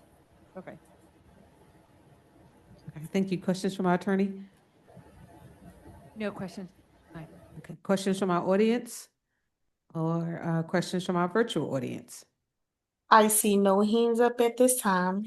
Okay, Planning Commission. Ina Solomonic with the Planning Commission. The comprehensive plan recommends no change to the existing RSA 5 residential single-family attached zoning. The appellant has not shown that the property cannot possibly be used in strict conformity with the zoning code and that a variance is necessary. The Planning Commission recommends the board deny the requested use variance for two-family dwelling. So just to quickly respond, I mean, the two units are there. I think there's a clear hardship in reverting it back to single family use after a rental license stating that the use began in 2003. So I do believe that, they're strictly conforming with the code there would be a hardship. Okay, thank you. MI 2026001140, 148 West Fisher Avenue. My vote is yes. Ryan McAdams. Proviso for the trash. Can you proviso a trash enclosure or? Trash inside. Oh, interior trash. Okay, I'm sorry. Let's do it again. MI 2026001140, 148 West Fisher Drive Avenue. My vote is yes with proviso, interior trash storage. Michael Johns, my vote is yes with proviso. Ryan McAdams, my vote is yes with proviso. I win. My vote is yes with proviso. Thank you, council. Thank you. Nice meeting you. Nice meeting you too. Okay, sure. Number 5, MI 2026-001-141-516 West Lycoming Avenue. Alan Knockhamson is the attorney. Alan, you were here this morning, am I correct? Yes. All right. We just lose track after a while here. Could you please just state your name Alan Knockhamson. And could you identify your client in relationship to the property? My client is Stephen Morris, the owner of the property. And our vice chair has just a few questions. Good afternoon. Have you submitted your documents and exhibits 5 days in advance of this hearing? Yes, we have. And do you waive the reading of the refusal and stipulate to its accuracy? We do. Okay, thank you. You can share your screen and proceed with your case. It's almost a carbon copy of the previous matter that Mr. Goldberg argued just now. We're trying to legalize a 2-unit dwelling. I suspect you'll have the same proviso in terms of garbage storage as well. And we don't have basement use or bedrooms in the basement. So during my presentation, we'll review the 12 exhibits, and then at the conclusion of it, I'll ask Mr. Morris to virtually raise his hand and be sworn in. This is an RSA 5 property. It has a long history of this multifamily use. My client bought it this way. He bought it in 2023. It was advertised as 2-family dwelling.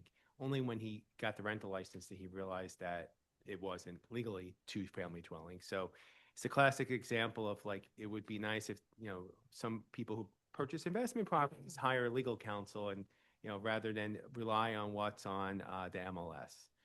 So we have a letter of non-opposition. It was overwhelming non-opposition, not support, but non-opposition for this project. We also have a petition of nearby neighbors. We have the listing, which shows that this was advertised as a 2-family dwelling. So again, my client didn't do this on purpose. Trust me, I don't think anyone would want to go through the 6-month process voluntarily. Maps of the area. We also have diversity of zoning classifications. We are RSA 5, but we're near RM1 and ICMX and CMX2. Not out of character to have nearby multifamily. This is Reese Street. I have 4101 North Reese Street, 4110 North Reese Street, and then nearby 4063 North 6th Street are all, my understanding, non-RM1 properties, which are RSA 5. They're multifamily in nature. So here's actually Reese Street, and then here's 6th Street, just as an example. Photographs of the property. This is the front of the property. I'll have my client confirm this, but I do believe that garbage is stored on the porch in the front. So I heard, board members Graham's comments, not surprising. So I'm just, I understand the proviso that will be proposed.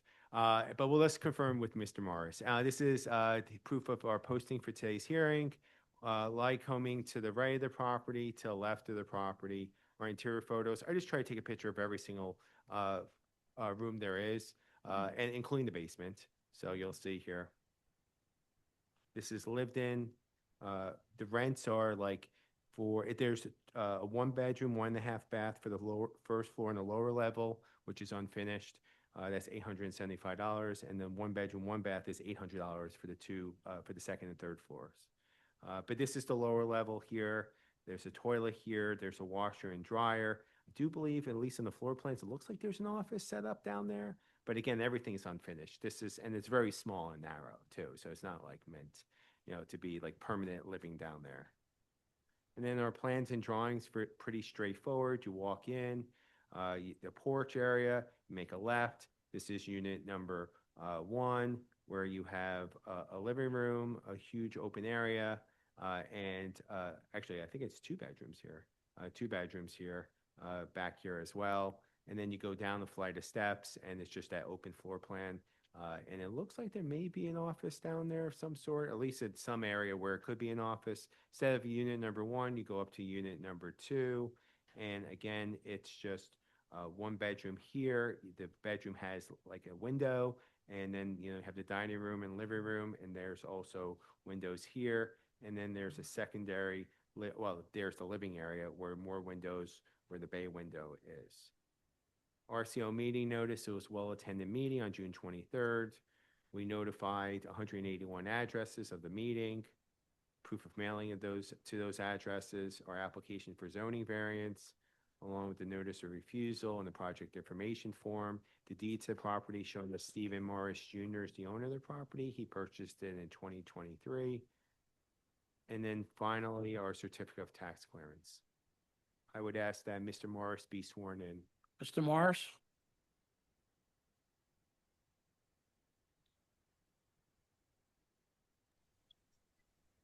Mr. Morris, if you are in the virtual audience, please raise your virtual hand.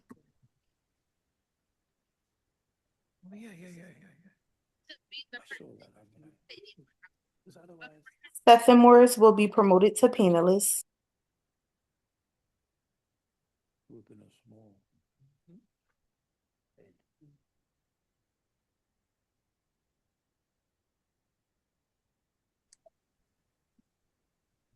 What are you gonna do with the trash inside? Hello, Hi, sir, could you please state your name and spell for the stenographer? Stephen Morris, Stephen Morris. Do you swear or affirm to tell the truth, the whole truth, and nothing but the truth? Yes, Counsel? Yeah, Stephen, you heard everything I had to state today about your zoning matter. yes. Is it true and correct? For the first floor, it's not 2 bedrooms. That back was a bathroom. Okay, so my apologies. It looked like a bed in there, so. Yes, no, the back was the bathroom. And we did discuss about the trash. The first floor unit, they're going to start putting it in the backyard that they have access to. And then the second floor, we have a storage upstairs for that. Okay, so you have no objection to? No, not at all. To trash stored inside. And then Yes. finally, my third question, you heard everything I said, and now do you adopt it as your own testimony? Yes, I do. Okay, thank you. Questions from the board? Yes, for that upstairs trash storage, is the plan to do a ventilated closet? Yes, there's a closet up there. Yes. But is it ventilated? I am not sure about that, but it could be done if it is. Yeah, so I think if you Yes. want to have them store the trash on the second floor upstairs, Mhm. you need to do a ventilated trash closet. Yes. And then I saw that the first unit or the lower floor unit had washer and dryer in the basement. Is there a washer and dryer for the second floor unit? And if not, do they have access to the basement? So there is no washer and dryer currently in the second floor unit. We don't have tenants in there currently. I wouldn't be opposed to putting a washer dryer up there for them, but there's also right across the street a laundromat, and then around the block another laundromat. Okay, well, I mean, we're not dictating it. I just Yeah. asking. Okay, I was just Between the two. Yeah. yes. And so is there this this office space in the basement? What was that about? Oh, that's just like a room that's in the basement. It's currently not being used. The basement is for like the first floor unit. They have access to the basement. Okay. It's just like a extra room. So you're not opposed to no household living in the basement? Oh yeah, absolutely not. Okay. Other questions? Questions from our attorney? Not at this time, Mr. Chairman. Questions or comments from the virtual audience or the current audience here? I see no hands at this time, Chair. Planning Commission? Nina Solomonic, the Planning Commission. In 2019, the zoning map was amended from RM1 residential multifamily to RSA5 residential single family attached at this location in accord with recommendations from the comprehensive plan and with support from the community. The appellant has not shown that the property cannot possibly be used in strict conformity with the zoning code and that a variance is therefore necessary. Planning Commission recommends the board deny the requested use variance for two-family dwelling. MI 2026-001-141, 516 West Lycoming Street. I vote yes with proviso. Trash stored inside, no household living in basement. Michael Johns, my vote is yes with provisos. Tanetta Graham, my vote is yes with provisos. Brian McAdams, my vote is yes with provisos. Hi, Owen, my vote is yes with provisos. Okay, thank you. Number 6. Thank you so much. All right, thank you. Number 6, MI 2026-001-288-6506 Frankfurt Avenue. Okay, you got the one after that? Yeah, I have the one after that. Okay.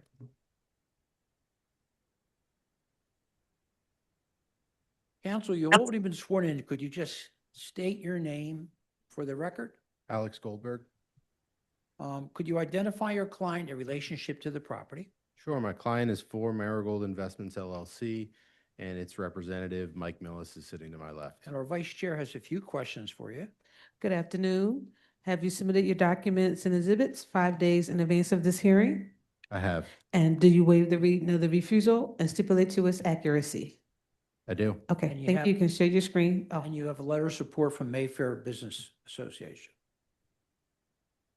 And the coordinating RCO submitted one as well. Okay, yep. RAC, is that RAC?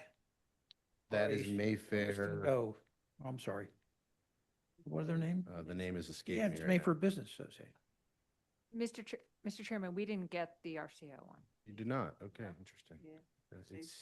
It's Maystar Civic Association, I think it's it's under in the that. materials that were submitted, but I can forward you. The Mayfair Business Improvement District, Okay, okay. but not, I'll- not the Mayfair Civic Association. Share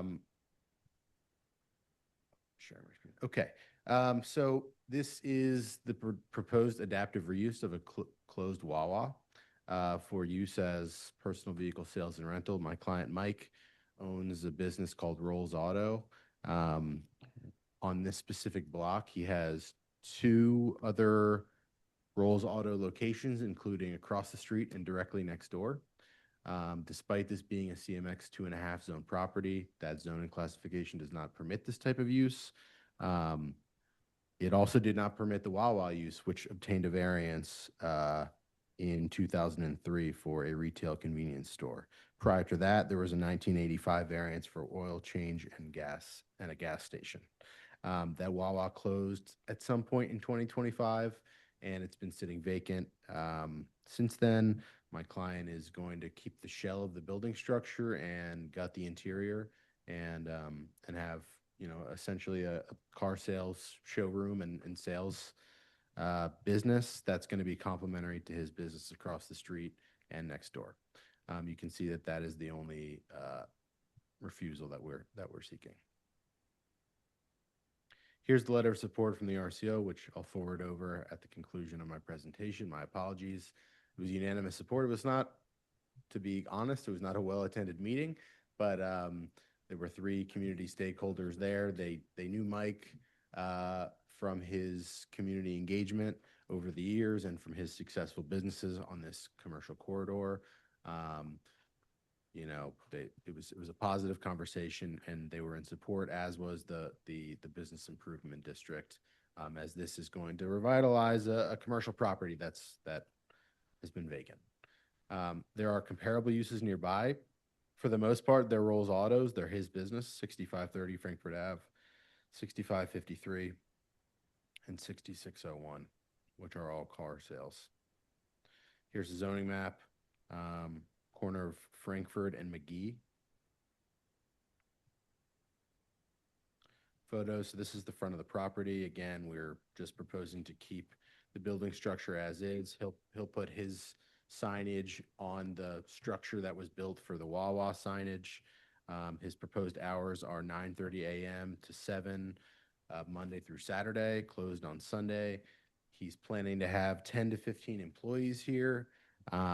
He has trash storage in the rear, proposed, just similar to how Wawa kept their trash in the rear. I imagine his business will produce a lot less trash than theirs, mostly just paper trash.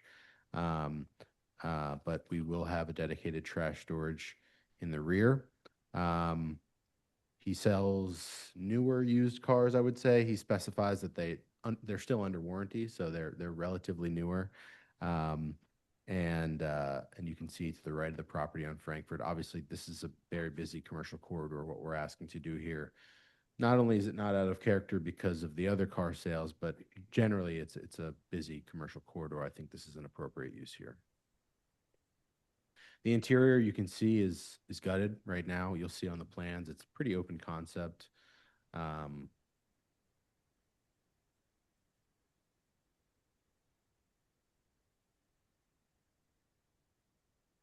So this is the proposed layout. A few offices, with doors, a few sort of open air offices, a janitor closet, some bathrooms. This sort of space at the top of your screen right here, which is windows from the Wawa, is going to be converted to more of like an accordion style door, which will allow the cars that you see on the diagram to get inside of the building. We're not sort of cutting any of the structural walls down on the sides. I mean, it's sort of your classic car sales business. Here's an aerial of what the space looks like. There's 30 parking spaces. Many of them will be used to stage cars, but also a large portion of them will be sort of left open for customer parking. And he has customer parking at his other locations as well. The RCO meeting notice, we met with the RCO on June 1st. Mailed notice. Here's the application for the variance. Deed to the property, which he has owned since for about a year, since June of 2025, and then the proof of tax clearance. With that, I'd like to call my client to adopt my testimony. Sure, sir, could you please state your name and spell it for the stenographer?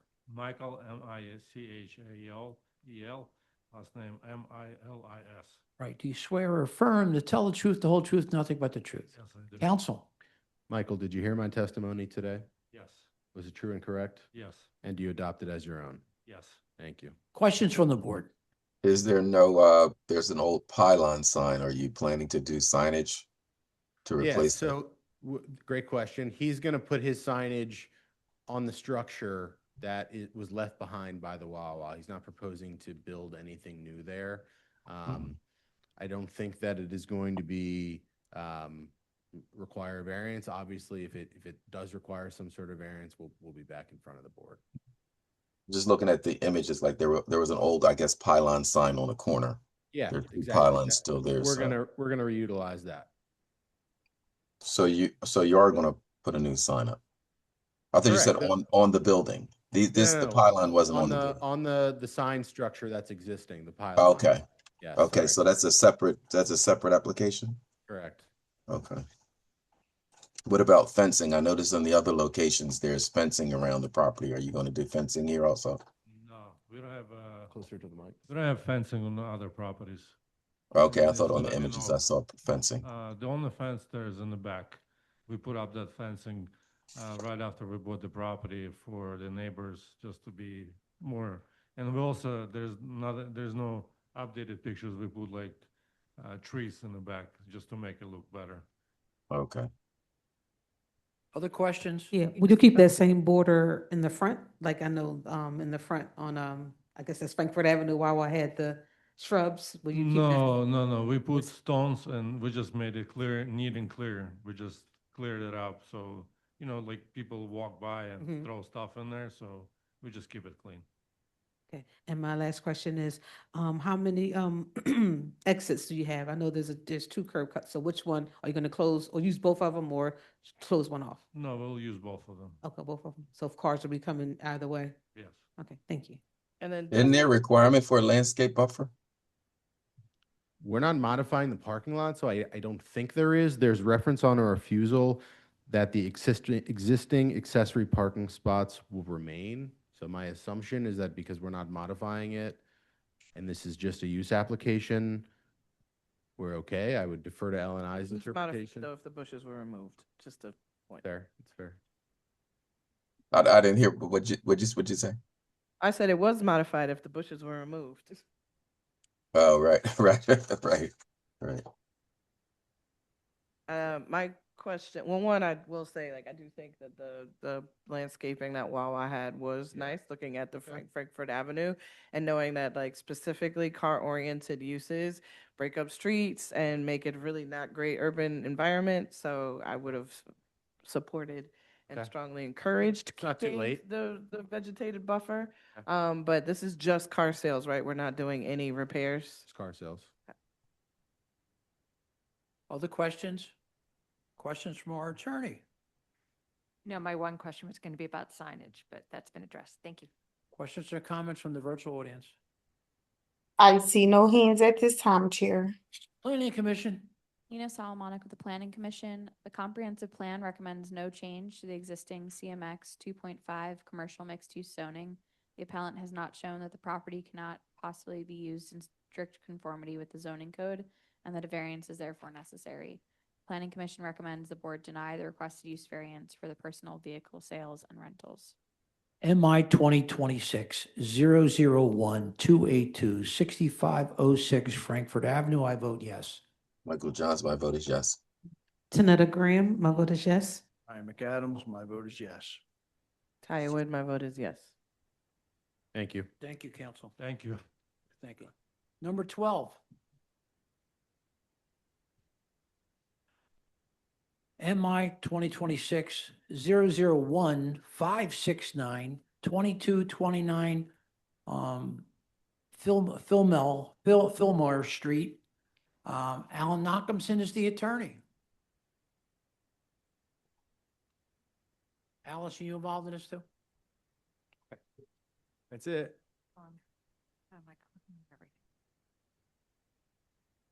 Please start. All right.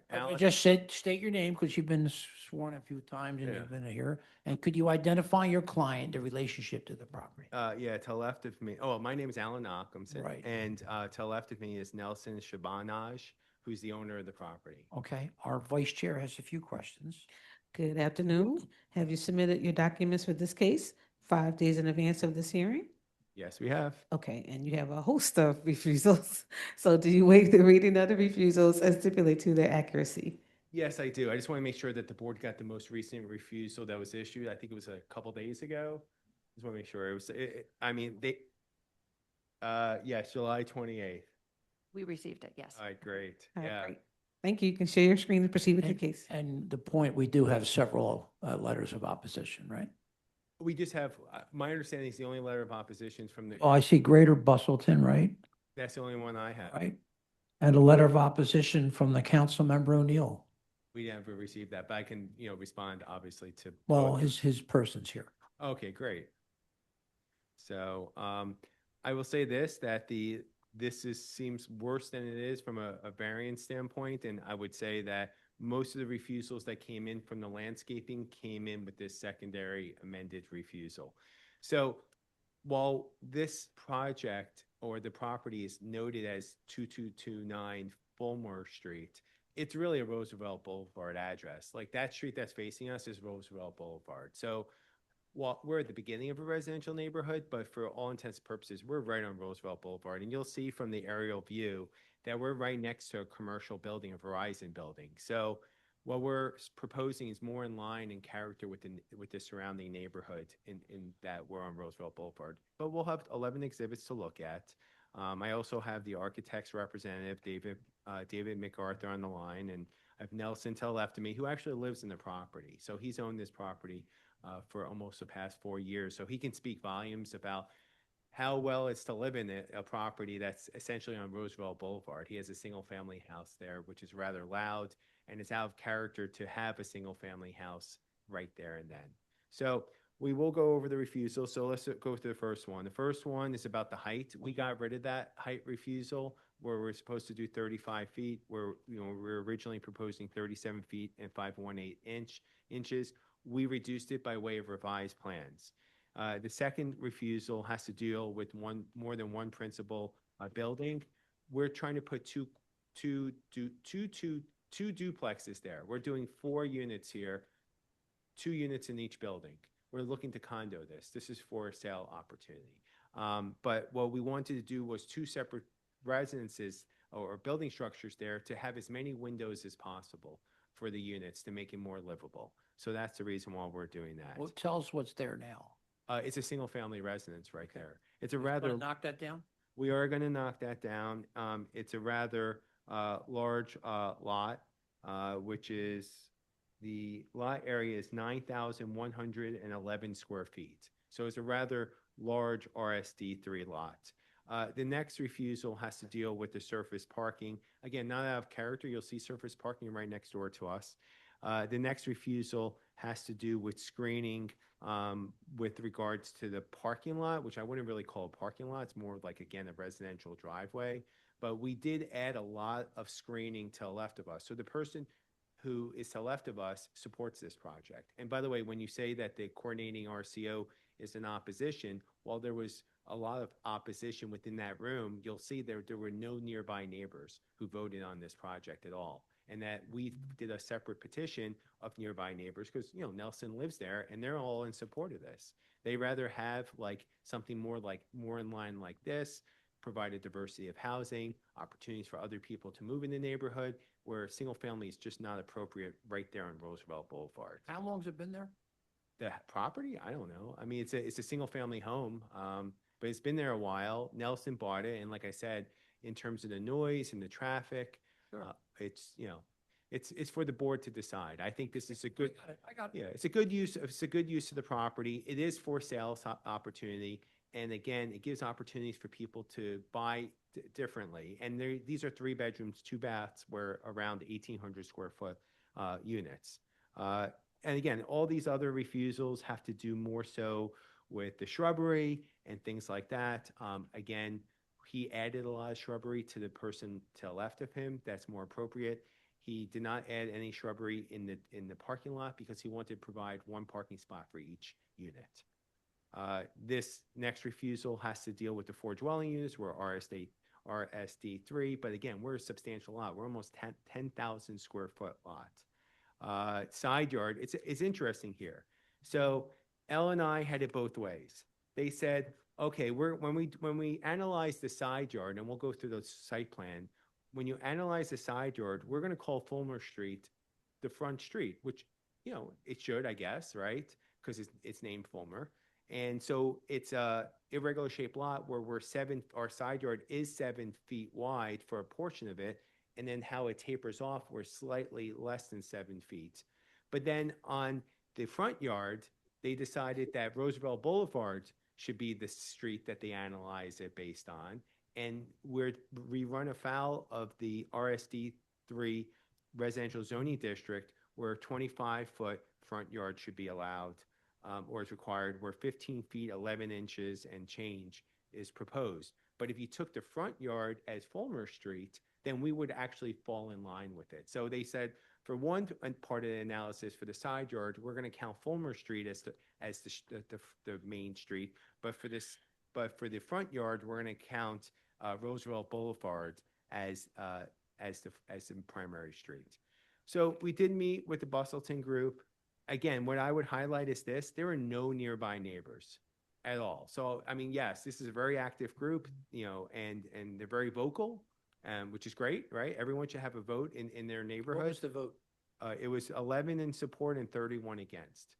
But again, we don't know who they are, where they are. They're not within the affected area. The people that are who are in the affected area be most impacted by this are in support of it. The person, again, to the left of him, who would be most supported by this increased density, is in support of this project.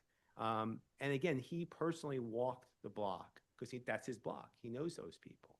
So we don't even have a vote with the board. I don't know if they don't vote, the board, but again, no nearby neighbors. And and again, there were 62 people in attendance. We only have 42 votes. I don't know what happened to the other 20 votes that should have been there. We try to minimize some of our refusals, although then after, the last 2 days, we were told we have all these other refusals, but, we reduced the building height to put in more in character to the RSD3 zoning classification. And we added the landscape buffer because that was what was asked of us of the nearby neighbor, right? We're not changing the setback in any way, but he just wanted, to the left of us, wanted more and better buffer, from a sound perspective. And then if you can just see here, just want to go over just those 2 refusals, right? So from Fulmer Street, we talk about the side yard, right, of 7 feet. 7 feet in the front, and it's 6 feet 4 and 11/16 in the back, but it's tapered off. That's a regular shape. That's a hardship. In terms of the frontage, right, you see we're set back 25 feet, which again would fall in line with the zoning classification. But instead of counting Fulmer as the frontage, they counted Roosevelt Boulevard as the frontage, where it's 15 feet and 11/16 inches. So again, kind of acknowledging that this really should be frontage, should be Roosevelt Boulevard. And when you say Roosevelt Boulevard, you're not thinking single family household living. You're seeing as a commercial, mixed use, multifamily type of living, which again, kind of, matches what we're proposing here. Just one question. Yeah. And I'm not disagreeing with you. Yeah. But the whole issue of living on up there because of the noise and things like that. Isn't that going to be the same thing of people living in a fourplex? That's true, and that's right. But I think people are more willing to deal with that. Like when people are living, Willing to deal with it, you think? yeah, multifamily, yes. And by the way, he lives in an older home too, which probably doesn't have the sound insulation that you would expect of a newer construction. So when he builds it, he's obviously going to take that into account. Okay. Right? So you'll see from the single family, it's an older single family. I would probably looks like 40, 50 years old. I don't know the exact age, but obviously they didn't take that into account.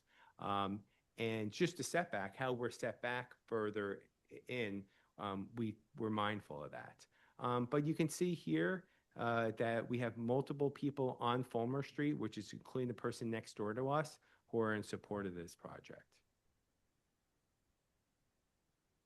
And then maps of the area. So again, we have a CMX1 property. We have a couple CMX1 properties, which are probably mislabeled too. Because again, this is the Verizon building, which we'll show you, but a couple of CMX1 properties. And then, you know, obviously, I think that's probably like a CA1 or something like that across the street. Oh, it is CA1. I couldn't see it from there. So again, I would think out of character to have a residential property facing Roosevelt Boulevard. And you can see where we are. And then this is the cross street where we had other support. Again, the people who are most directly impacted. And then you can see here, this is the Verizon building right here. We also have an aerial view of that. So that's basically his backyard. He backs up into a parking lot himself, like his property. So again, it's a substantial property of almost 10,000 square feet.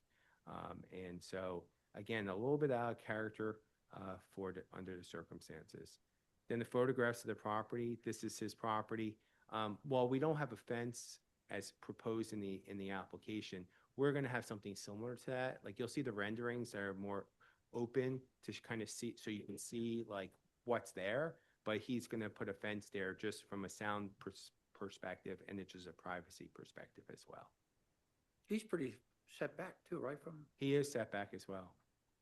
So, but you can see what he's butting against. He's butting against a commercial building right here with a significant parking lot that's pretty active. What also makes it very loud is there's a SEPTA stop right outside of his house. So this is, you know, proof of posting, both sides. Again, you can see it's very commercial nearby, like across the street and such.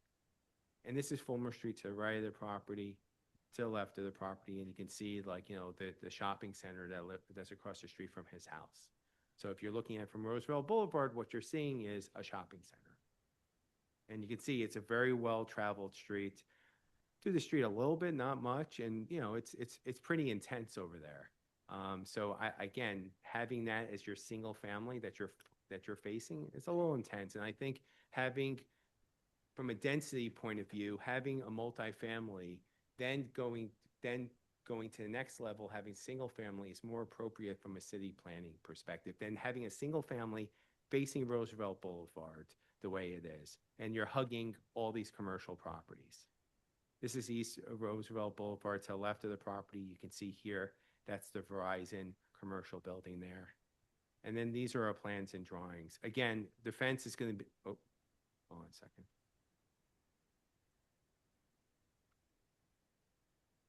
So the fence is not going to be open like this, but it's basically two duplexes here. You have 2 parking spots here and you'll have 2 parking spots there.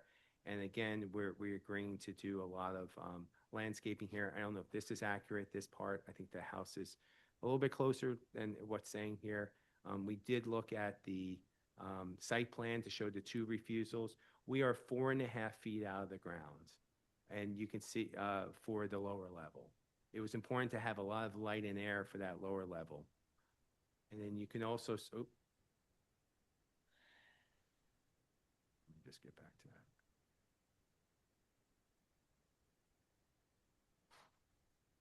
Yeah, it's a lot of light and air for that lower level. It keeps going to me. So right here, the windows are like pretty extreme on the lower level. And then, so there's 2 entrances to this property. So the first one is to the left. You come up a flight of steps and you have the living room, you have the dining room, you have the kitchen. That's 1,703 square feet, and you have the lower level, which is 4.5 feet out of the ground. We also have exterior entrance and exit out of the ground as well. So you go up a flight of steps, you come out this flight of steps. Again, it's 8.5-foot ceilings, 4.5 feet out of the ground, well lit. Instead of going for unit number 1, you have unit number 2, you go up a flight of steps, you come to the second floor, again, open floor plan of a dining room, kitchen, that's 1,976 square feet. And you have a living room here, and then you have 3 bedrooms on the 3rd level. You know, we did meet with the community on June 23rd. These are the addresses. Again, the problem is there's not a lot of addresses nearby because there's, everything's spread out, but the people who are nearby are the ones who actually voted in support of this project. This is our proof of mailing, our application for zoning variance, our notice of, the original notice of refusal, which you can see is a lot less in terms of refusals, and we even got rid of some of them by way of revised plans, our project information form, our deed to the property showing that he owns the property with his wife, and then our certificate of tax clearance. With that being said, I would ask that Nelson be sworn in, and I have a couple questions. Sir, could you please state your name and spell for the stenographer? You don't have to stand up, stay seated. All right, Nelson Shabanai. spell it, please. Nelson. And last name Shabanaaj. Do you swear or affirm to tell the truth, the whole truth, nothing but the truth? Counsel? So Nelson, you heard everything I had to state today about your zoning. Is it true and correct? Yes. And do you adopt as your own testimony? Yes, please. Specifically, I made reference to the noise nearby.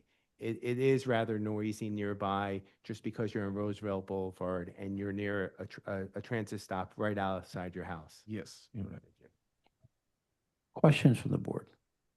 I have a question, because it does look like there's already a fence on the property that was built without permits. Is the intent to have the new fence be the same height and the same opacity? The answer is yeah. Well, first, my client did not install that fence. As you can see, it's a rather old fence. My client. Not old, it's only appeared in 2023 in Google Maps. It's not there from any year prior to 2023. So they will build a code compliance fence. Okay. And then I'm assuming you said you live in the house currently, or? Yeah, I used to live there just 1 year. Okay. And there was a lot of noise over there. Is it rented now? Yeah. I mean, I think the second thing is like, this doesn't really match the rest of the neighborhood. I know you've talked about the commercial uses on Roosevelt Boulevard. I've looked up and down Roosevelt Boulevard for going in like 5 blocks in any direction. Even the Verizon building isn't as tall as what you are proposing. This is very dense for the size of that lot. And I feel like while I usually support density, I feel like to have it that dense and now have people have bedrooms and basements felt like it could have been laid out differently, or even had smaller units to like kind of eliminate that. So I wish it just did a better job of trying to match something from this neighborhood. Yeah, I mean, we did try to conform to the RSD3 zoning classification. We wanted to provide as much space for the units as possible. So that's why we have one unit that's 1,700 square feet and another unit that's 1,900 square feet. I mean, I get from the units, but I think now there's 4 of them. So like a lot of what is causing the height is the 4th unit. So I do think that like to look around this neighborhood and see mostly buildings that are A-frame, mostly buildings that are 2-story. The occasional commercial building is barely taller than that. This is going to be a lot higher than all of them, and it's going to have this big opaque fence. It's going to look and feel like a fortress in the middle of what is a relatively single-family residential neighborhood with lots of grass, and it just... Yeah, I mean, we can also look at this and hearing the board's comments, look at this and see how we can improve it. So let me hear what else the board has to say. Yeah, I just struggle with the whole, I want to do this because it's too loud. and then you're gonna market it to four families. I mean, I don't get that. I mean, like, if you told me I wanted to do an investment, I would understand it more than Yes. it's loud. I mean, Well, maybe I'm it- wrong. I don't. But it is loud in the sense of like, the current configuration, these are older homes. It's on a busy crossroad. Yeah, but he's set back pretty far too, with a fence around it. He is, but like, I think, Okay. yeah, so. All right, well, there's any other questions? on Yep, the board? about the trash for all 4 units, trash, storage. Yeah, I think there's an area in the there's in the middle of the two buildings, there's a trash area. Let me show you that.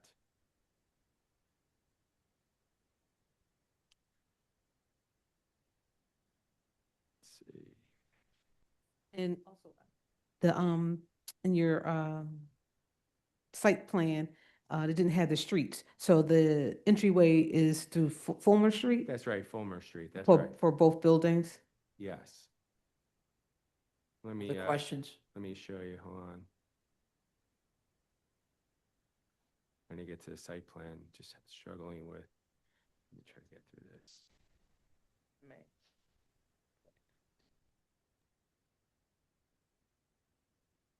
Try to see how it's.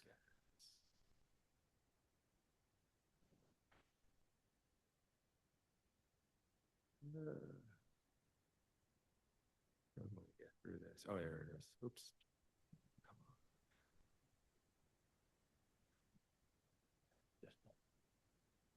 This is where the trash would be stored in between the two buildings. I got a question while you're looking. So you're coming in on Fulmer Street, right? Mhm. You have to go around two cars to get through your access drive to get to the other two parking spots. Well, we would have the curb cut, which is 12 feet right here. We come around, right? Maneuver around those cars and come down the access drive. That is correct. But again, this has been approved by streets. I think there's enough. What? Has, yes.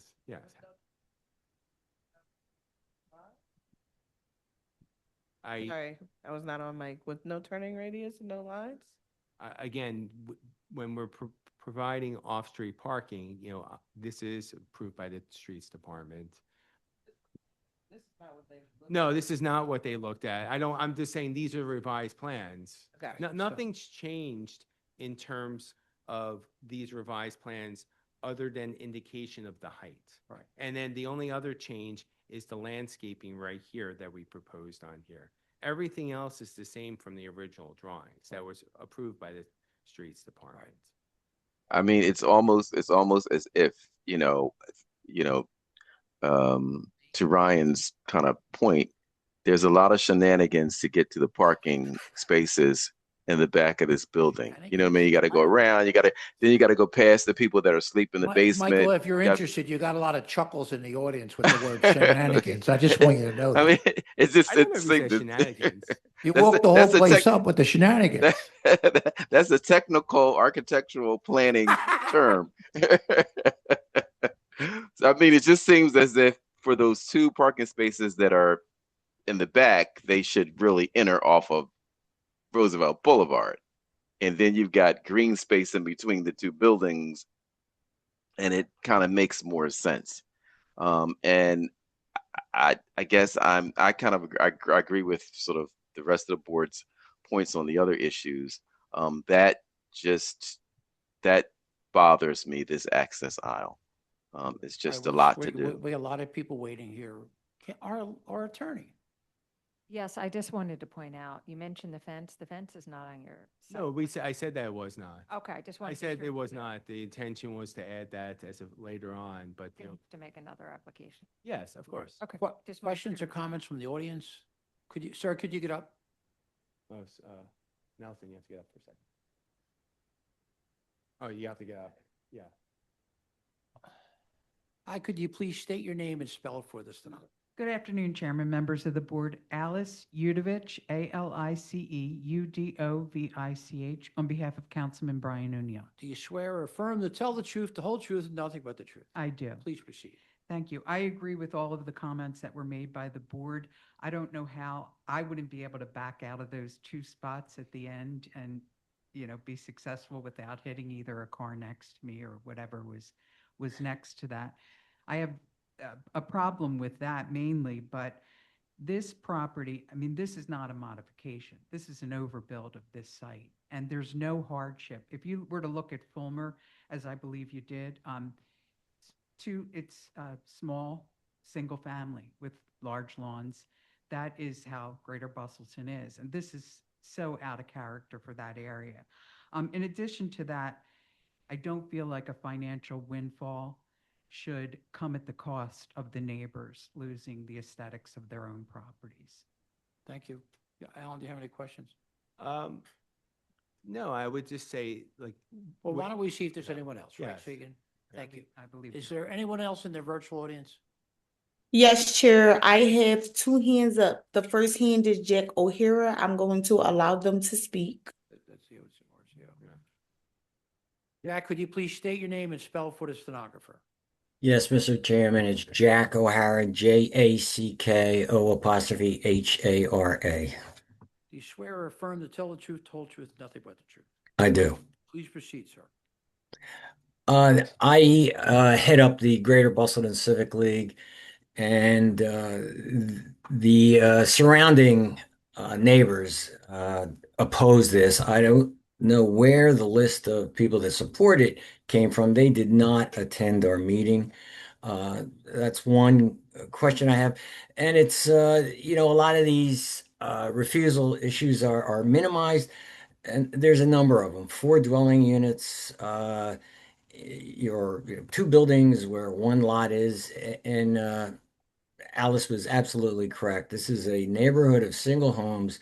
This is a long, thin property, and Ryan's comment was spot on about a few comments questioning access to that second unit. If nothing has changed, there is 1 driveway back to that second unit, and I question if that is a safe setup.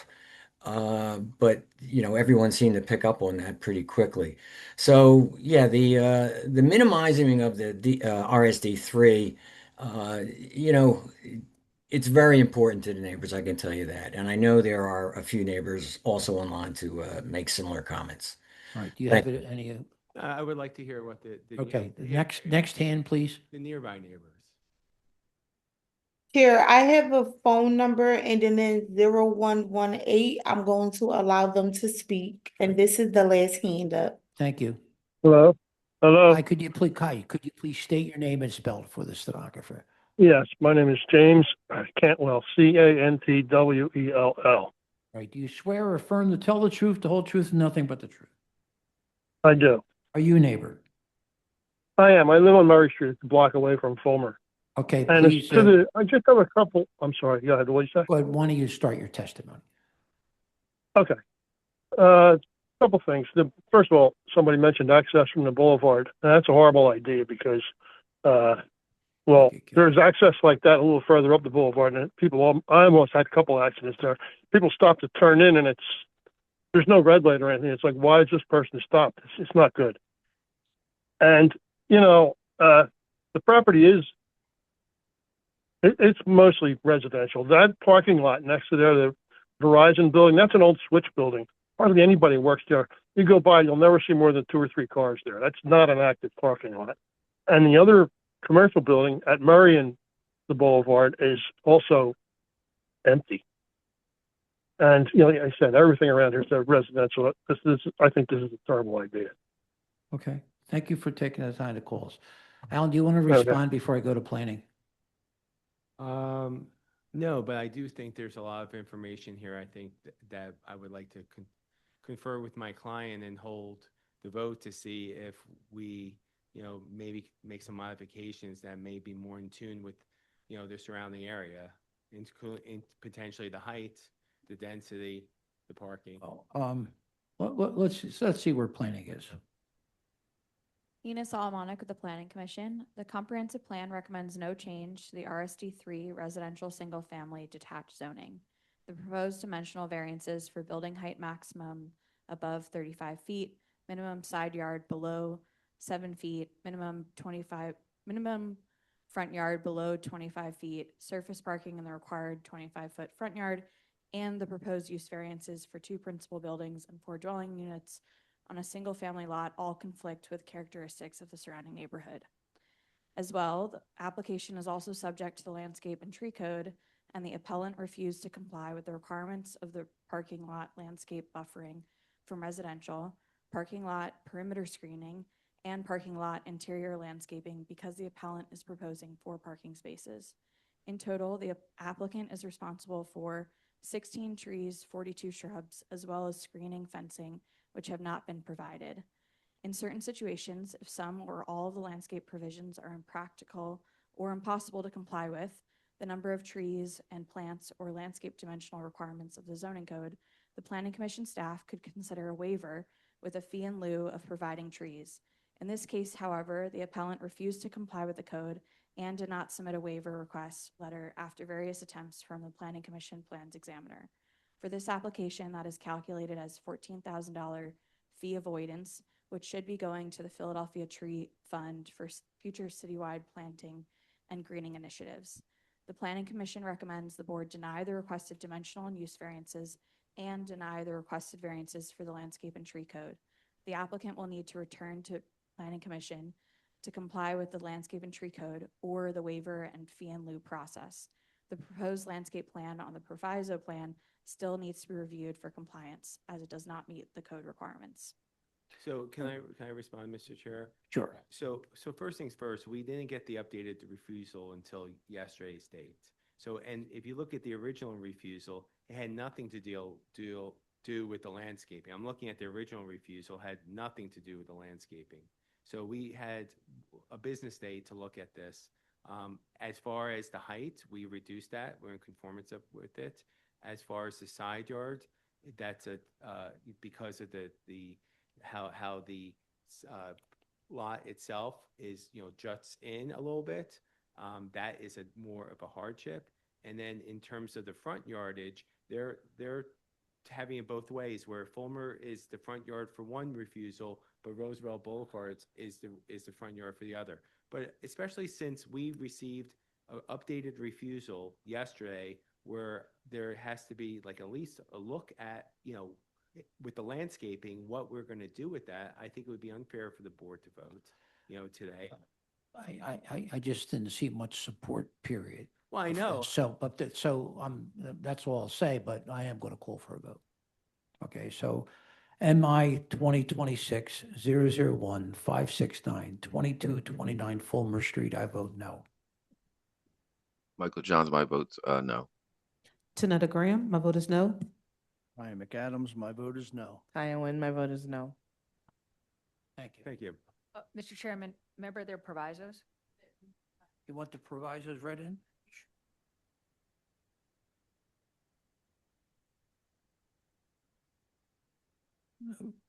Proviso a corrected refusal dated July 28th, 2026. Was that it? Michael Enough? Johns. Okay, thank you. Thank you. Michael Johns, my vote is no with proviso. Oh, Tanetta Graham, my vote is no with proviso. Ryan McAdams, my vote is no with proviso. Taya Nguyen, my vote is no with proviso.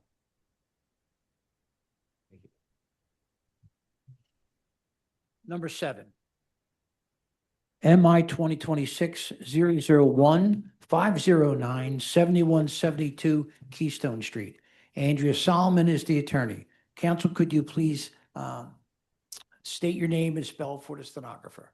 Good afternoon, Andrea Solomon from Claire Harrison, Harvey Brandsburg, ANDREASALOMON. Do you swear or affirm to tell the truth, the whole truth, and nothing but the truth? I do. Could you identify your client in relationship to the property? Thank you. My client is 7127 Keystone Holdings LP, the owner of the property. With me here today is Mr. Yuval Schramm on behalf of the ownership and Mr. Rustin Oler, the project architect. And I see a letter of non-opposition with uniform game proviso, civic association, 9 total votes. Our vice chair has a few questions for you. Good afternoon. Have you submitted your documents and exhibits 5 days in advance of this hearing? We did.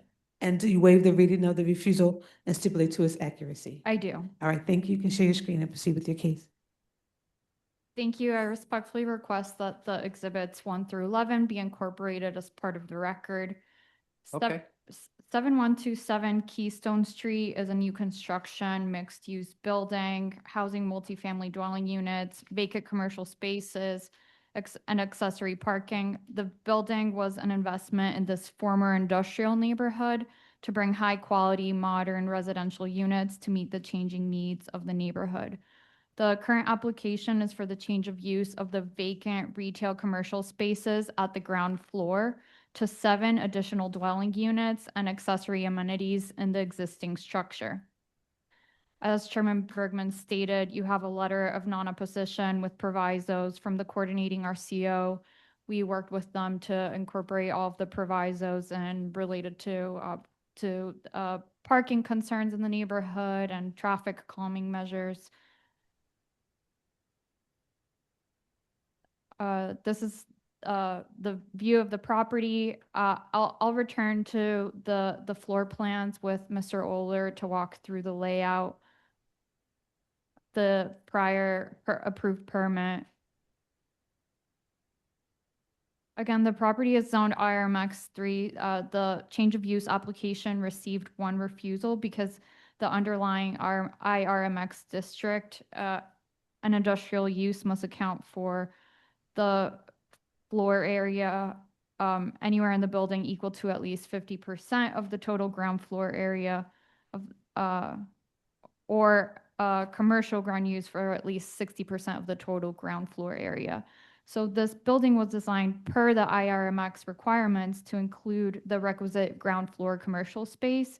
However, ownership has marketed the retail space since even before receiving the CO in December of 2023 to no success. That these efforts have been unsuccessful in finding any retail or industrial tenant, receiving the feedback that there's just too low foot traffic in this area.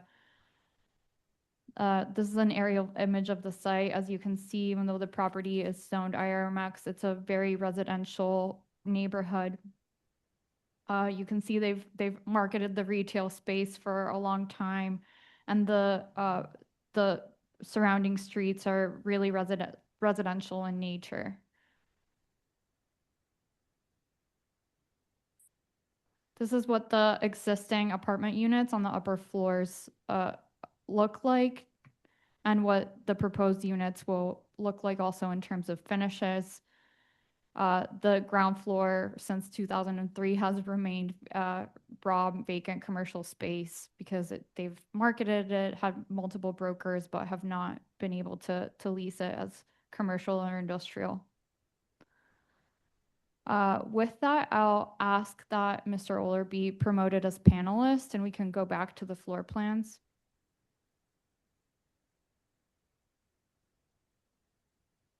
I see he raised his hand. Okay. Sir? Rustin Oler will be joining us as a panelist. Sure. How many units are you want to? It's 7 additional units.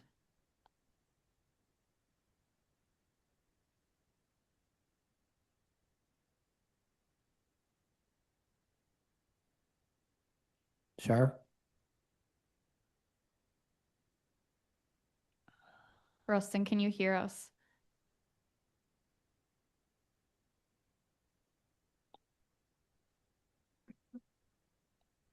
Do we see his hand?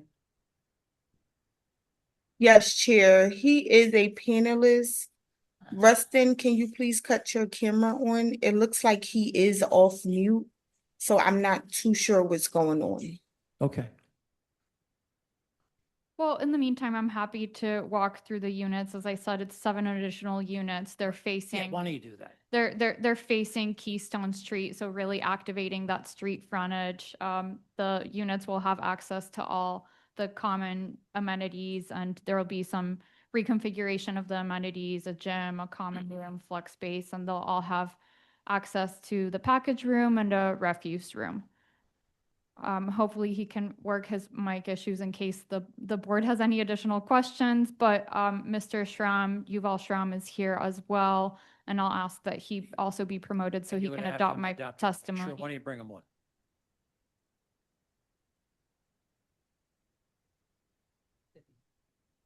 I see his hand raised.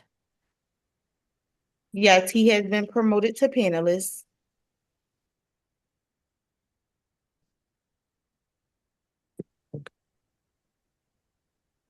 Hello, can you hear me? I can. Could you please state your name and spell for the stenographer?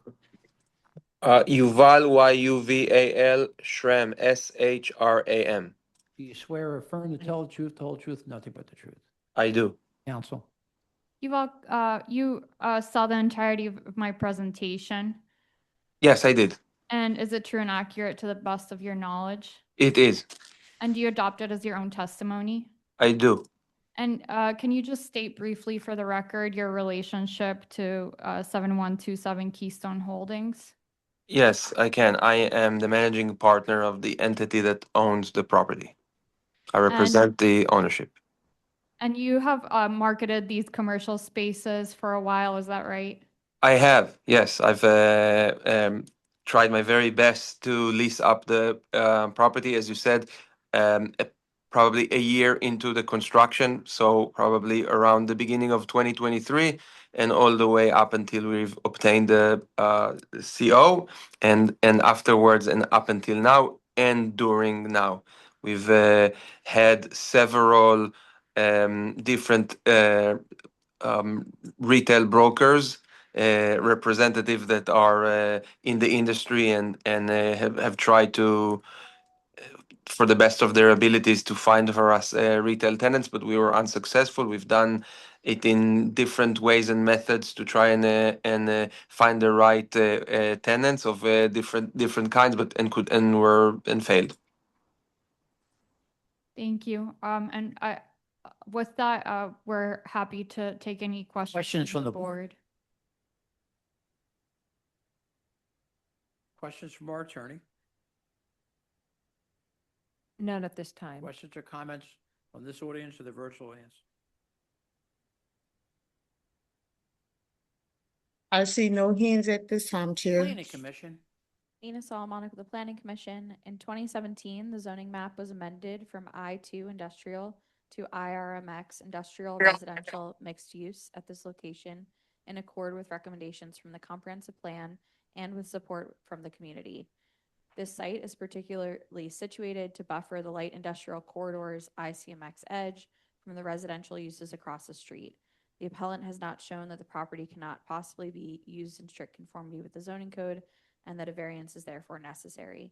The Planning Commission recommends the board deny the requested use variance for household living on 100% of the ground floor. I'll just respond briefly. I think we already covered that the hardship is due to the fact that we haven't been able to lease the commercial spaces for a long time, but seen a good demand for the residential spaces. And it fits nicely with the character of the neighborhood to have the additional ground floor units.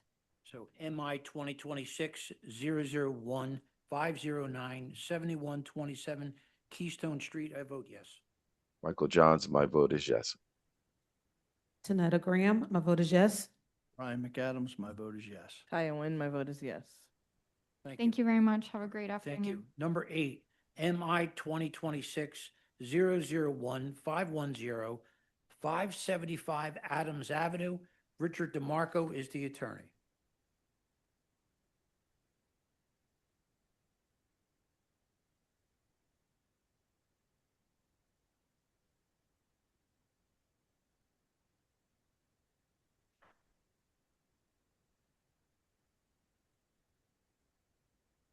Morning, Mr. Chairman. Can you hear? Good afternoon. Can you hear me? Well, yeah, no, it's really our morning still. We got a long way. I hear you. You got the Sir, time could you- exactly right, though. Sir, could you please state your name and spell it for the stenographer? Richard DeMarco, last name spelled D-E-M-A-R-C-O. Do you swear or affirm to tell the truth, the whole truth, and nothing but the truth? I do. Could you identify your client, the relationship to this property? Yeah, the client is Jonathan Jacobs. He's here on the call. And I see there's a He's the tenant, by the way. Okay, the Lawrence Community Association voted 40-0 in favor of this. That's right. That's right. Our vice chair has a few questions. Sure. Good afternoon. Have you submitted your documents and exhibits 5 days in advance for this case? Yes. And Sorry, do you yes. waive, oh, sorry. Do you waive the reading of the refusal and stipulate to its accuracy? Yes, I can waive and stipulate. All right, thank you. You can share your screen and proceed with your case. Thank you. Give me 1 second. New computer today, Mr. Chairman. Oh, good. So you should be able to see. Am I sharing my screen okay? This is a new laptop. Huh? Yes. All right, terrific. So I'll go to the refusal. By the way, the tenant is actually, forgive me, I wanted to identify the name correctly. Nope, I can't even find it. Sorry. My client can identify the tenant name. Anyway, we're here, Mr. Chairman, for a use variance for the refusal should be on your screen. This is a commercial shopping center, but it's zoned I2 industrial. So just a brief word about hardship. That's a pretty heavy industrial zoning classification, yet the property is completely commercial in nature. If I can just show you some photos. This is the space right here, Mr. Chairman, that I'm outlining with my cursor. So as you can see, it's pretty much completely a commercial area. There's no room for heavy loading. There's no loading zones. There's no room for it. There's no room in the back of the property.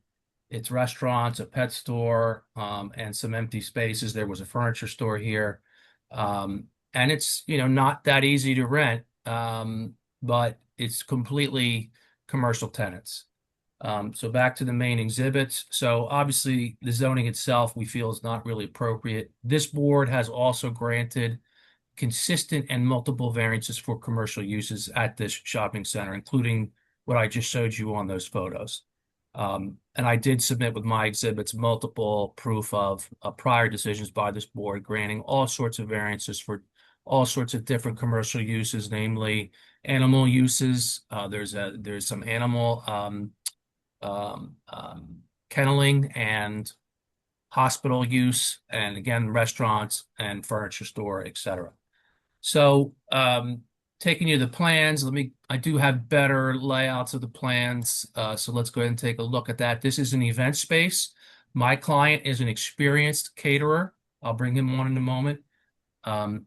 We're showing on the screen a floor plan that shows actual full maximum occupancy with 200 seats. That's pretty rare. It's usually between 100 and 150 seating for Mr. Jacobs events.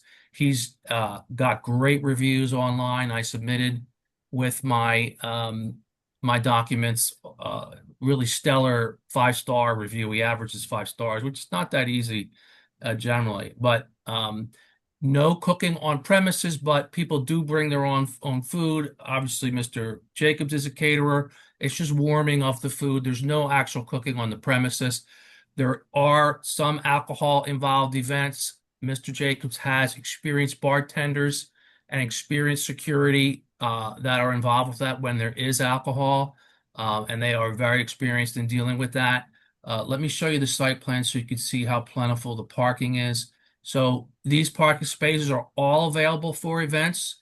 The other businesses usually close. Obviously, there's some afternoon events on the weekends, but it's mostly during the week, it's night events, and then these businesses will be closed. So there's full use of all this parking.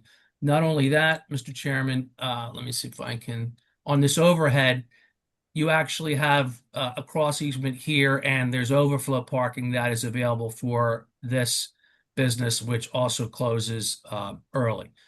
As you stated, Mr. Chairman, the RCO was in full unanimous non-opposition. They just want us to close it at 1, which is fine, and no alcohol as far as a liquor license, which Mr. Jacobs is that's not what he does. So really, those are the main points. Here's some. Oh, I wanted to show you. There's dumpster for trash storage. Let me find that photo. There's a good photo here. You can see it right here in the corner. It's kind of out of view. Here, I'll try to spin this around. Okay, right there. So you really can't see it from the street, but there's 2 dumpsters that are that are picked up at least every other day, sometimes daily, and there's plenty of room for trash storage. Let's see, I guess that's really the main points. I can bring on Jonathan, of course, to answer any other questions. So why don't you bring on your client? Let's do that. Go ahead. Jonathan Jacobs, please raise your virtual hand, please. Jonathan Jacob has been promoted to panelist. Mr. Jacobs, you hear my presentation to the board today? You might have to unmute, John. Sir, John, could you please state your name and spell it for the stenographer? How you doing? My name is Jonathan Jacob. Jonathan, Jacob, Jacob. Mr. Jacobs, was everything I said to the board? Hold on a minute. Sorry. Do you swear or affirm to tell the truth, the whole truth, nothing but the truth? Yes, I do. Please proceed, counsel. You got it.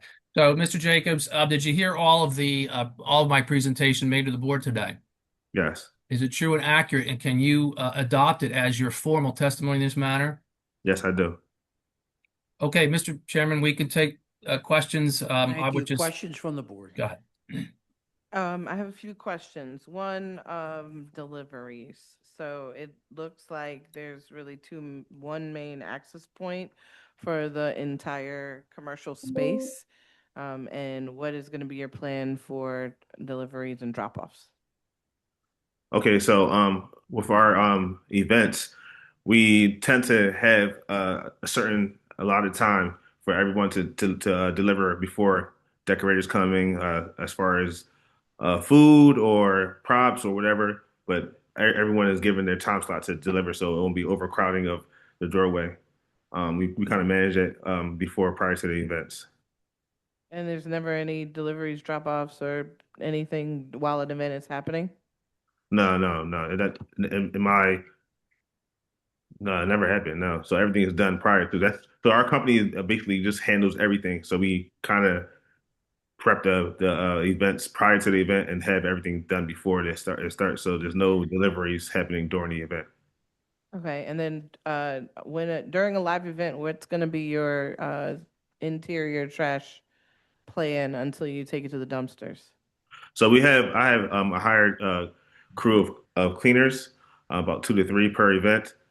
We have trash cans, and we replenish them as they get full. And during the events, we have staff that empty trash cans out and take them to the dumpster during the events and replenish them, so it won't be just sitting there. And then how are they getting these to the dumpster? Are they just coming out the front door? Yeah. So if I have a trash can by the lobby or somewhere else, they will like tie it up and walk it right out to the front door. But it tends to normally get full towards like the ending of the event. It doesn't get full during the event, like in the beginning of the event, or it'll take a matter of time for it to get full. So towards the end, when everyone's dancing or out their seats or cleaning up, that's when our cleaning crew is going around and cleaning up and replenishing the trash cans. You have access to another space for storage, or is this floor plan like all that furniture comes in space? Yeah, so I have access to some storage, and also next door as well. There's a big, probably the same amount of space, 5,000 square feet, that is vacant that I talked to the owner about using some space for storage if I need. But the tables tend to stay on the floor based on there's nothing else going on besides the events. So if I'm taking some tables out, they can fit in the storage room I have now. I don't foresee no extra storage that I need at this time, but I do have access next door. Okay, and then for the trash bin that we saw that's outside, is that shared by all of the businesses in the complex? So yeah, so it is. But those I went there the other day. So there is another one, actually a larger, I think like a 6-yarder that was added. But it is shared with everyone. And then what's your plan for signage? So I plan on putting a sign right on the building in the front, but I didn't get to that yet. So any permits that's needed, I'll get to that point. Separate permit. Okay. A separate permit. Yeah, we'll apply separately for signage. Okay. And be Other within the questions? code, within the code limits. Yes, so the RCO recommended, all events end before 1 a.m. Are you okay with that in terms of your hours of operation? Yeah, typically our events end around 12 or 11, 12. That 1 a.m. is just like a little extra, but that's no problem at all. 1 o'clock is definitely more than enough. So I would like to, if we grant it, I'd like to proviso, I'll go with the RCO, say end before 1. Yeah, no problem. Okay. Questions from our attorney? No questions at this Questions or time. comments from the audience or the virtual audience? I see no hands at this time, Chair. Planning Commission. Ina Solomonic, the Planning Commission. The comprehensive plan recommends no change to the existing I2 industrial zoning. The proposed use is consistent with nearby commercial properties and will not cause detrimental impacts to the neighborhood beyond what normally might be expected. The Planning Commission recommends the board grant the requested use variance for event assembly. MI 2026-001-510-575 Adams Avenue. I vote yes with proviso.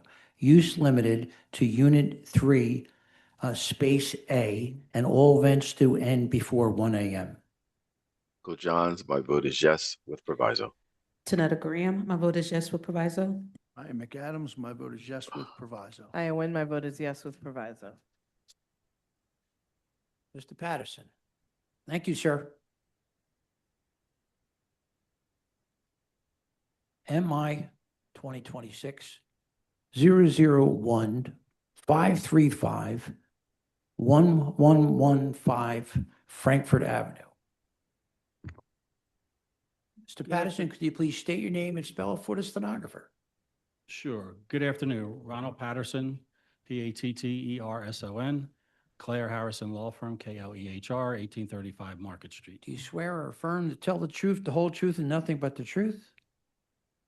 Yes, I do. And I see there's a letter of support from Fishtown Neighbors and support from Fishtown Neighborhood Association and the Kensington area, Fishtown too, right? Yes, correct. Our vice chair has a few questions for you. Good evening. Have you submitted your documents and exhibits 5 days in advance of this hearing? Yes, I have. And do you waive the reading of the refusal and stipulate to its accuracy? Yes, I do. All right, thank you. You can share your screen and proceed with your case. Thank you.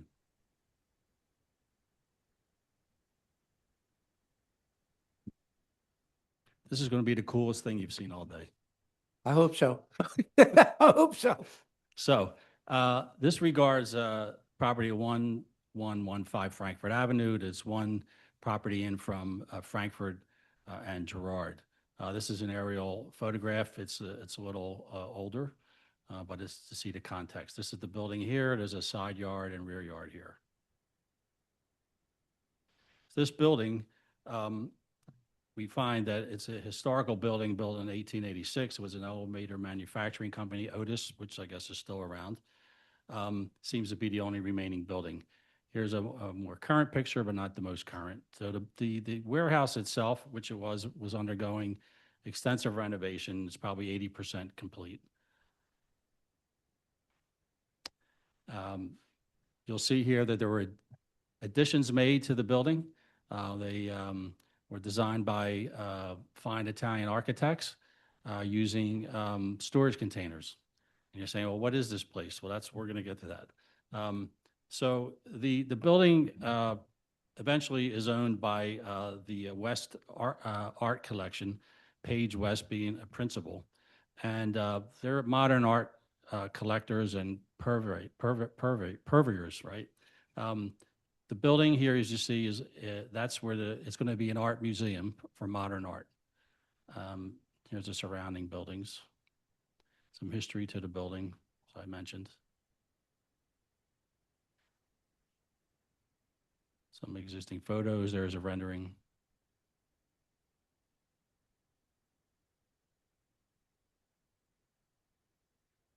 So the West Art Collection has a large collection of modern art. It comprised of 820 artists, about 4,000 works in many different locations. The main locations is in Oaks, PA. There's also offices located in New York, Dublin, London, Denver, Hong Kong, Toronto, and the art collection goes, I guess, on tour. Is that what you would call it? Okay, rotated, that's the word I was looking for. So we wanted to establish a home for the Museum of Art collection here. And we've been working on this building, I would say, probably 10 years. Again, the existing building is close to maybe 80% renovation. This is another building that the collection owns. It is Andra Hem. This is a former way it looked with this art wrapped to the building.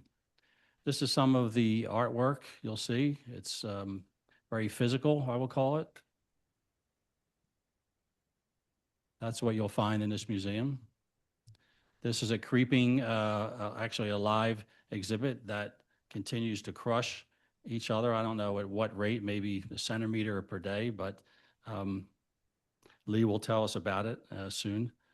Here's some more art. And I show you this because we do have art proposed in that open space.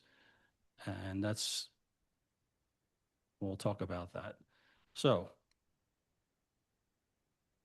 we also have, again, we have permits for the art collection that we're proposing out into the open area, which is a cultural park. So why are we here today? Well, we wanted to propose, I'll call it a wall fence on this opening.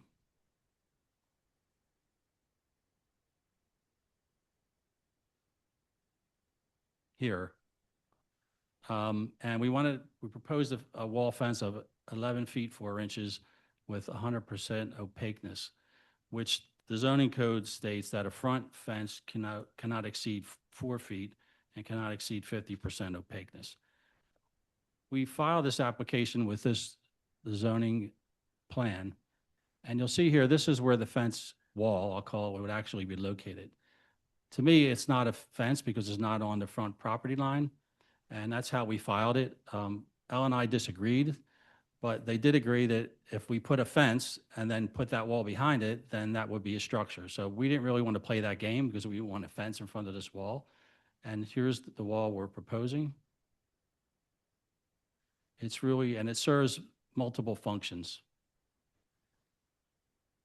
It will be open during the day while the museum is open, and the museum is open to the public and it's free at no charge. It would also serve as for security to protect, for example, the art that's in that yard area while the museum is closed. And it also is in character and context with the building because there's going to be art on, and the art will change as well. So the code states, just for reference, that any fence located nearer to the front lot line than the building shall be no more than 4 feet. So we're not near the front lot line. We're actually set back from the front line. And as the zoning plan shows, this line here actually was in line with one of those protruding additions. So with that said, we believe that the property will suffer an unnecessary hardship by not having the height for that wall, which again serves many purposes, an entryway, security, and also as artwork. We did meet with Fishtown Neighborhood Association in June.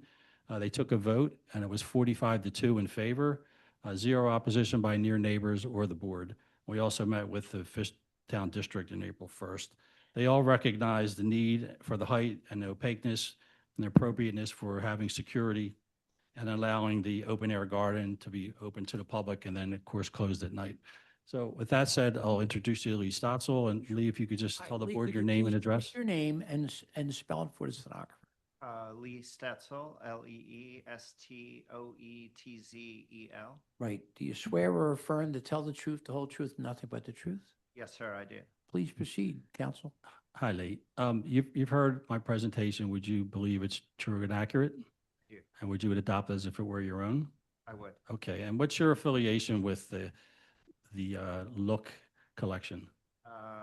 Well, for the last 30 years, I've been working with the family as they built up this collection.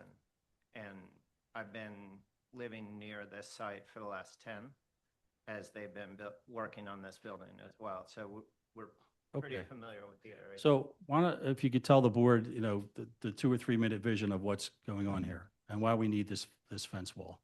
So we have a lot of big art, large scale sculpture. We call it monumental, that we'd like to show in this Such area. as this, what I'm showing? Such as Narrow House. In fact, Narrow House that is in the first show, so it's 26 feet high, 52 feet deep, and 4.5 feet wide on the interior, and people can go inside.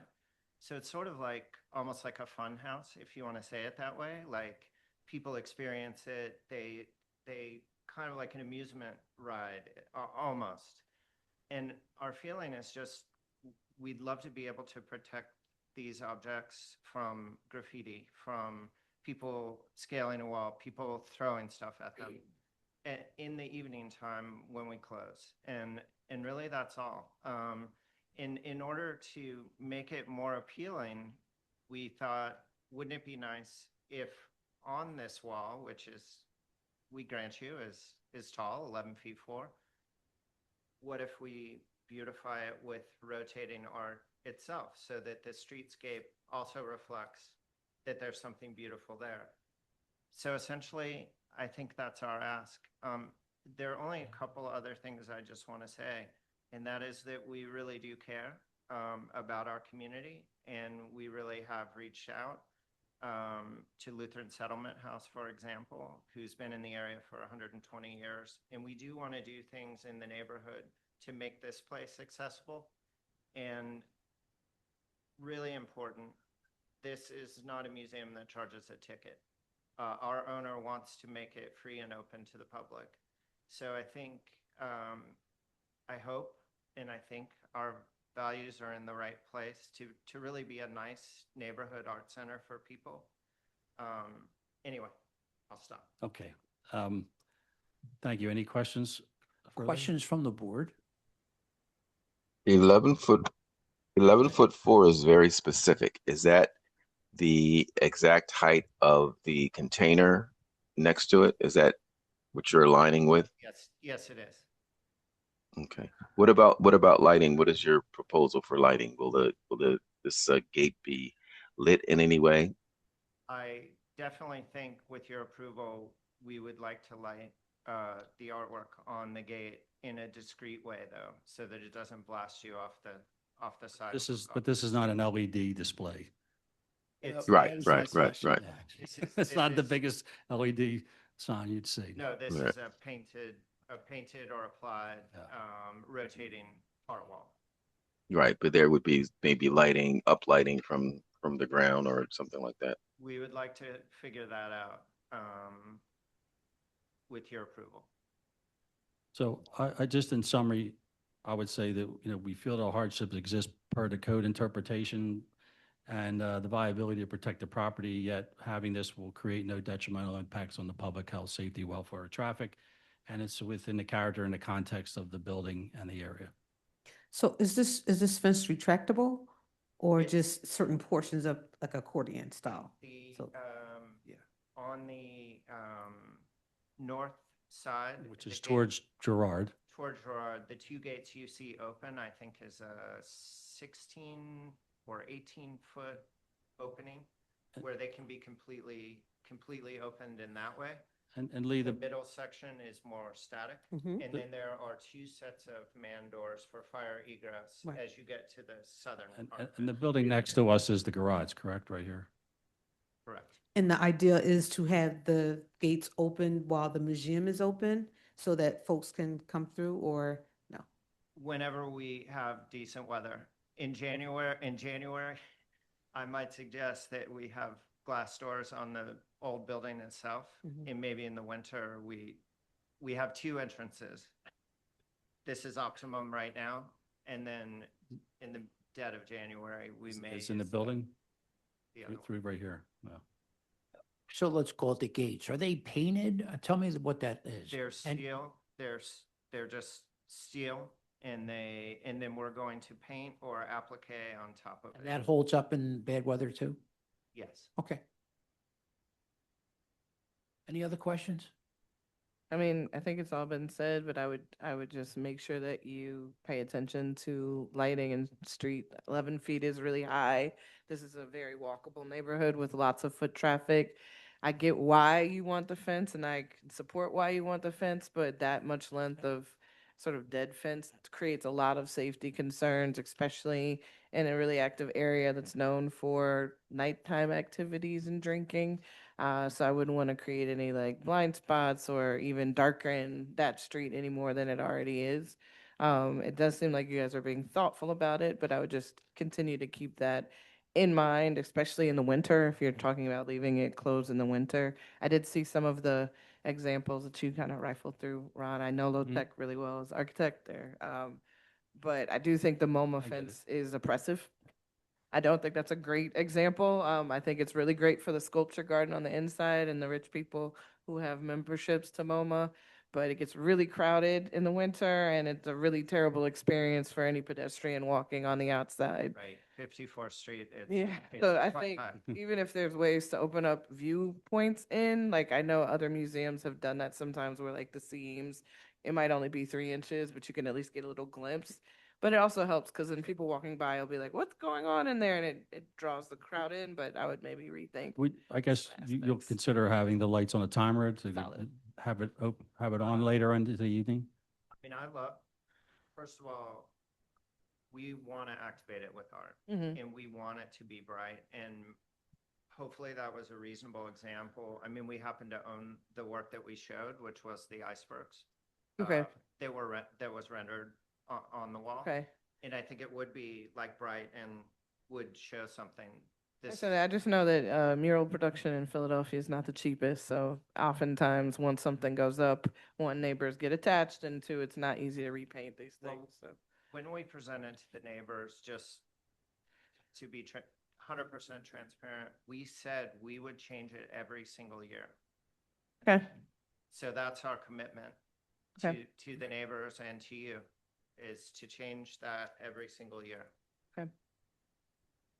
Other questions from our attorney? No questions at this Questions time. or comments from the virtual audience? Yes, Chair, I have two hands up. The first hand is Deborah Brandler. I'm going to allow them to speak. Okay.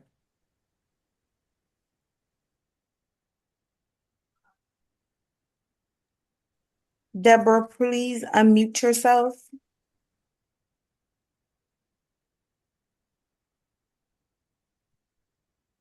Deborah? Go to the next hand. Next hand is Robert Everett. I'm going to allow them to Yes, sure, speak. Mr. Everett. Yeah, good afternoon. I'm here. Hi, Mr. Everett. How are you, sir? Could you please state your name and spell it for the stenographer? Sure. First name Robert, last name Everett, Everett. Do you swear or affirm to tell the truth, the whole truth, nothing but the truth? Yes, I do. Go ahead, Mr. Everett. Just confirming that at our community meeting, they did in fact tell the community that the plan was to rotate the mural on that fence on a regular basis. And that seemed to be a point that a lot of people appreciated, because as murals go, sometimes you'll get one that you don't like, but if you know there's something that you might coming the next go round, that went over very well with the community. And for the lighting, I'm sure between the BID and our organization and the other businesses that are opening up across the street, definitely they'll want to have adequate lighting there for security for the whole neighborhood. Mr. Everett, thank you as usual. Is there anyone Right, else? I'll mention Miss Also- Brandler is an immediate neighbor that lives behind the building. She may be having problems opening her mic. Okay. Did we No, ever get Chair, a- no more hands. Nope. Okay. Planning Commission. Nina Solomonic with the Planning Commission. In 2015, the zoning map was amended from CMX 2.5 commercial mixed use at this location in accord with recommendations from the comprehensive plan and with the support of the community. The appellant has not shown that the dimensional compliance would cause a significant burden.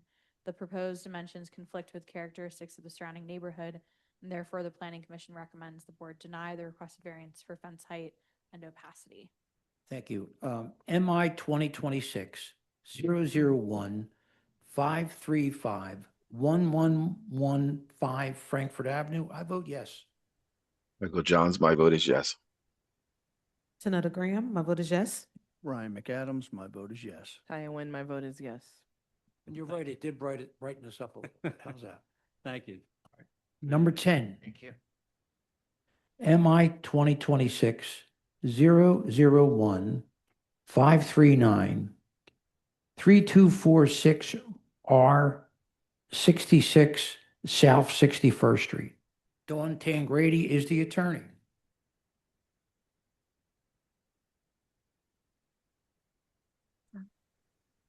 Good afternoon, Chair.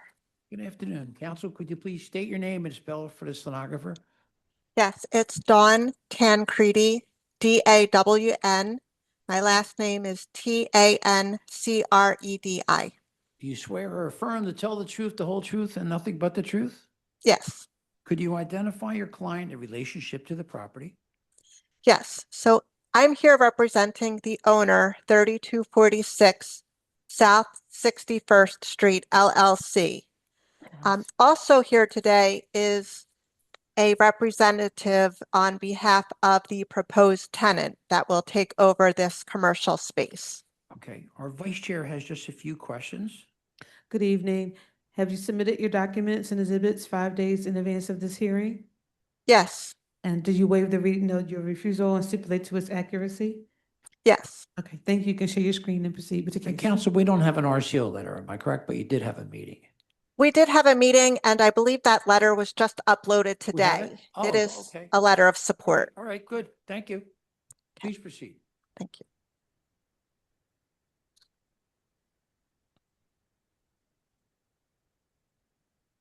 Just need to change this.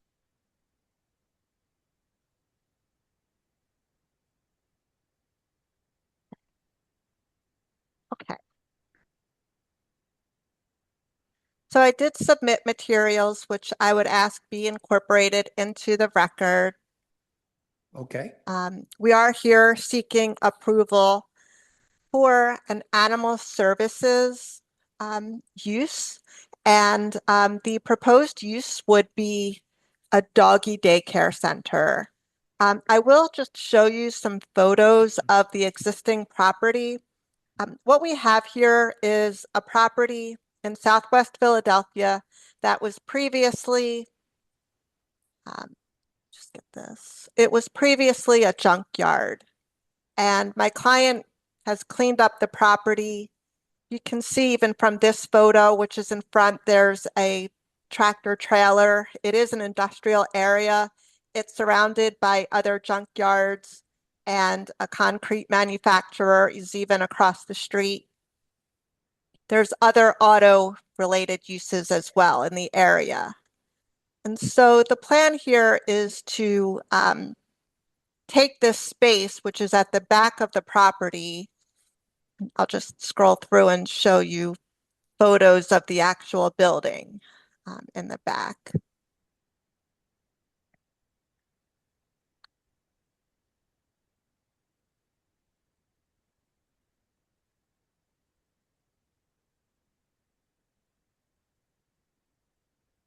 So this is the building. The proposed use would take up 2/3 of this building. It would be the two garage spaces on the left-hand side of the screen. It's a 6,000 square foot space. And I'll show you the site plan.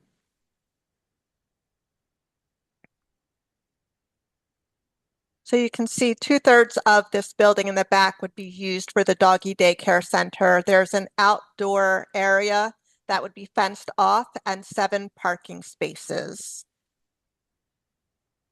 We did meet with the community. We do have a letter of support. Nora Rogers is on the call and available to answer questions. This is a business that's been in business since 2019. This would be their 3rd location. They have another location in Fishtown and one in South Philadelphia. This location would be great for people in the area and also people that are leaving on trips that are going to the airport.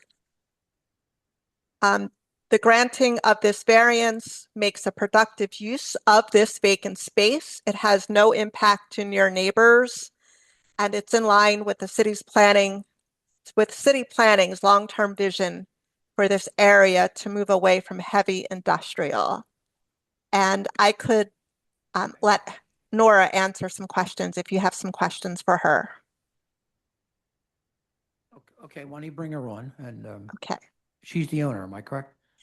She's not the owner. She's the tenant that would Okay, be sure. operating this Okay, space. and then you could, she could adopt your testimony too, correct? Yes. Okay, thank you.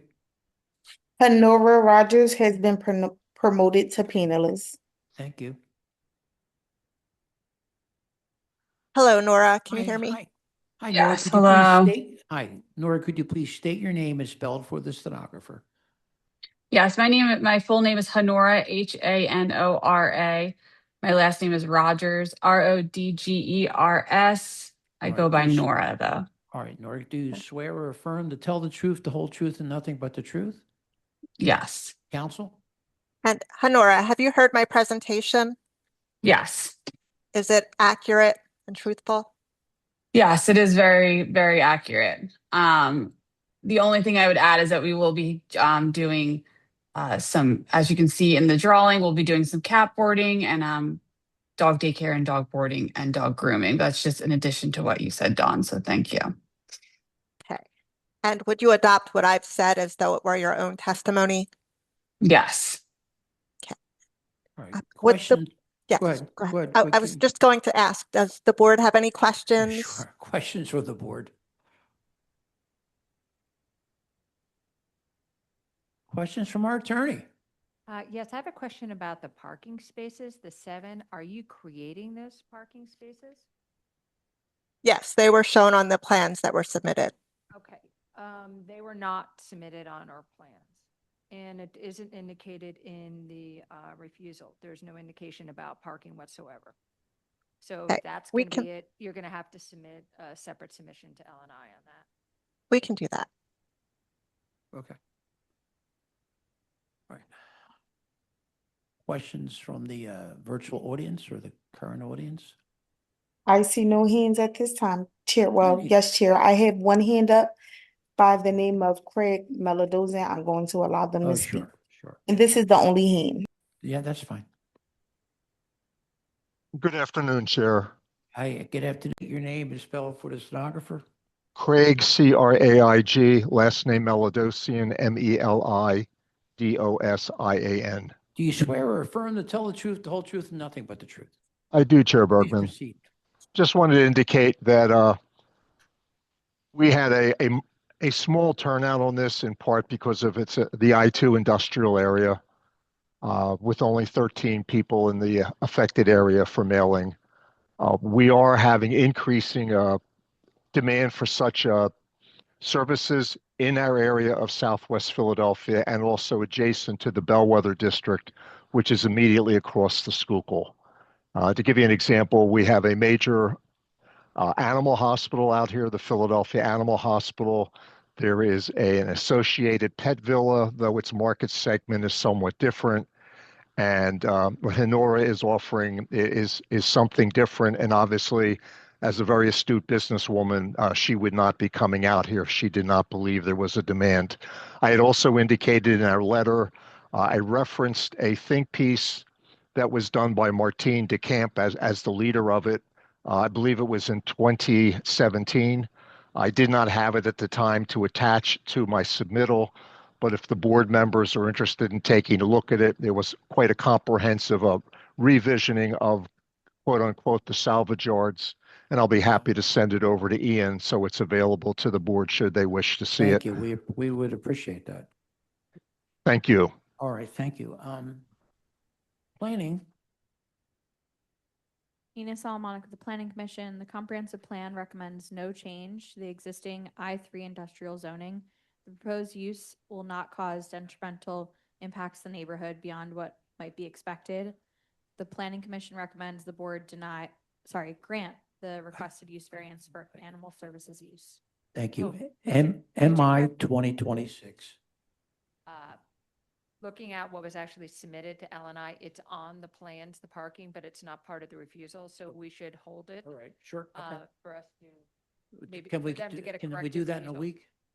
All right, so what we'll do is, Dawn, we're going to hold this for a week and we'll vote on this next Wednesday at 2 p.m.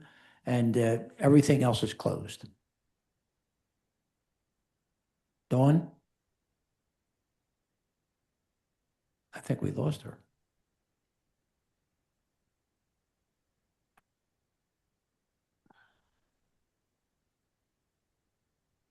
Council?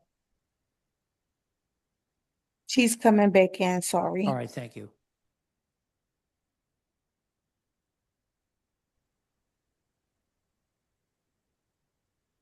Thank you. I was removed Hi- as the hi- hi, panelist. Council, we're going to Yes. hold this till next Monday. Okay. We will vote on this Wednesday. Wednesday, I'm sorry. And we'll, ooh, you like jump on you. Jesus. And we'll hold this and then we'll vote on this next Wednesday at 2 p.m. Everything should be straight by then, okay? Thank you. And, but everything's closed, the record's closed. Thank you. All right, thank you. Number 13.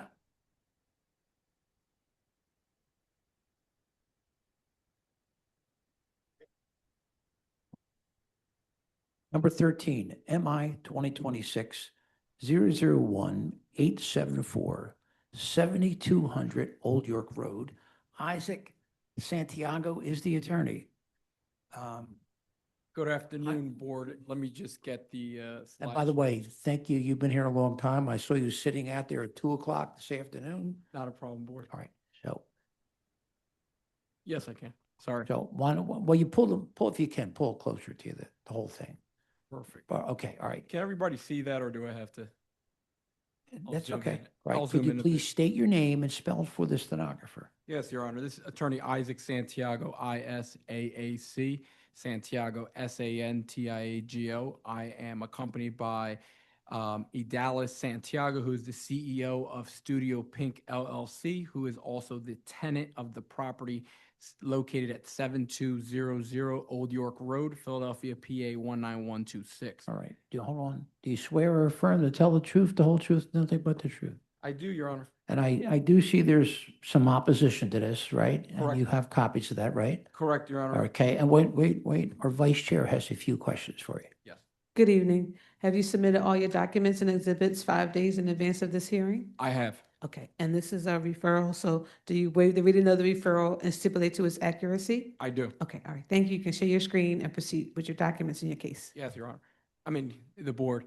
This is this seems to be a case where 2 prior tenants have been have leased this space that were not respectful of the surrounding community and vacated the property after learning that community support would be necessary in obtaining an event space and entertainment special variance for this property to continue with their businesses.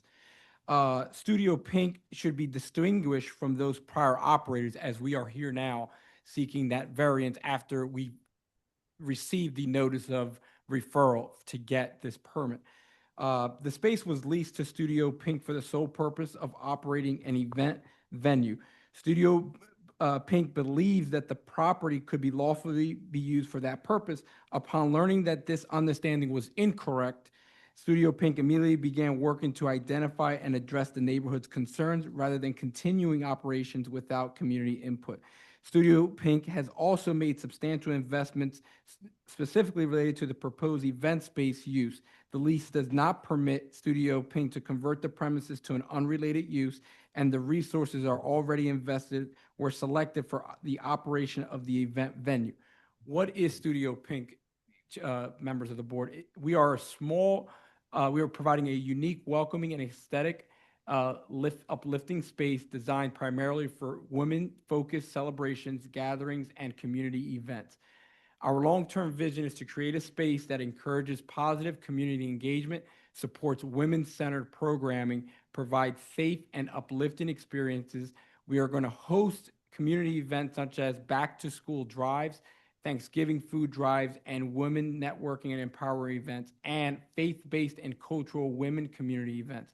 Our proposal has been to use this space located at 7200 Old York Road for event space, and in the past 2 tenants that has been used for that purpose, but they haven't obtained the proper zoning, which we are trying to do. Previous uses of this property was it was a Radio Shack and is zoned currently as a daycare and family care center, which operated for about 20 years. Our intention is to use this for a private event space to obtain an assembly and entertainment special exception. The notice of referral was obtained on March 23rd of 2026, and the reason for refusal, which states, whereas the proposed use and event assembly space requires special exemption approval from the Zoning Board of Adjustment in the CMX-2 Commercial Zoning District. Upon learning of the notice of referral, my client quickly applied to the ZBA for a special exception, which we have a copy here, and did that within 3 days. That application was submitted on March 26th of 2026. The proof of ownership is the executed lease. We have all of your paperwork. Correct. So what I would like, all that personal things that you were talking about, you had to put in. I would recommend you show us pictures of the location, and maybe if you have plans on how it's going to be laid out. Understood. And I do. This is the tax compliance of the property, Right. and then we're going to get into the property itself. Posting. These are the posting of the notice, appeal notice for neighbors. So the photographs, this is the schematic of the certificate of occupancy of the property. Sure. It is approximately 1,200 square feet, and the occupation, or how many people can fit in here, is about 80 persons. We are going to have events between 50 and 60 people, 60 being the max. So that will leave another 20 people, that could legally fit in this property.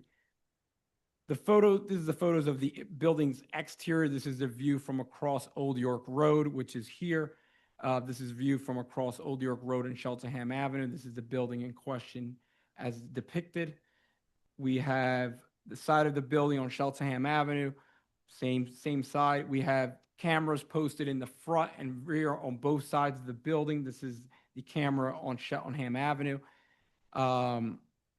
This is the back door on 72nd Avenue, which we also have a camera in front of. Additional pictures of the siding of the building on 72nd Avenue. There's a front camera located right in front of the front door. And this is another front camera on 72nd Ave and Old York Road. This is the photos of the building interior. This is the main hall and entrance is literally as you're walking into the property. This is the back right area of the main hall. Back left area and of the main hall and the kitchenette area. Back of the bathroom, leading to the bathroom. This is one of the ADA compliant restrooms. This is a secondary restroom for as needed. This is the back room and entrance to the kitchenette area where you can serve food. And this is the back emergency exit. The premises has two entrances, one in the front and one in the back. This is the proof of initial notice to the neighbors. We sent about 30 neighbors notice of the appeal and to meet us for the RCO meeting. As the board has already indicated, we've obtained 7 votes in support, with that consisting of 2 immediate neighbors. In opposition, we have 17 with 5 immediate neighbors. We've complied with, this is the community's considerations and kind of concerns of why we're seeking this variance. It's about sound, safety, flow of people, parking, and trash. What have we done since we've met with the community? Noise management measures. We're requiring all events to maintain the facility doors closed during the events to minimize sound travel. Sound systems are set to not surpass a specific decibel during events. We're maintaining a smaller scale gatherings to better control noise levels, guest activity, and overall impact on the community. This is a proposed weekly schedule that we would like to adhere to. Monday through Thursday would be networking, business, cultural, and community events. Friday would be women events, cultural events, and charitable drives. Saturday and Sunday would be, as stated here, women events, business events, religious events, celebratory events such as birthdays, quinceañeras, etc., crusades, or creative events. In terms of loitering, we are implementing a strict event oversight and enforceable contractual requirements, having a member of our staff there at the beginning and the end of all events to monitor the flow of the event. If there's any issues, to immediately cancel that event. We're going to have strict enforcement of anti-loitering policies. We already have video surveillance to monitor guest activity throughout the entirety of the event. We have guided guest departures at the event conclusion by a member. So we're going to have a member on staff, making sure that everyone is exiting the property in an orderly fashion and not hanging around once the event is over. Security deposit penalties for loitering violations are going to be clearly stated in the contractual agreements with all of our clients, whether it's being a. And you're already in business now. We are in business now, but since the notice of refusal, we've canceled all events. You had no events in June and July?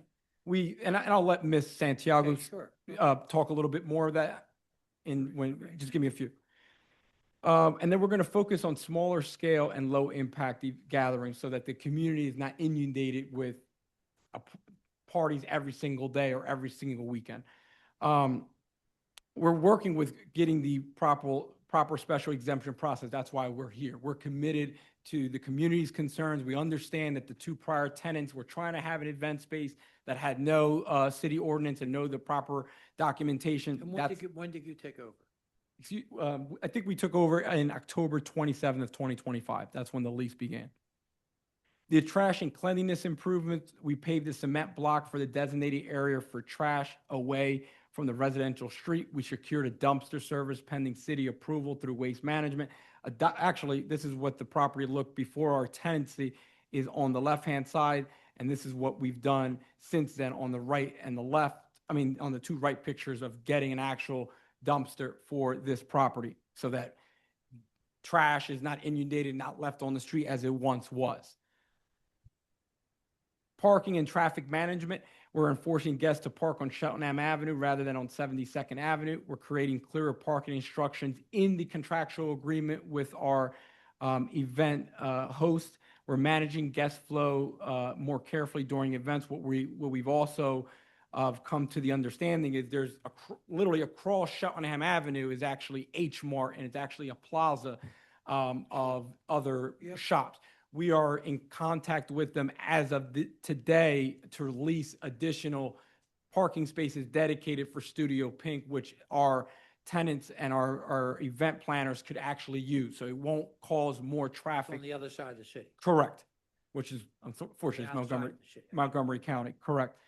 So we're willing to work with neighbors and tow truck companies to actually, if there's cars that are parked illegally, that they're towed. It's not going to be any games, and that's going to be in the contractual agreements with our tenants.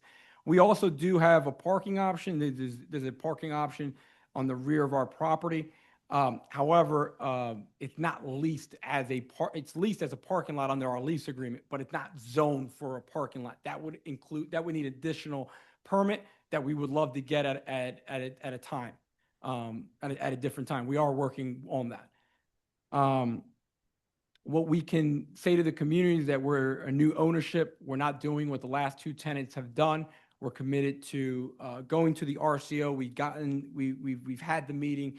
We took a little bit of a hit, 17 oppositions with 7 votes, but we're willing to go. You also had the city council person against you, right? So we talked to City Council Anthony Phillips. We did not get no opposition. We didn't get an approval. There's a no standing from Mr. Phillips's office, but we did reach out to him leading up to today.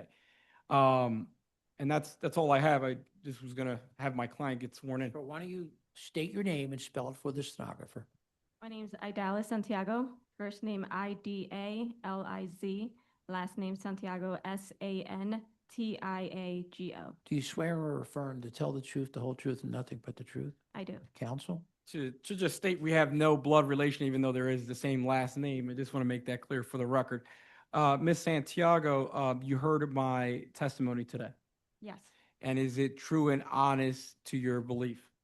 Yes. The only thing I would like to say is I started my lease November 1st of 2025. The lease was documented October 27th, but the lease started November 1st. And do you adopt my testimony as your own? I do. Questions from the board? Yes. What are your hours of operation?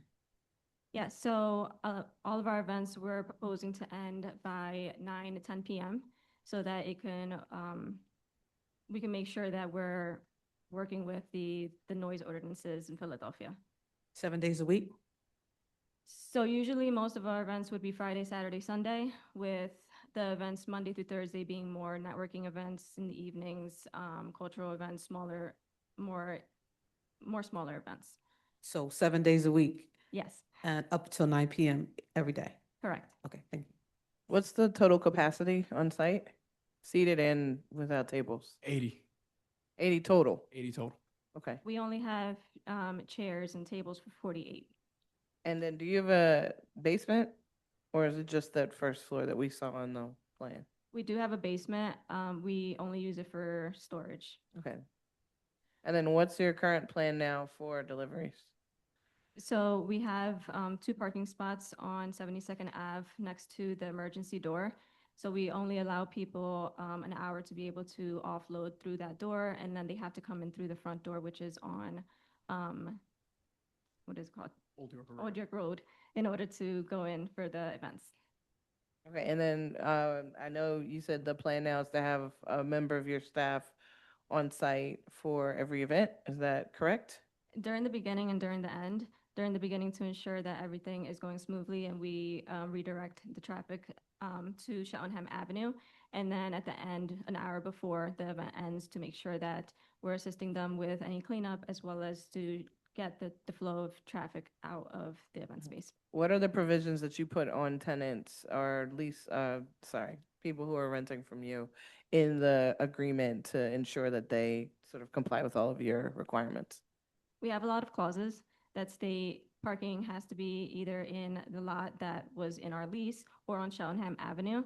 We also have loitering, no loitering in our clauses, that if they are found loitering, then they would lose their security deposit. We try to make sure that we're adding on as many clauses as possible to ensure that our neighbors are as happy as possible with everything that they're asking for. And then since you've been in business, what, just about 8 months, give us an example of what's your typical event? Yeah, so a lot of the events that before we had to cancel our events were more bridal showers, baby showers. We had some cultural events. We also had some faith-based events. So we had a Ramadan iftar event for only women because of space being pink. We also had an event for teens for the Christian community. We had to cancel that one, of course. But those are mainly what we're looking at in terms of events. We also have had some birthday celebrations, 40th, 50th, 80th birthday celebrations. Those have been our biggest ones. Okay. If I can just clarify for the board, I wanted to ask Ms. Santiago just one quick question to clarify a statement I made.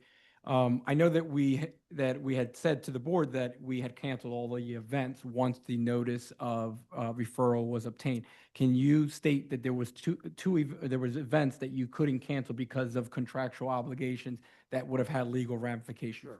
Yes. So as soon as we found out everything in terms of what we needed to do for next steps, we did reach out to all of our clients via email to cancel all of the events. There were a few events that we were not able to cancel due to contractual and financial obligations, and those were 2 in July and 4 in June. Other questions? Questions from our attorney? None at this time, Mr. Questions or comments from the audience or the virtual audience? Come on up. I please. see no hands at this time, Chair, in the virtual audience. Yeah. Good evening.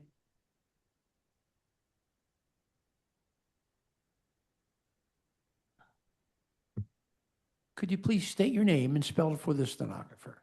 My name is Iris Brunson, IrisBrunson.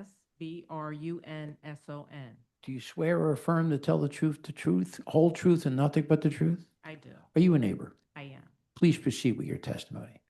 Okay, I was very surprised by some of the information by the attorney. I walked by the Cheltenham Avenue side of Studio Pink yesterday, and I didn't see the dumpster. I happen to have a picture of what your lot looks like with the trash, and I want to say that the other two tenants were bad, and Studio Pink was in line with what they did. That's why neighbors made complaints to the city, you know, from the time that they were in operation.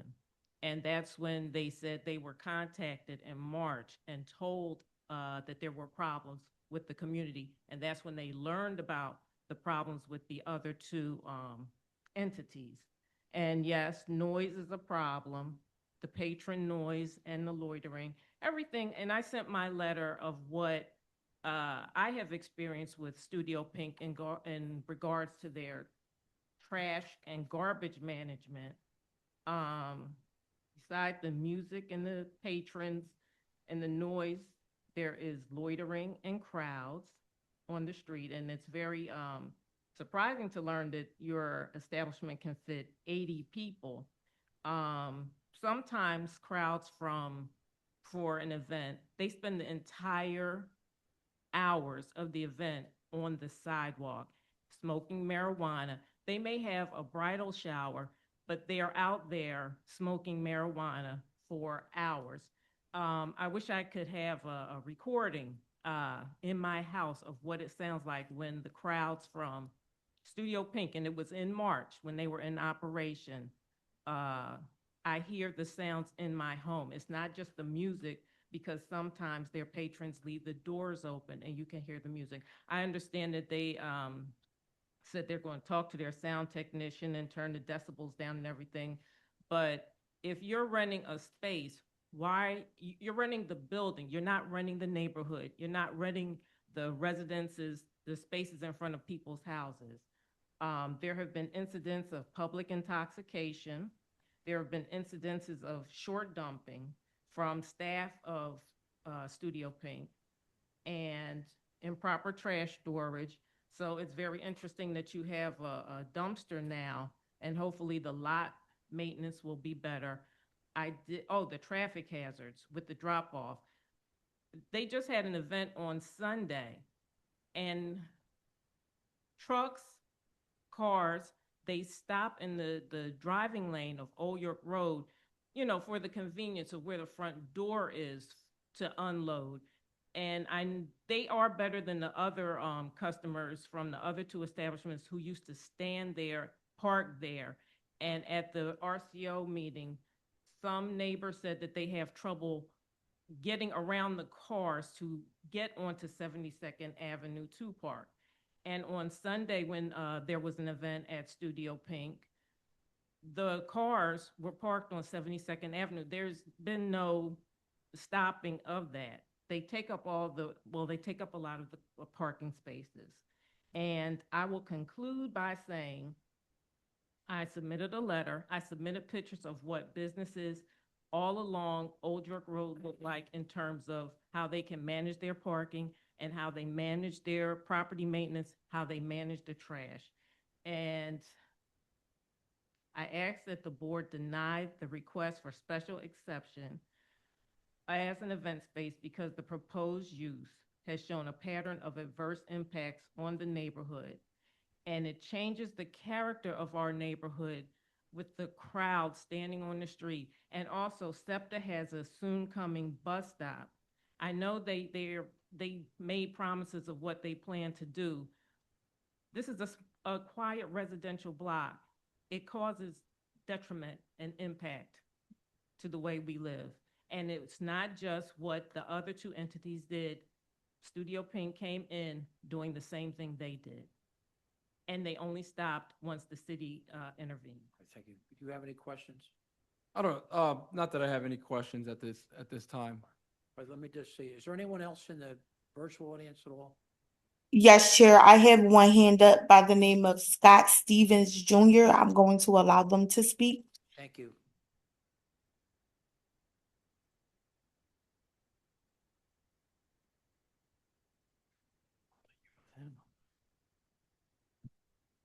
Hello? Scott, Could you please state your name and spell it for the stenographer?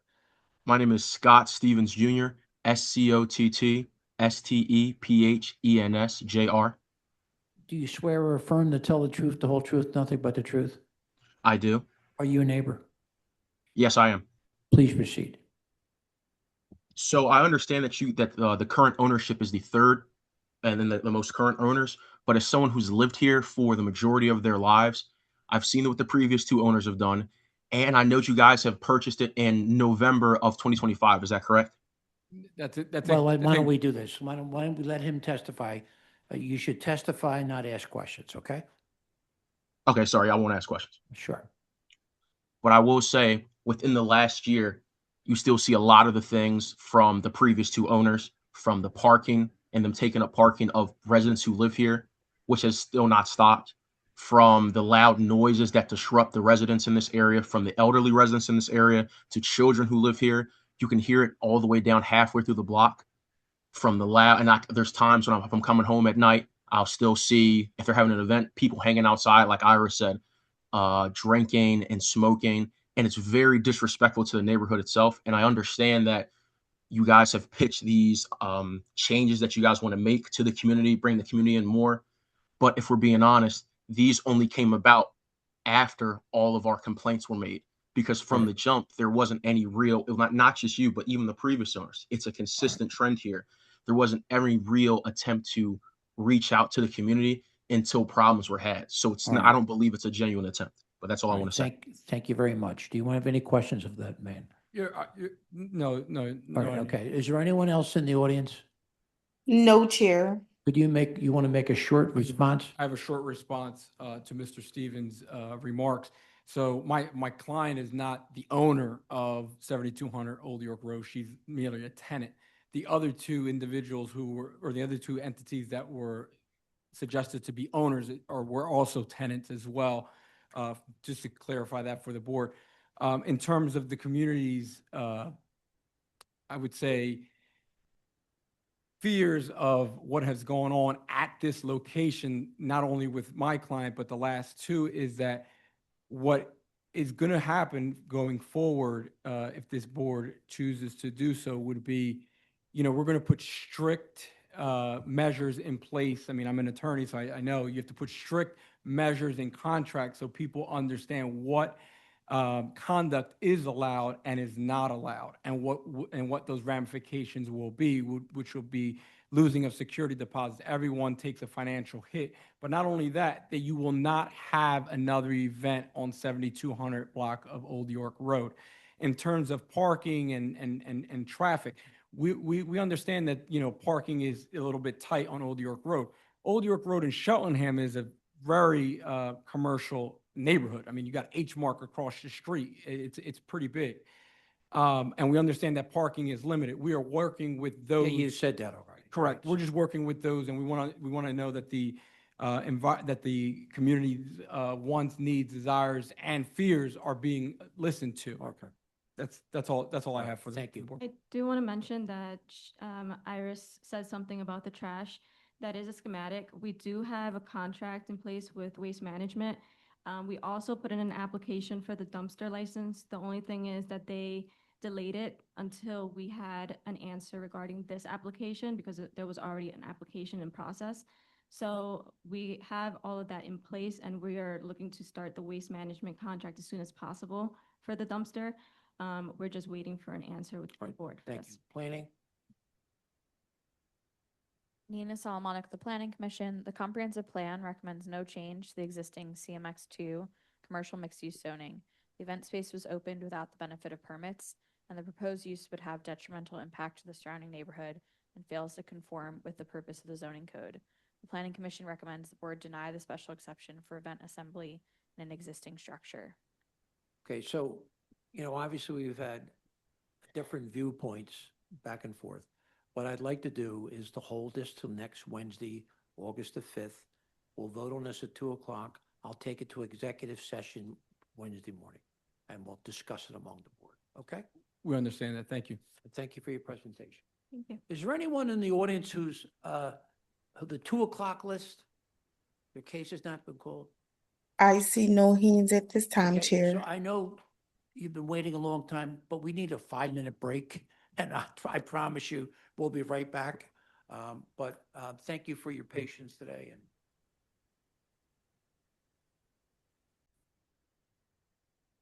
my name is Bill Bergman, and I will be chairing this meeting of the Zoning Board of Adjustments.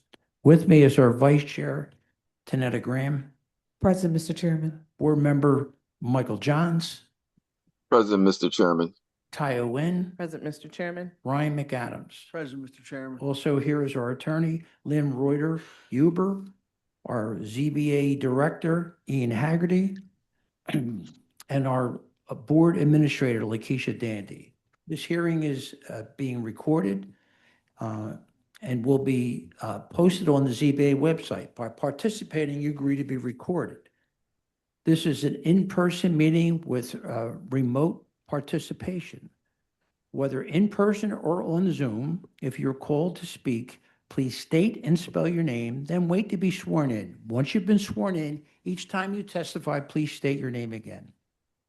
To enter an appearance, indicate the property address on the Zoom webinar, speak with a staff member,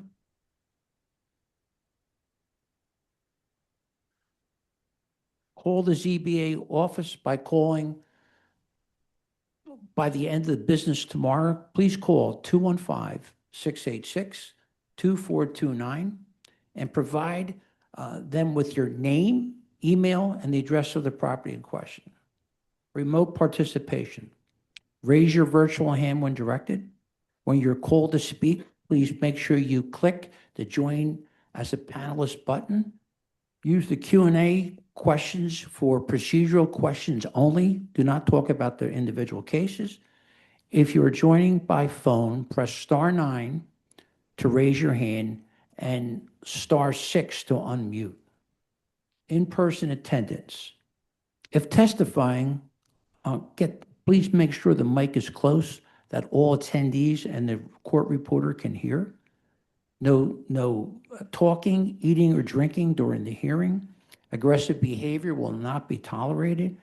In an emergency, please follow the instructions of the staff.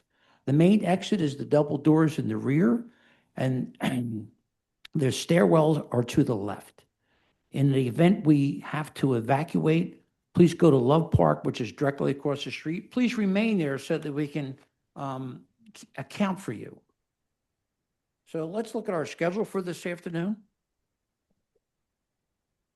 MI 2026-001-505, 1221 to 23 Annan Street. This case is continued until 12/16/2026 at 3:30 p.m. We're going to go to our list. We're going to start with number 3. MI 2026-001-520, 5338 Euclid Street. Dawn Tangrady is the attorney.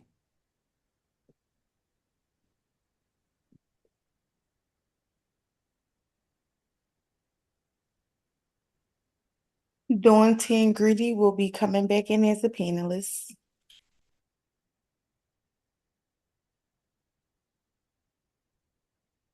Good afternoon, Chair. Good afternoon, Counsel. Counsel, you've already been sworn, as you are well aware. Just for the record, state your name.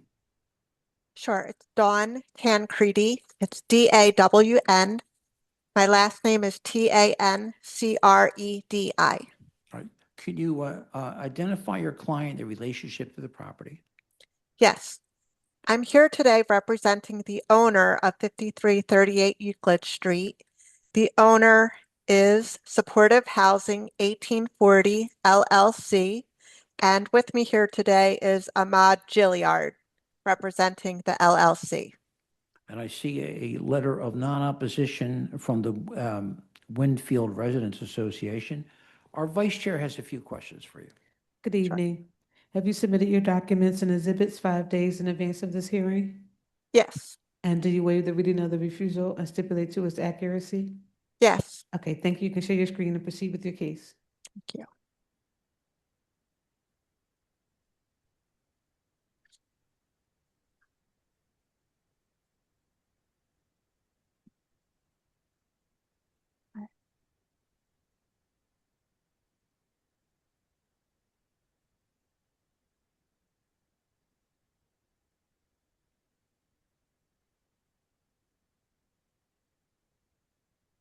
They're coming up.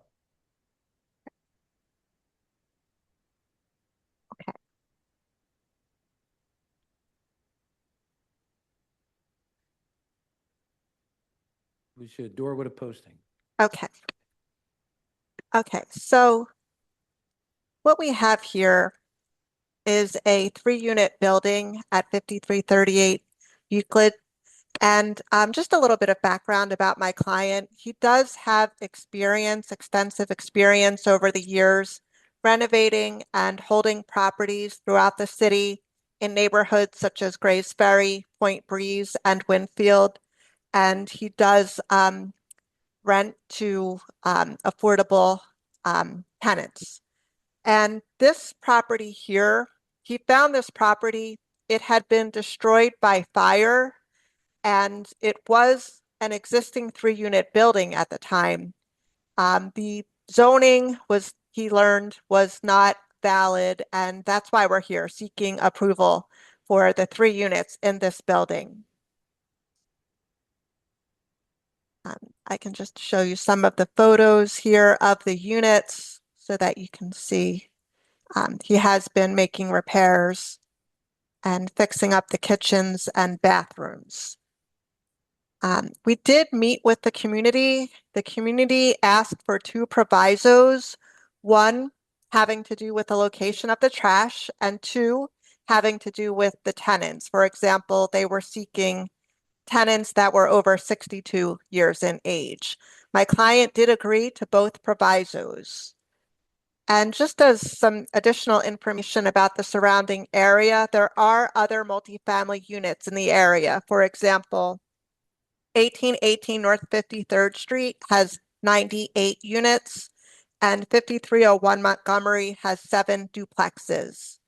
We're seeking the least minimum variance here, only seeking to replace what was in the building prior to the fire.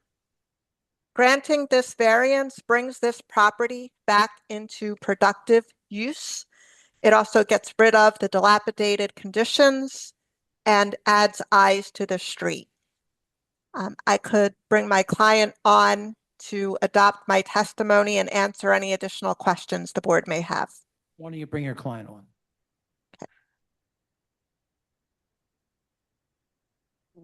Ahmad. Ahmad Gillard has been promoted to panelist. No.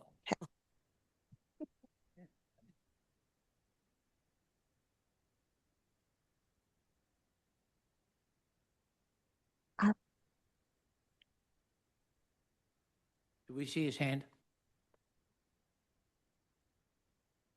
Yes, Chair. They have Okay. been promoted to panelists.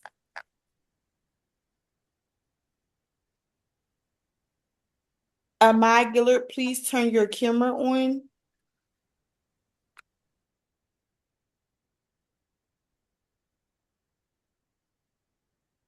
Ahmad, Yes, hold on.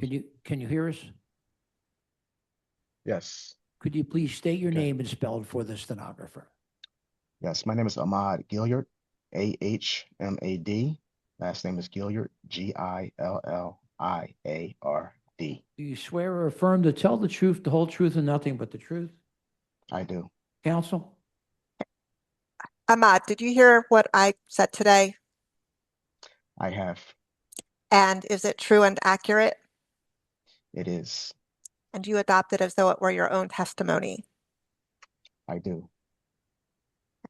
Questions from the board?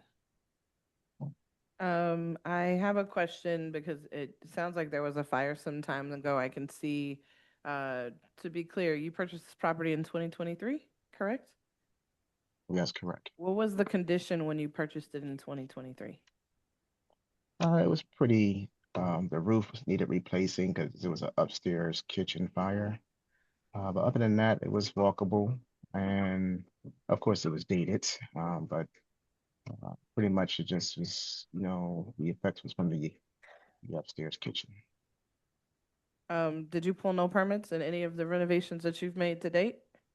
Yeah, so easy permit is required. So they suggested that I go through the zoning process to do this easy permit for the modifications that is done at the property. So Well, that's this is what we more will than an do. easy permit. Easy permit's over the counter, actually. This is a full permit, but, okay. So I think, kind of question I have is, have you operated any other properties, intended for seniors? Yes, we've done properties for seniors and ADA compliant properties as well. Okay. I think my biggest concern at this one is that if the intended is supposed to be seniors, that one, a lot of the work was already done. Typically, when you have seniors, you want to do things like double back, put extra backing in around places where you're going to need to put grab bars. I think there's different provisions you'd usually do to kitchens and bathrooms that have, at least from the one unit that we've seen images for, don't seem to be accommodated here.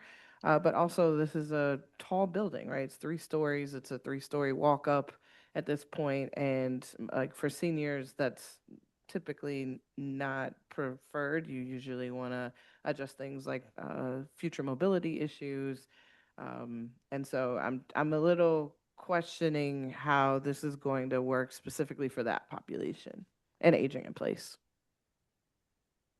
Yeah, we're looking for an age group so we can keep the maturity level high in terms of the I'm not neighborhood. 62. I think I'm pretty mature. So while I understand the intent of the request, I still am questioning, like, how is this property going to be marketed and operable for the senior population specifically? Yeah, we're gonna go through the PHA to market the property and do subsidized housing for that tenant base. And So your that's how plan we're is gonna to take You're- vouchers. correct. Yeah, because it won't be tenant based. They wouldn't give you tenant Yeah, based for you 3 can't get units. tenant based It'd for be, under you'd be 60 Section units. 8 tenant. Yeah, but Section 8. yeah. So my question is, what is the configuration of the apartments? Like, is it one apartment on each floor? Are they 2 bedrooms, 1 bedrooms?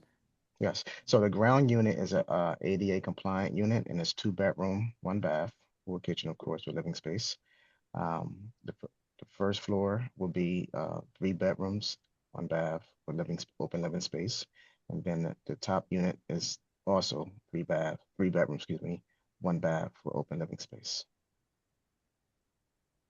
And I've I'm shared sorry. the plans. Thank you. And the other question is, it was noted that the proviso for the RCO was that trash be stored in the rear. Could you show me where the rear is? Yes. So on George's You have any Lane, pictures?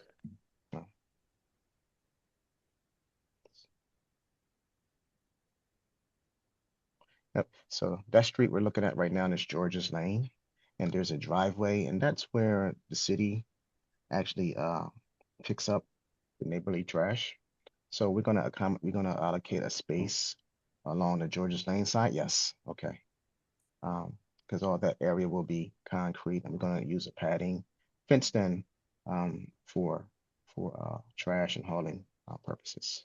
So is this the area near the meters? Is that where like where Yeah, where so would the trash? Because you got, so they're asking you to build a trash covering as well. So right where you see the glass block window there, Yes.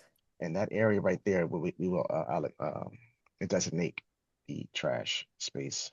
And you're gonna build a cover for the trash? Correct. Okay, thank you. You're welcome. Can you go back to that first floor plan so we can see what that looks like?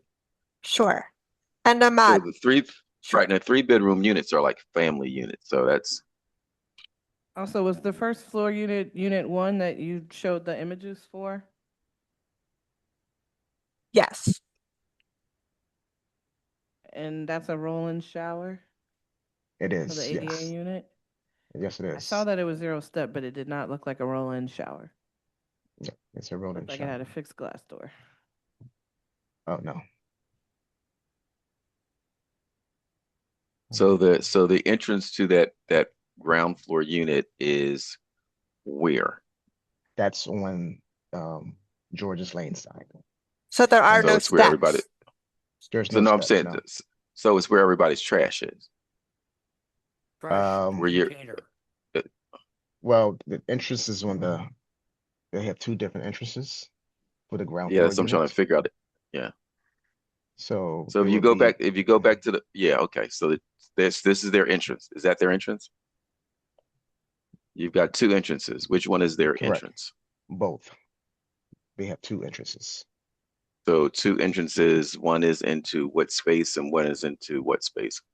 So when they first come, the rear entrance where George's Lane side, that's where it's like a entrance where the ramp is. It's a utility room on your left-hand side. And you enter right into the open living area as you go up the ramp. The other door on George's Lane, you'll be walking in right into the open living area. Okay, so both doors open into the living area, to the main living Yes. area. Well, the back door, actually, you have to go up a slight ramp to get to the living area, but Mhm. it's accommodating right to that open area. Was the ramp on the plans? I believe so. I don't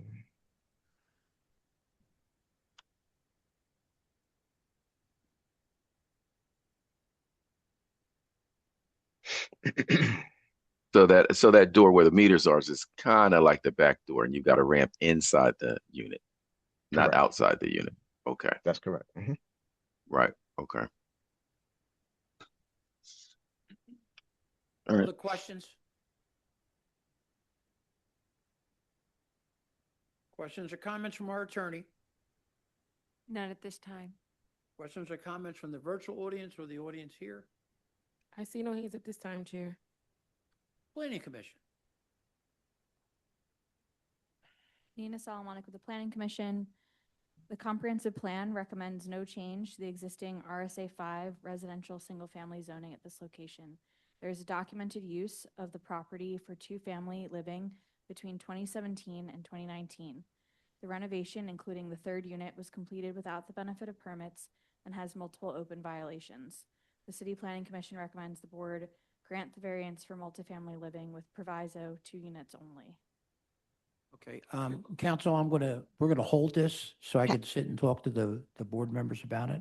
Okay. I guess we can do this the same day, right, on the 5th, 2 p.m.? On the 5th, we don't usually do 3:30. We don't, okay. 2 o'clock, that's what I 2 said. p.m. Yes, Chair. Thank you. Yeah, 2 p.m., okay? All right, Dawn, next Wednesday, we'll vote by 2 p.m. Thank you. That Thank you concludes very my much. business. All right, thank you. Bye-bye. Thank you. Number 2. MI 2026-001-516, 1139 North Oriana Street. Vic Chalu and Messiah Ray.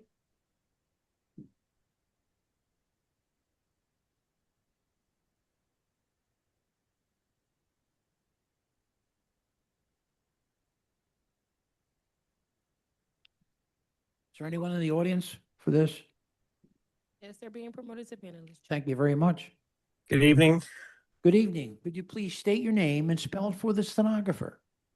Sure. Vikas Chowdhury, V-I-Q-A-S. Last name Chowdhury, C-H-O-W-D-H-U-R-Y. Do you swear or affirm to tell the truth, the whole truth, and nothing but the truth? Yes. Could you turn on your video that we could see you and Oh, I am sorry. How you're going to present?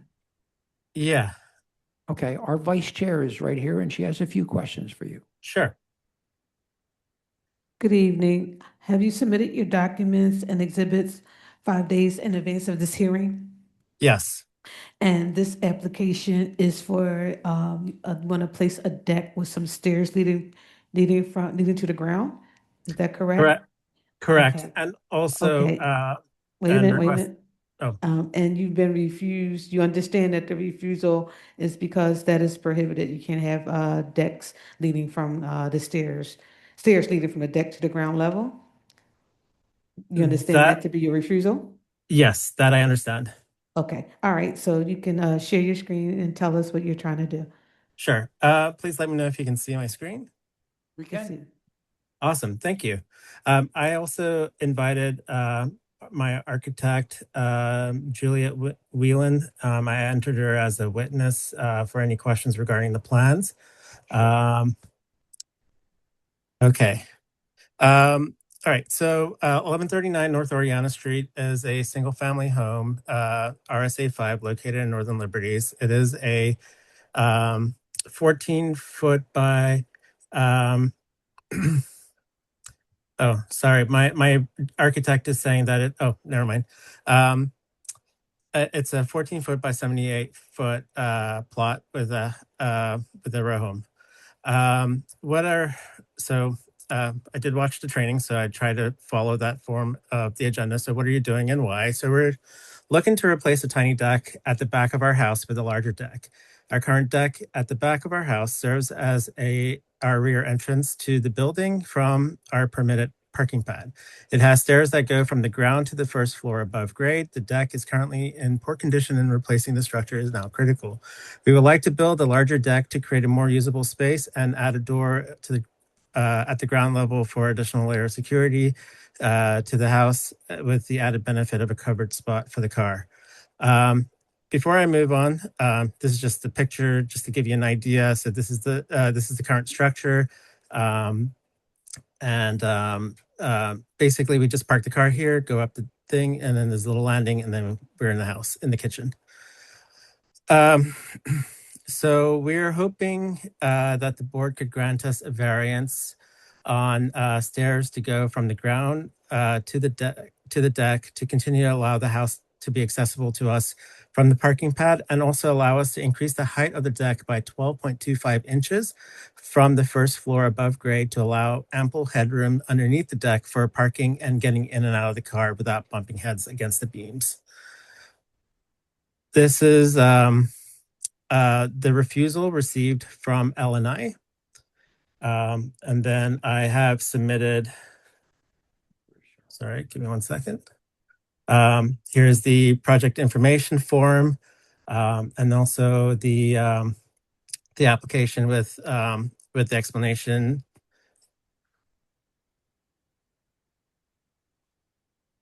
And then the letters for the RCO meeting. So I did request a public RCO meeting from the Northern Liberties Community Neighbors Association. I was the last one to present on that night, and everyone left but 2 people, and there were no objections overall. There was a discussion mainly to make sure that the deck was within my property lines, and that was addressed. No revisions of plans required. But the RCO did provide full support. Here's the letter from Larry Freeman. And then pictures. So here's the posters. The dates are in tiny letters. I apologize. I'm not technical. I'm not a techie person. I'm sorry.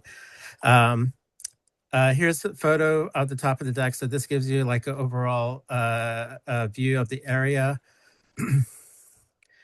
And then here's the north-facing wall. As you can see, that is just a party wall, so it's not affecting the light and air of our neighbors to the north.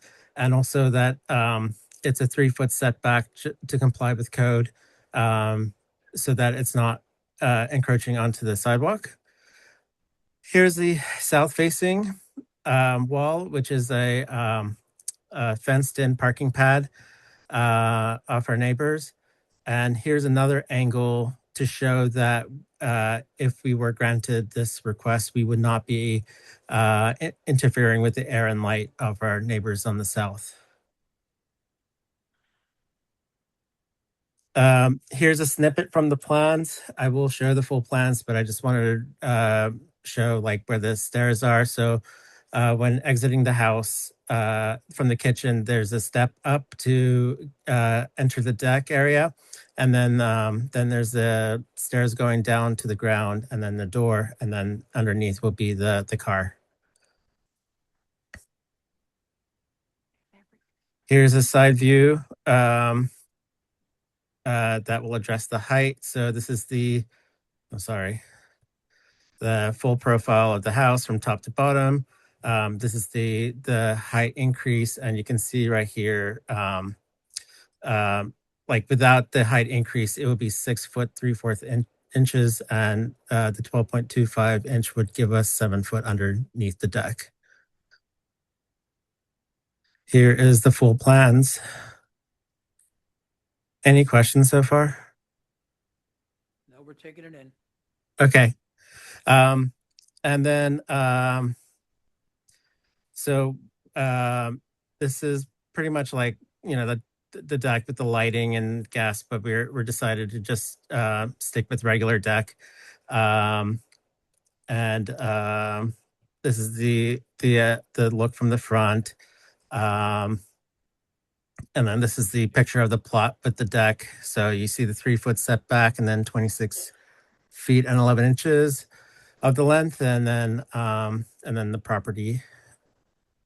Let's see. And then we have an engineer company also add plans for the concrete work to support the deck. And pretty technical stuff, but we have 6 posts. 2 of them will be integrated into the design of the deck.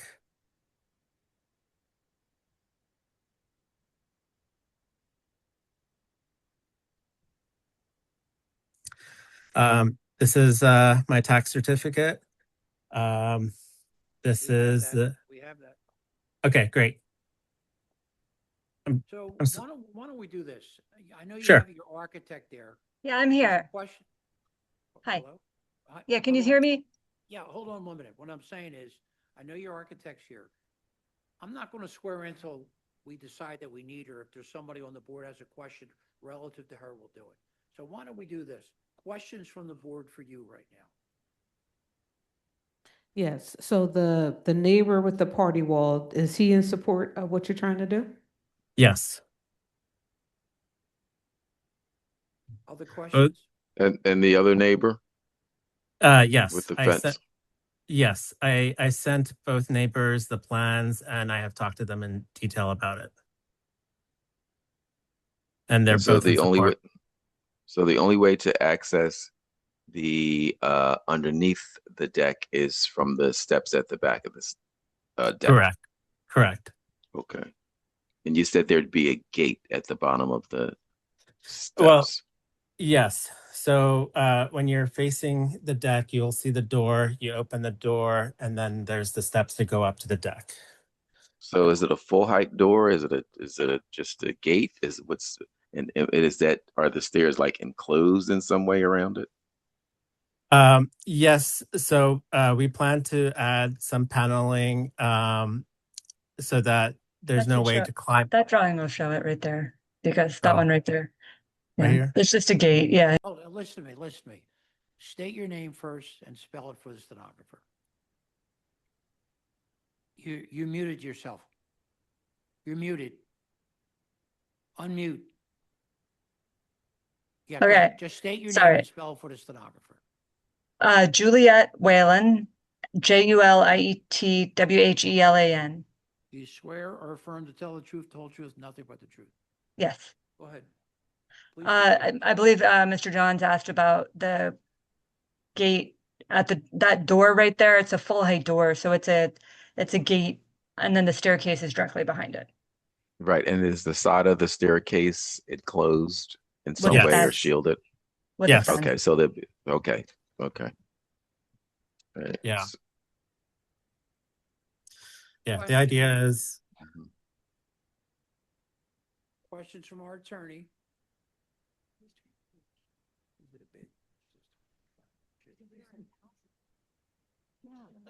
Yeah, but it wasn't here, that's why.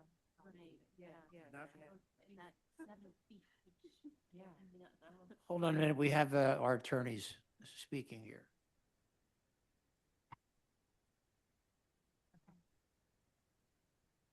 Hi, this is Hillary.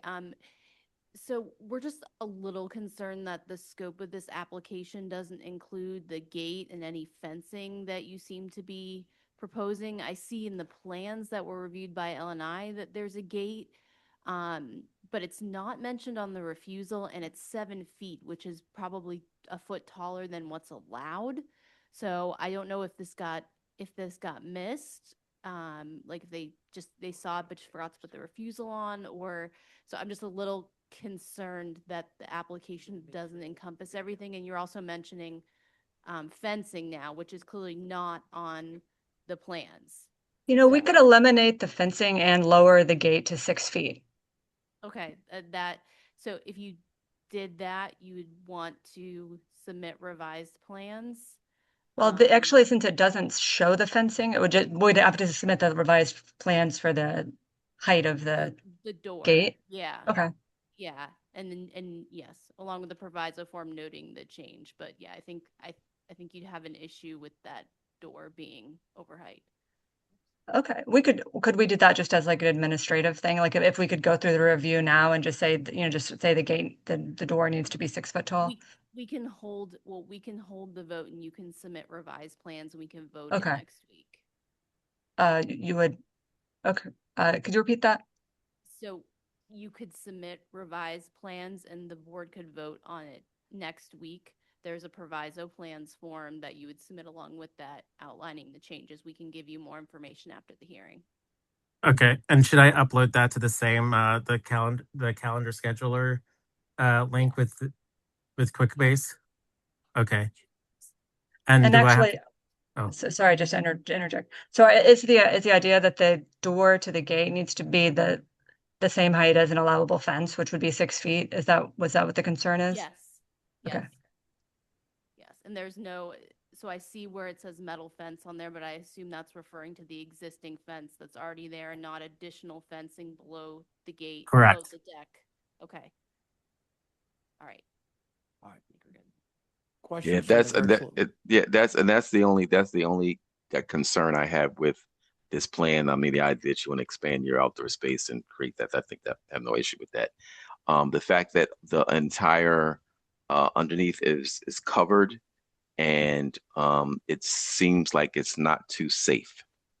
And it's almost as if you'd want to put some type of gate or fence at the back of the whole thing, so that people don't sort of wander underneath your steps when it's dark, and it just seems a little unsafe. So I would think about it. The idea was to just cover the stairs area so that I can continue using the space under the stairs for storing trash cans. Yeah, I'm fine with that. I'm just saying that, you've got a narrow back street, which is really kind of a back street, right? Mhm. You're going to have this covered area, which is going to make it dark. You may have lights under there.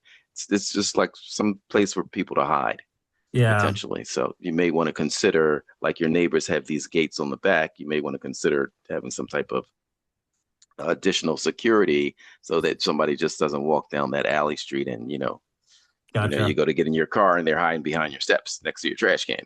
You know what I mean? Oh, I see. Yeah. This is Philadelphia, so Yeah. We can. that would be my only So concern. let me go with the, go ahead. Sorry. If you're going to amend to add fencing, that's going to be amended refusal. It's a lot of other things. It's not just changing the plans right now. Could you But if- expand on that? That's just food for thought. I'm not asking you to change anything. I'm just, food for thought. Questions or concerns from the virtual audience? I see no hands at this time, Chair. Planning Commission. Nina Solomonic, the Planning Commission. The comprehensive plan recommends no change to the RSA 5 residential single-family zoning at this location. The proposed dimensional variance is minimal and does not conflict with the purpose and spirit of the zoning code. The City Planning Commission recommends that the zoning board grant the requested variance. Thank you. So we're going to hold a vote on this. We'll move this to next August 5th too. August 5th at 2 p.m. We will vote on this.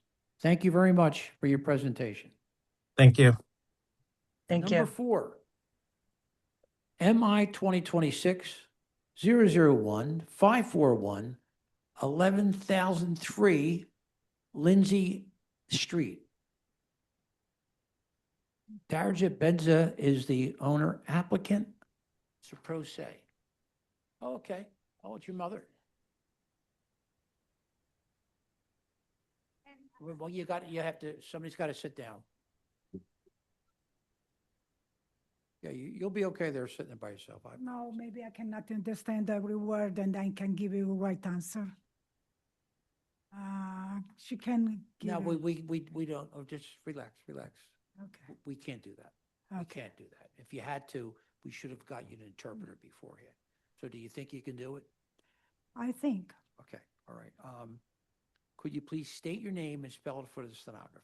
My name is Darijan Bzwaneli, Daerajan, and the last name Bzvaneli. Do you swear or affirm to tell the truth, the whole truth, and nothing Yes, but I the do. truth, right? Our vice chair has just a few questions for you, but I would say there's a great deal of opposition from the Somerton Neighborhood Association about this, okay? So why don't we start? Okay. Good evening. Good Have you submitted your documents and exhibits 5 days in advance of this hearing? Yes, Okay. And so this application is for a personal care home? yes, Right. And your refusal, as you understand it, is these personal care homes is prohibited in this zoning district? yes. You understand that? Okay. Yes. All right. So you can share your screen and tell us what you're trying to do. You have a computer with Yeah. you? Oh. W- Ah. Wait, your documents. Did you ask for help for your documents? What? Your documents for your case, all the things that you sent in? Yes, it's all sent there. Okay, Okay. okay, wait a minute. She did make a request. Okay. Ian, It's Yes, not- sir. can you be helpful with this? Yes, I'll pull those up right now, Chair. We're going to pull it up for you. He'll put it up on the screen and you can testify from that, okay? Okay, She's there, don't worry. okay.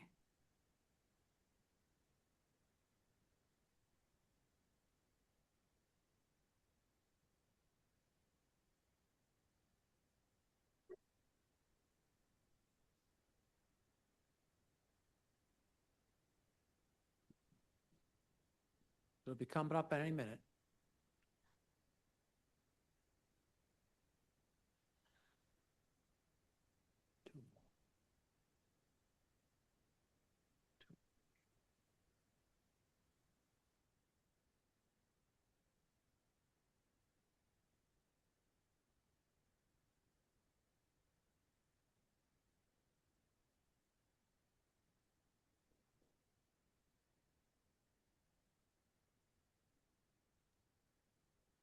Okay, so this is your appeal, right? So Yes. why don't you basically start by telling us what it is you want to do? Okay. I am here almost 20 years in this country. 20 years. 20 years. And I was from my background, dental surgeon. My daughter is a doctor too. And You were a dental surgeon? yeah, I was. But when I get there, I start first job with taking care of older. Right. And I'm right now already 20 years work like that. My daughter, we have company too. And I am working in a New Life Home Care and hospice agency. My daughter works in a big company, and we know how to take care of older persons. And we decide to take care of 3 persons in our home, if it's possible. 3 people. 3 people. We have 3 bedrooms, and we see how it's everything, how to take care. We had a private job before, now we have like these jobs, and we now know how to take all kind, taking care with all kind of disease. First time, I don't know how we get, how many people, it will be 1, 2, but highest it will be 3 people. And we want, we are, Brian, this home care, my daughter has that, we have already company, and there is 15,000 only cost the room, and additional care, 20,000. We want to make with middle class who don't have so many money, and we take care by self for these people, and be happy, yeah, they are old oldness when they will be old. Because we know this job, we are doctors, and my daughter also should be give the exams for the RN, and we have another, my cousin who is RN, and we three will work with these three people. This is our So goal. why don't we do this? Could you show me where you want to do this? Do you have photos of that? Yes, So in other words, this is a residential neighborhood yes. and you want to do it in the residential block. Yes, it's residential rate, but it's three people who not will be make any noise, will be very quiet. Outside we have the yard, and we have the parking near garage and front door. This we can park the car. It's not will be so busy. Not will be busy. Anything make with the residential. So these are older people you want to take in? Is that what it is? Or people who just need care? We will take care, and it will be home or outside. We have yard too.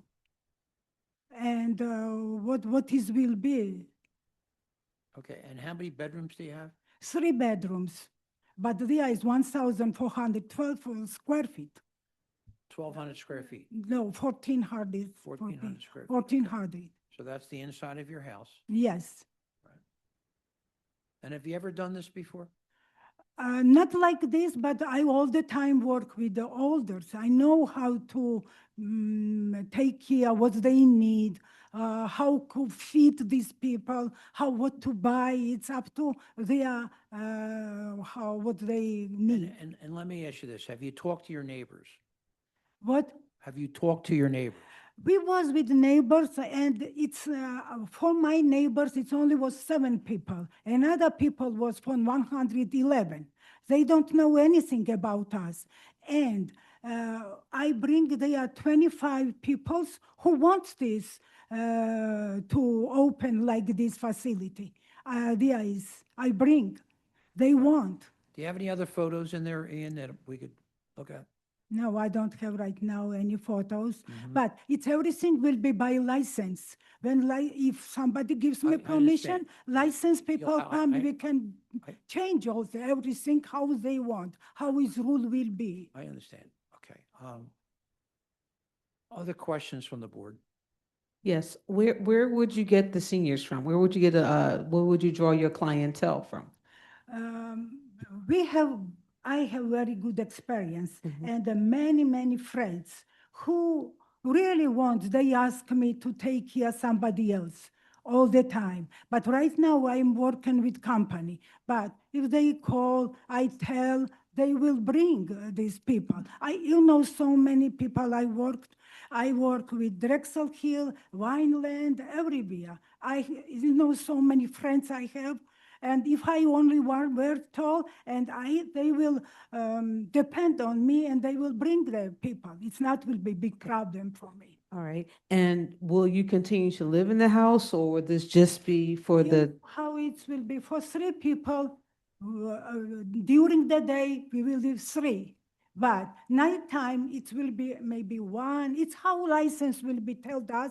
We do everything, how they will teach us to do all that. Okay, but you're not going to live in the house though, right? No. Okay, you're just going to have your staff, No. have staff in the house. Okay, and my last question, so you said seniors, do you have a second floor? We have second floor. Is one of the bedrooms on the second floor? 1 bedroom, but there is bad. If license told us, we can, downstairs, it's big property there, we can arrange how they tell us to change everything. So the other 2 bedrooms are on the first level? 2 bedrooms on the first. And one level, on, so okay, one- all right, thank you. Other So questions? it's Go ahead, it, Michael. yeah. So Listen, go ahead, so Mike. if there's only 3 people, there's no need for a variance, correct? Am I correct? What? If there are 3 unrelated people, you can do that and you don't need a variance.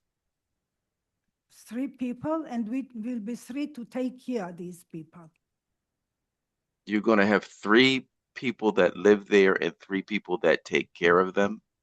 Yes, but we not will be stay all the time, 3 of us, night Right. So time. 3 people will live in the house. 3 unrelated individuals will live in the house.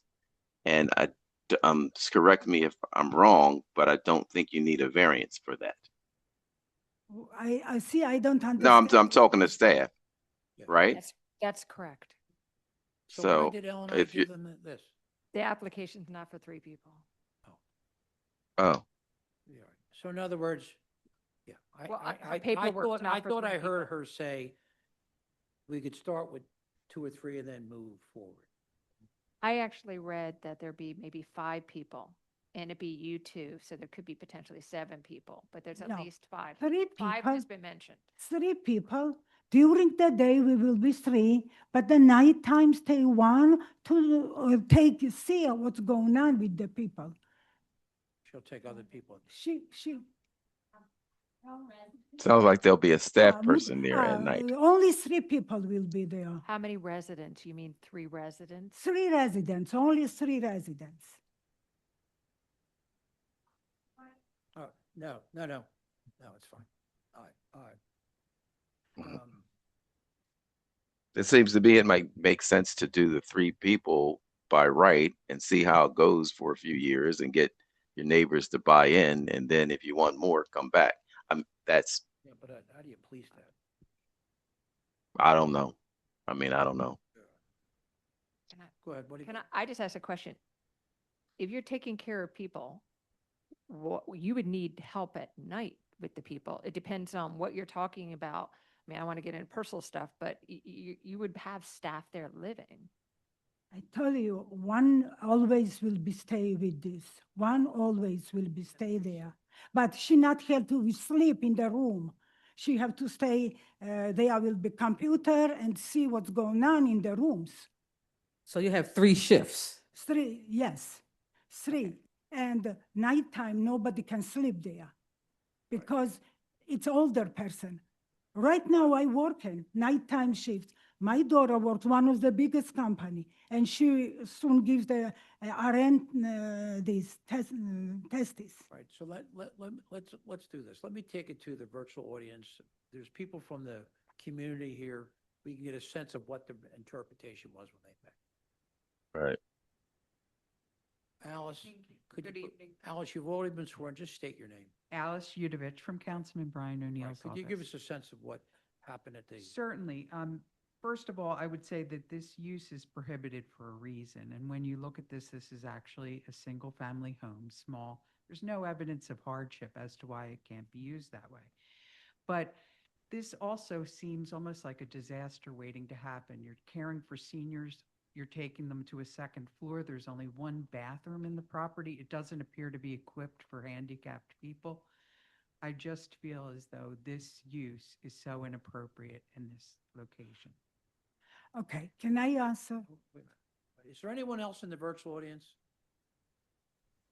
Yes, Chair. I have a hand up by the name of D. Cooper. I'm going to allow them to speak. Sure, thank you.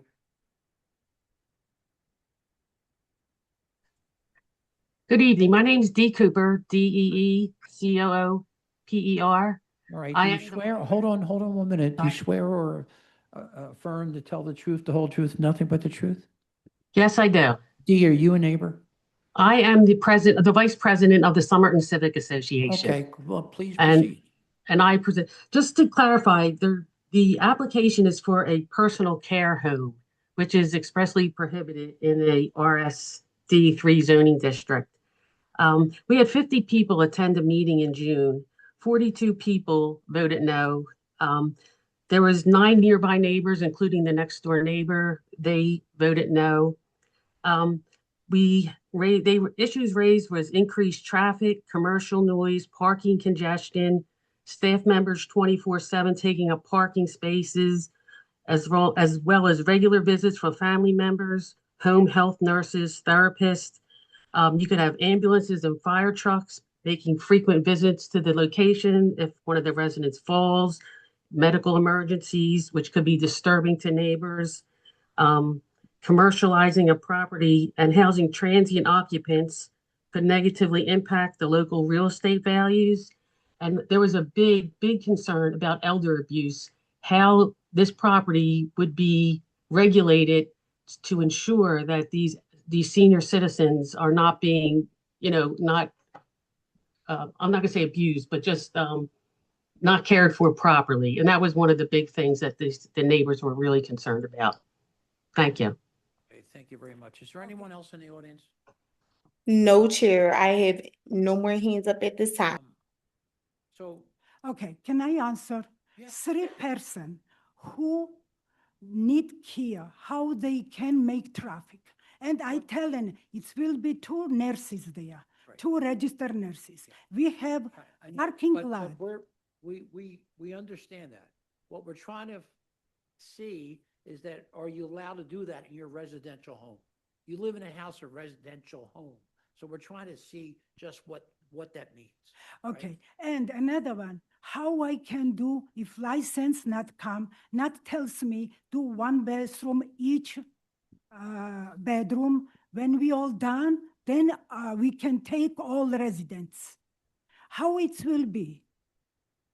Everything will be okay, no fall, it will be fall. ER always coming once a year with everybody. 3 person can make so big traffic? Okay, so I guess the first question we have is like, what was Ella and I thinking? Right, and what are we voting on? I mean, it's as simple as that. I mean, I do remember hearing before that 3 unrelated can stay with somebody. The question is, what is it that we're voting on? I don't think that's what was presented because Yeah, I agree. the notes indicate that even at the Somerset Civic Association, that 5 seniors were mentioned. Okay. No, 5, it was mentioned, but it's, Right, we okay. decide only 3. All right, okay. Here's what we're gonna do. We've listened to what you said. We're gonna meet together in a separate room next week, and we'll figure out where we stand with this, okay? And what Okay. we'll do is next Wednesday at 2 p.m., which is the 5th of August, I've said that quite a few times now, we will vote on this, okay? Okay. Thank you for coming in, and Thank Alan, you, everyone. Thank you. And Joe for coming in. Oh, did you get the planning commission? Pardon me? Did you get planning? Plan. We're gonna, Okay. Oh, I forgot. I thought you yeah, said it. it's okay. You're gonna Okay. Are you gonna submit it? You submit it? Yeah. All right, Yeah, we need to put that on the record. all right. Let's go. We need. Well, go on the record. Nina Salamano for the Planning Commission. We're gonna hold off on testimony and submit Yeah. it, in letter. Thank you. I mean, I think she's in the same situation. It's like, what do you vote on? I mean, but I agree with you. Something happened up there or something happened when she went down I. All right. Number 5.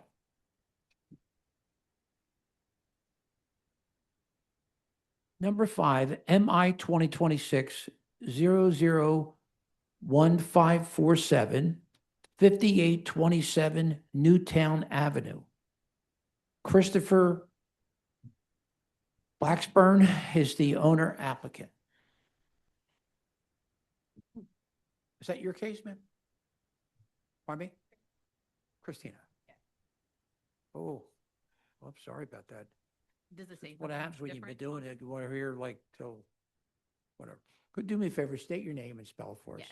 Christina Blackburn, Is that microphone on? Oh. Closer than this?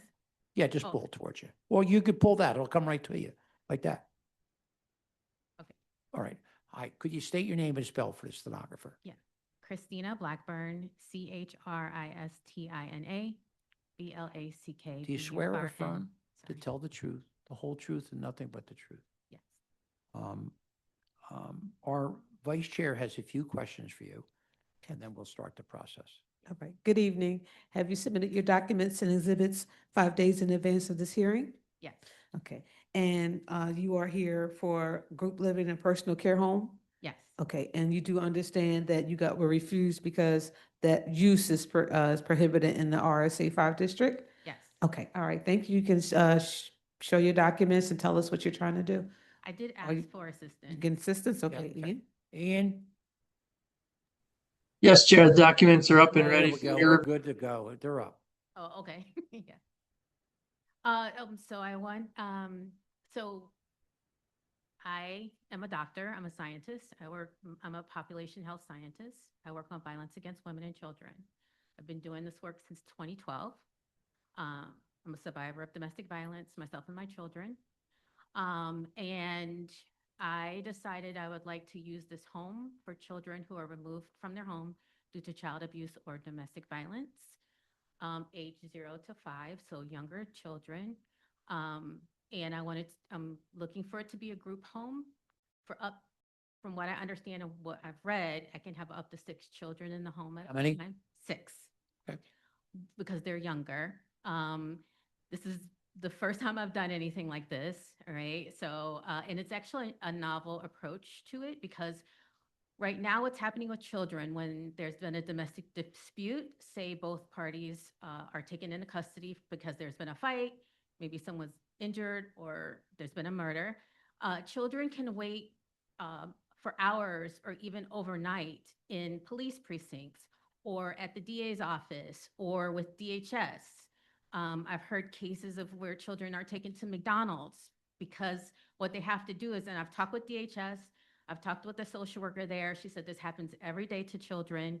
And what's happening is they have to do a background check on the person. They have to do a child abuse check, and they have to make sure the home is safe for the children before they can go there. So during that period, there's a lag time where these children are just waiting. They're often terrorized already from whatever's happened in the home, and now they're just kind of thrust into either a police precinct or a DHS office. Sometimes they're taken to group homes for older children during this waiting period till they find housing for them.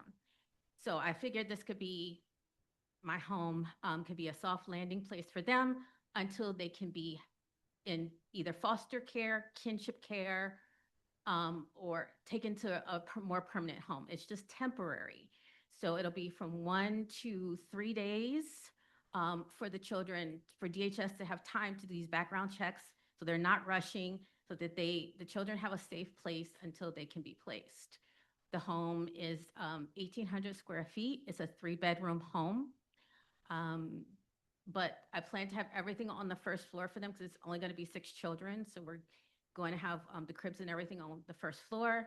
And there's only one other emergency care place like this in the city of Philadelphia that I've been able to find out. So, and when I talked with the DHS worker, she said this is very much needed because they don't have anywhere for the children to go right now. So it's a novel approach. This is something new. It's never been done before, or, you know, that we can find in the research and in the data here in the city. You are aware the RCO voted against it, right? Yes. And the council person also sent a letter of opposition. Fine. Could you tell us what happened at the RCO meeting? So I just explained everything I just explained to you. I have personal experience with this, me and myself and my children, and I just wanted to use my home for something good for the community that's needed. There was opposition, and I've worked to come up with ways to remedy their questions and their issues. So the first issue was that I live in New York, and I've been there for 4 years. I'm from Philadelphia originally. I got my doctorate at Thomas Jefferson, so right here in the city. I do work in New York, and I do live there now. But my son, he's 33, he's a Navy veteran, has agreed to move into the home. So when the tenant moves out, he's going to move into the home, and he's actually going to be the supervising live-in manager there. He's a veteran, and he can pass all the background checks. So that's going to remedy that first question about someone living at the property and me being away. That's not going to be an issue because he's going to be there. He doesn't drive, so he's not going to have a vehicle on the street. And then on top of that, we will have 24-hour nursing care. So we have a pediatric nurse practitioner that will be there 24 hours. So there will be 3 shifts of nurse practitioner that will be at the home. So it'll be him as a security and a supervisor, and then it will be 1 nurse practitioner. So there'll always be 2 people there, as well as there will always be surveillance. So we will have like cameras and inside and outside the home to keep the children safe as an extra safety measure. So that was one. Second thing they said was the house was too small. I don't know what that means. It's a 3-bedroom home. There's plenty of room. There's only going to be up to 6 children. So there may only be 3 children. There may only be 1. But what the law says is, with DHS says, for this size of home, I can have up to 6 children under 5. The next concern was,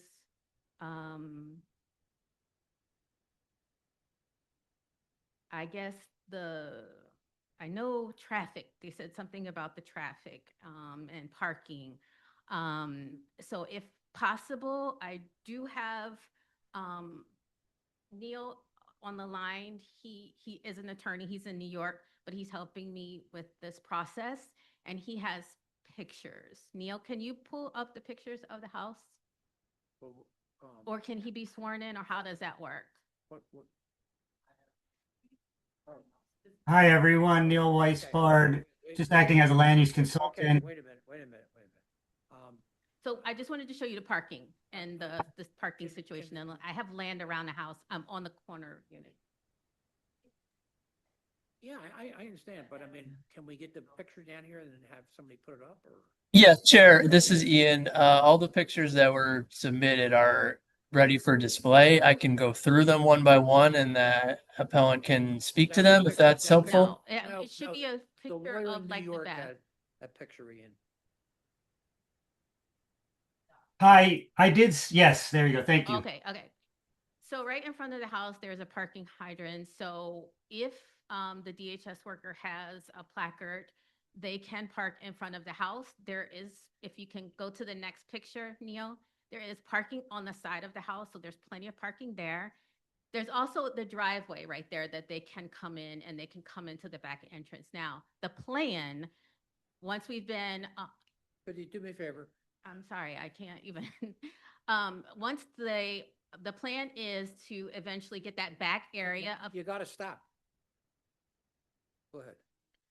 the plan is to eventually get the back area of the house paved over, that back area right there, so that they can pull right in and that can be the driveway. I won't be able to do that right away, but that is Now, a plan Not- long-term for not- the not- parking. Not just this. Have you talked to your, like, next door neighbors? They were at the hearing. I believe these are the neighbors. So yes, and they're opposing it, but there's never been anything done like this Okay, I before. understand. So there's nothing to really oppose yet. I haven't done anything. But they were also complaining about the noise from the children arrival. There will be no additional noise than a normal family living in a home, in a 3-bedroom home. There'll be no additional traffic. There'll be only one other person coming in and out, which will be the other worker. That will be the nurse practitioner that will be there. And like I said, there will be cameras around the house. And they were also concerned about the people finding out that the children are there. This is just a temporary placement for them. Stop, a stopover. I'm sorry? It's a stopover before. It's a stopover for them to be placed in kinship care or foster care. We're not holding the children. DHS is bringing them, and then they'll just be picking them up as soon as the children are able to be placed. Yeah, so that was the main things that they were concerned about. So the regulatory compliance, as far as the home, we will be in compliance. There'll be minimal impact, just as if there was a 3-bedroom, like a full family living there. And this is a public necessity because there's not anything right like this currently for small children. All right, questions from the board? So these children can be brought to this home 3 o'clock in the morning, 4 o'clock in the morning, 24 hours a day, correct? Okay. The other question is, you said that they would be cribs on the first floor. Yes. So you said 3 bedrooms. What's happening on the second floor? Like So what's that- happening with the remaining rooms in the home? Yeah, that will just, upstairs will be like office space, storage space for like, So no clients would be on the upper floors. No. Everybody would be. but it's gonna be on the. So what if they're like 5-year-olds? I don't know. I haven't had a 5-year-old in a minute, but I don't know if are they cribbed? Where would they So be? they're They gonna wouldn't be in a go crib. bed. It's gonna be a small bed, a crib that can either fold down into a small bed or it can be up in a. Do you have a picture of that space so we know what Yeah. that could possibly look Yes. like? Neil, okay, so this is the main living room area. The couch will be taken out and there will be cribs in this area. And then the next picture, and then this is a back area where there can be additional cribs and also play space for the children. And it'll also be, yeah, so that's the idea. How many bathrooms? There's one bathroom. It is on the second floor, but we do plan on having, so the smaller children will of course be in Pampers, or we'll have a potty on the main floor. The older children can walk up and down the steps, but they'll all be under 5. Any other questions from the board? So your son's gonna be living there, He's gonna be, right? yes, You're taking out the furniture, yes. He's got so the basement is finished. The basement so is he's finished. gonna live in the and that's basement, when- so he's not yes. one of the 3 bedrooms. No, Is there pictures of the basement? I don't have pictures. I don't have pictures available. I didn't send pictures of the basement because I didn't think it was. So is there like a kitchen in the basement and there's not a bathroom in the basement either? There's not a bathroom in the basement, no. Okay. Because he's gonna be the supervisor of the program. Questions? Yeah, but he's still gonna be living there though. He's I mean, gonna that's be like living a, there, absolutely. yeah. I mean, I'm just looking at thinking of this 6 kids on the first floor, coming in. I mean, I've got a friend that works for, DHS and has to go pick up kids literally in the middle of the night. They're in trauma, they're crying, and it's a lot. So, and she has to do it all the time. And so I don't know, 6 kids in one room on the first floor, and I just concerned about just the logistics of the whole thing, and I think I think it's well meaning. I just don't know that I don't feel like it's been worked all out, so. Questions from our attorney? Not at this time. Questions or comments from the virtual audience or the audience here? Would you please come up? No, you got to come up and sit at the mic.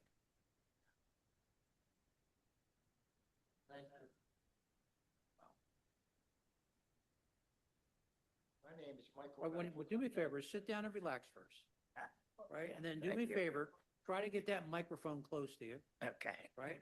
Now, could you please state your name and spell it for the stenographer? Michael Bentley, Michaelbeltle. You swear or affirm to tell the truth, the whole truth, and nothing but the truth? Yes, I Now, do. your next door neighbor?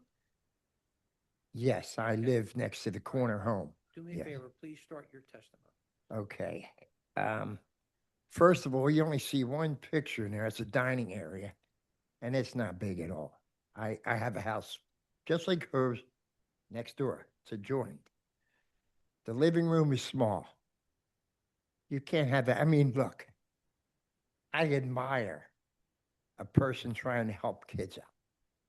But I'm originally from Frankfurt, Kensington, and all them places, and I've seen these homes. And then the halfway houses moved in afterwards, and I see what happens.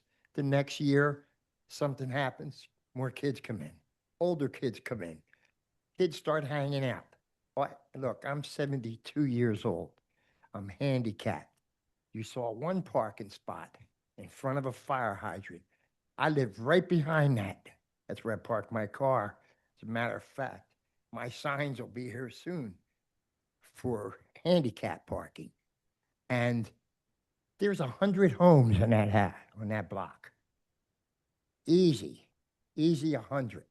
And there is no parking, none. I go out, I don't even want to go out sometimes to go food shopping. I can't walk hardly as it is, and I have to have her help me. You know what I mean? Because there's no parking when I get back after a half an hour. So I don't know where they get this from, you know? Is there anything else you would offer besides? Could you do me a favor? Let him speak and then you don't have to act, okay? What, is there anything else you want to say besides? Yeah, noise. And, I have dementia.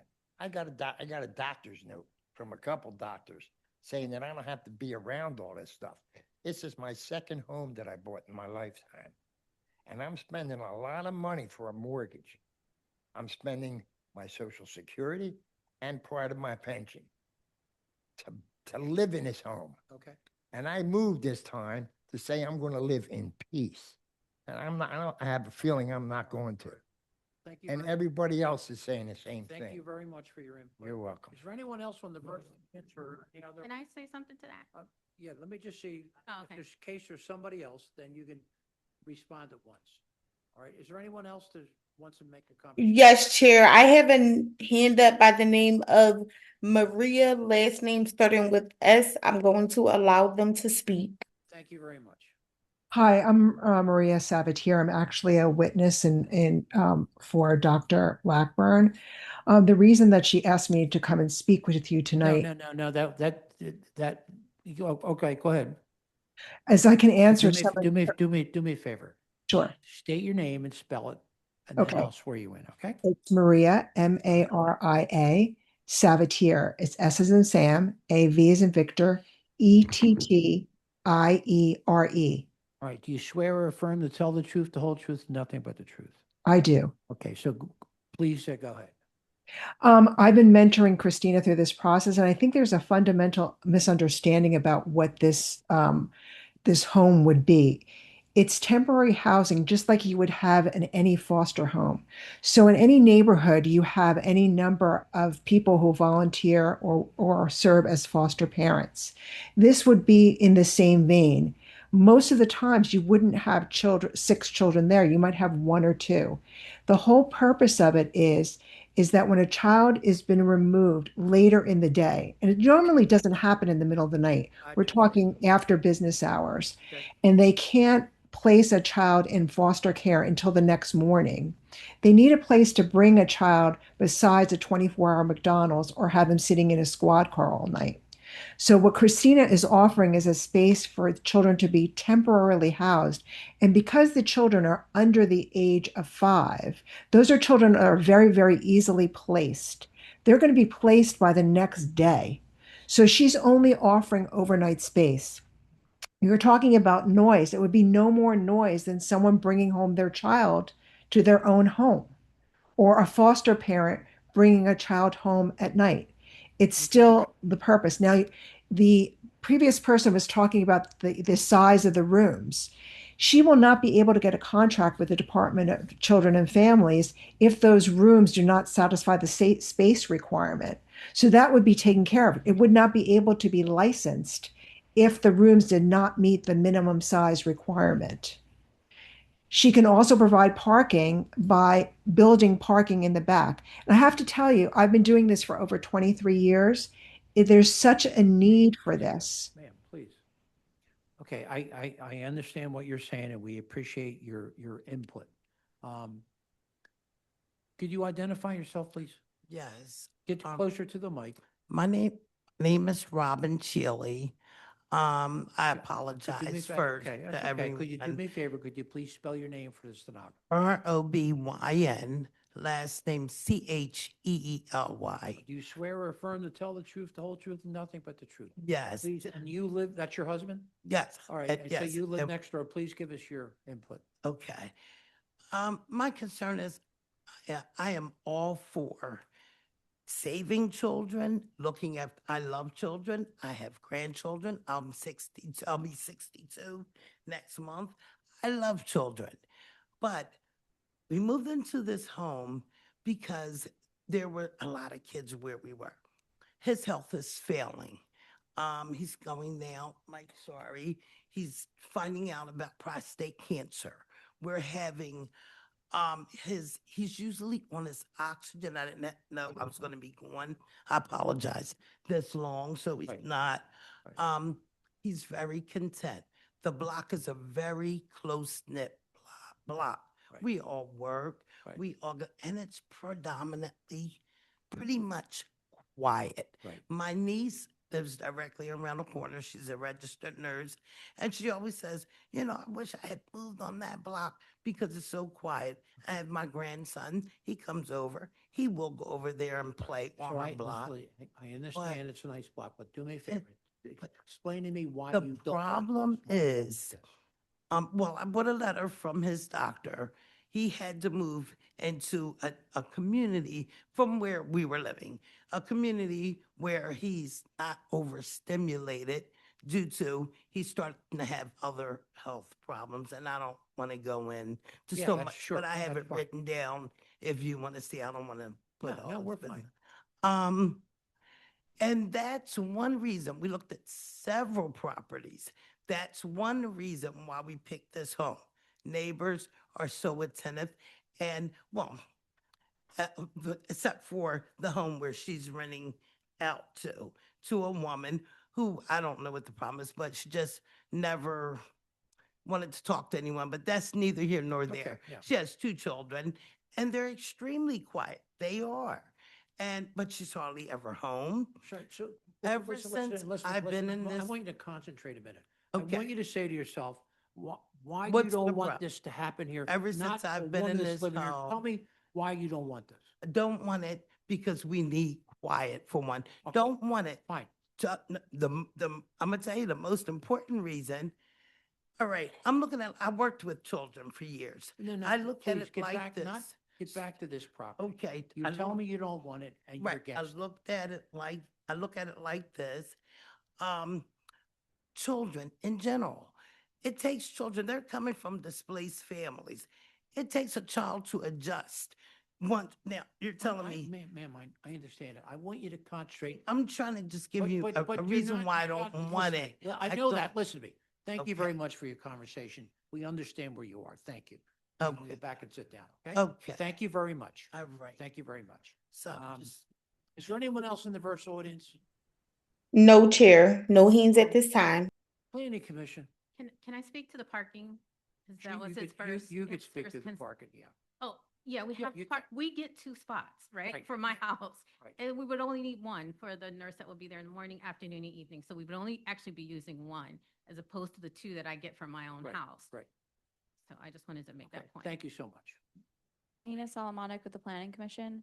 The comprehensive plan recommends no change to the existing RSA 5 residential single-family zoning at this location. Due to the temporary and emergency nature of the use, it will not cause detrimental impacts to the neighborhood beyond what might normally be expected. The City Planning Commission recommends the board grant the special exception. So, I've heard a lot of different sides of this, and you know, I appreciated your conversation. I appreciated what they were saying.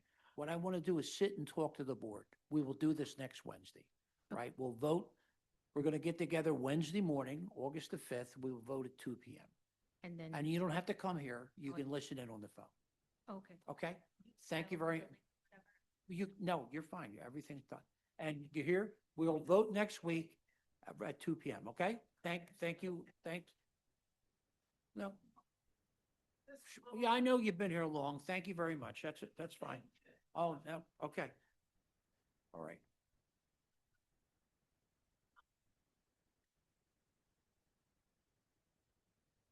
No.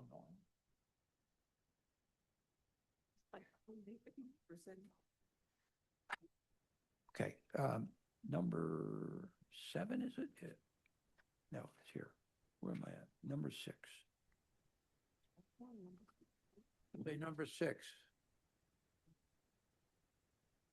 MI 2026-001-564-662 West Johnson Street. Tony Ann Flanagan. Yep. Hi, good afternoon. I'm sorry it's so late. I'm sorry you had to hang around so long, but could you do me a favor? Could you please state your name and spell for the stenographer? Sure. Tony Ann Flanagan. Toni, new word, ANNFLANIGAN.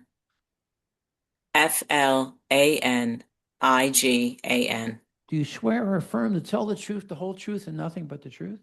Yes, I do. Our vice chair has just a few questions for you. Okay. Good evening. Have you submitted your documents and exhibits 5 days in advance of this hearing? Yes.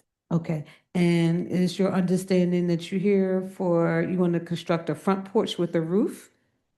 Yeah, the roof on the porch. Okay. And you've been refused because you have some, excuse me, you got some dimensional in proportions to what you're trying to do. Do you understand that? Yes, I do. Okay, all right. You can begin your case. Tell us what you're trying to do. And your Bluebell Hills Civic Association has supported your. Yes, they have. Okay, all right, thank you. And I think that document's submitted to you. Okay. So I live in a house that's from 1893. It's Victorian. Yep. And I think it had a porch once before because of the 70 houses on my block, like the 50 that are Victorian had porches. So anyway, I would like to put the porch back. And the problem is that the setback from the street, I believe, was not enough space. And then also, the distance from the neighbor for new construction was 8.5 feet, but my house is 8. Miss Flanagan, let me ask you this. Do you have Yeah. your computer with you so you can turn your computer on? Yeah, and so I'm not sure. I have my contractor here as well, and I'm wondering if I can have him help with the presentation. You can. What you would need is for your computer to come on and, you know, or did you send all your things down here? Yeah, everything should be down there, yeah. Ian, do we have photos? Well, I think, hi, it's Ian Hegarty, Executive Director. I think Ms. Flanagan is suggesting that her contractor He display a has it. Okay, screen sure. If your contractor. while she presents the case, which Let's is just let your acceptable. contractor But you have to present. understand that the contractor will not be allowed to testify Okay. directly about your case, okay? Okay, yes. All right, so we've promoted Zachary Hedgepeth to panelist, and they'll be allowed to share their screen when they're ready. Hello. All right, just please put it up on the screen for us. Sure.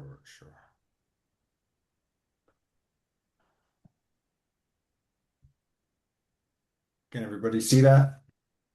We do not see it yet. It's coming up right now.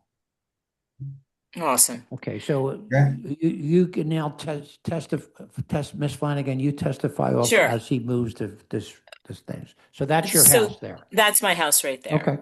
And you can see a little wall there in front of it. Right. Oh, sorry, Zach, but can you back up, Zach, for a few frames Here? to the next one then? And to the next one, please. Yeah, there. So that's my house in the middle, and that's the neighbor that has I think it's 8.5 feet away from my house. So what I'd like to do is put the porch back on, and so that's my goal. And I mean, you can see that there's supposed to be a setback for, I guess it's just a regular zoning requirement, but our block is such that most of the porches are within a few feet of the sidewalk, if you will.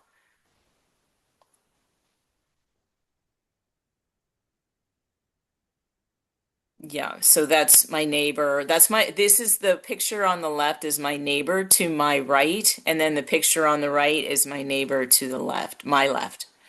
So you can see they have porches that are very close to the sidewalk. Just other porches in the neighborhood, just so you could get a sense of that. So why don't you show us what you're thinking about doing? Okay, then Zach, would you mind going to the drawings?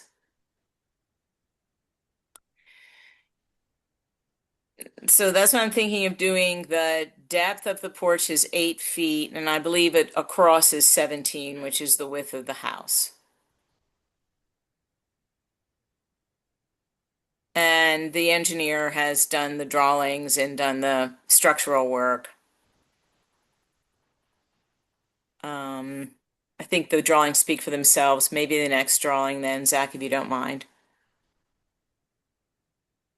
Yeah, they're just talking about the construction of the roof. This house has been a marvelous place to live in, and I've restored it to as much as I can. And when I needed a new roof, I put a slate roof on. So I feel like the porch is just one of those things that I'm doing to be able to enjoy being outside, but also to put back something that was there before. So that's the property there, and I guess the shaded part is the porch. Okay. Right. Questions And from the board? Yeah. Yeah, so Yeah. what your, oh, go ahead. Yeah, ahead, you have a question. Why are you eliminating the piers on either side? It looks like from the sketch that you did of what you're planning, you're taking out the Wissahick and Schist piers. No, those piers stay. The porch doesn't start till 3 feet back from that wall. Actually, I Okay, had so the, yeah, you're setting the porch back. Okay. yeah, and I had the Okay. piers put in actually Okay. years ago. Yeah, so I'm just trying to Okay. restore it. Okay, so you're going to keep that Yeah. the grass there or the planting area, and then you're going to have the porch. Yep. Okay. All right. Got it. Would that line your porch up with the neighbor's porch on either side No, of you? my No. to the one side, my porch would be set back 3 feet, I think, and to my left, my porch would be forward probably 2 feet. Her house is more recessed than mine. You can, Zach, if Thank you you. don't mind showing pictures of that, of the, yeah. So obviously you can Right. see the neighbor there is right on the sidewalk. And then the neighbor to the right, she has about 3 more feet setback than I do. Mm-hmm. And they're both supportive of what you're doing? Oh yeah, everybody is. Oh, good. All right, any other questions? Questions from our attorney? No questions right now. Questions Mr. or Chairman. comments in the virtual audience? No, Chair, I see no hands at this Planning time. Commission? Nina Solomonic with the Planning Commission. The comprehensive plan recommends no change to the existing RSA 3 residential single-family zoning. The proposed side and front yard setbacks from the proposed porch are consistent with nearby properties. The City Planning Commission recommends the board grant the variance. All right, thank you. So. Thank you. MI 2026-001, 564-662 West Johnson Street. I vote yes. Michael Johns, my vote is yes. I think it's going to be a nice addition. Tanetta Graham, my vote is yes. And McAdams, my vote is yes. You have your votes, and I would tell you, I've always thought that Bluebell Hill was one of like the gems of Philadelphia. It's just a beautiful area back there. Yeah, thank you very much. All right, and We love it. Good luck with your project. Thank you so much. Is there anyone in the audience anywhere On Earth. that their case has not went on? I see no hands at Oh, this time, Chair. Thank you. I would tell you, well, no, you're pretty close. His numbers are, I know you did. I know you did. Thanks, everybody. Good night, you. all. We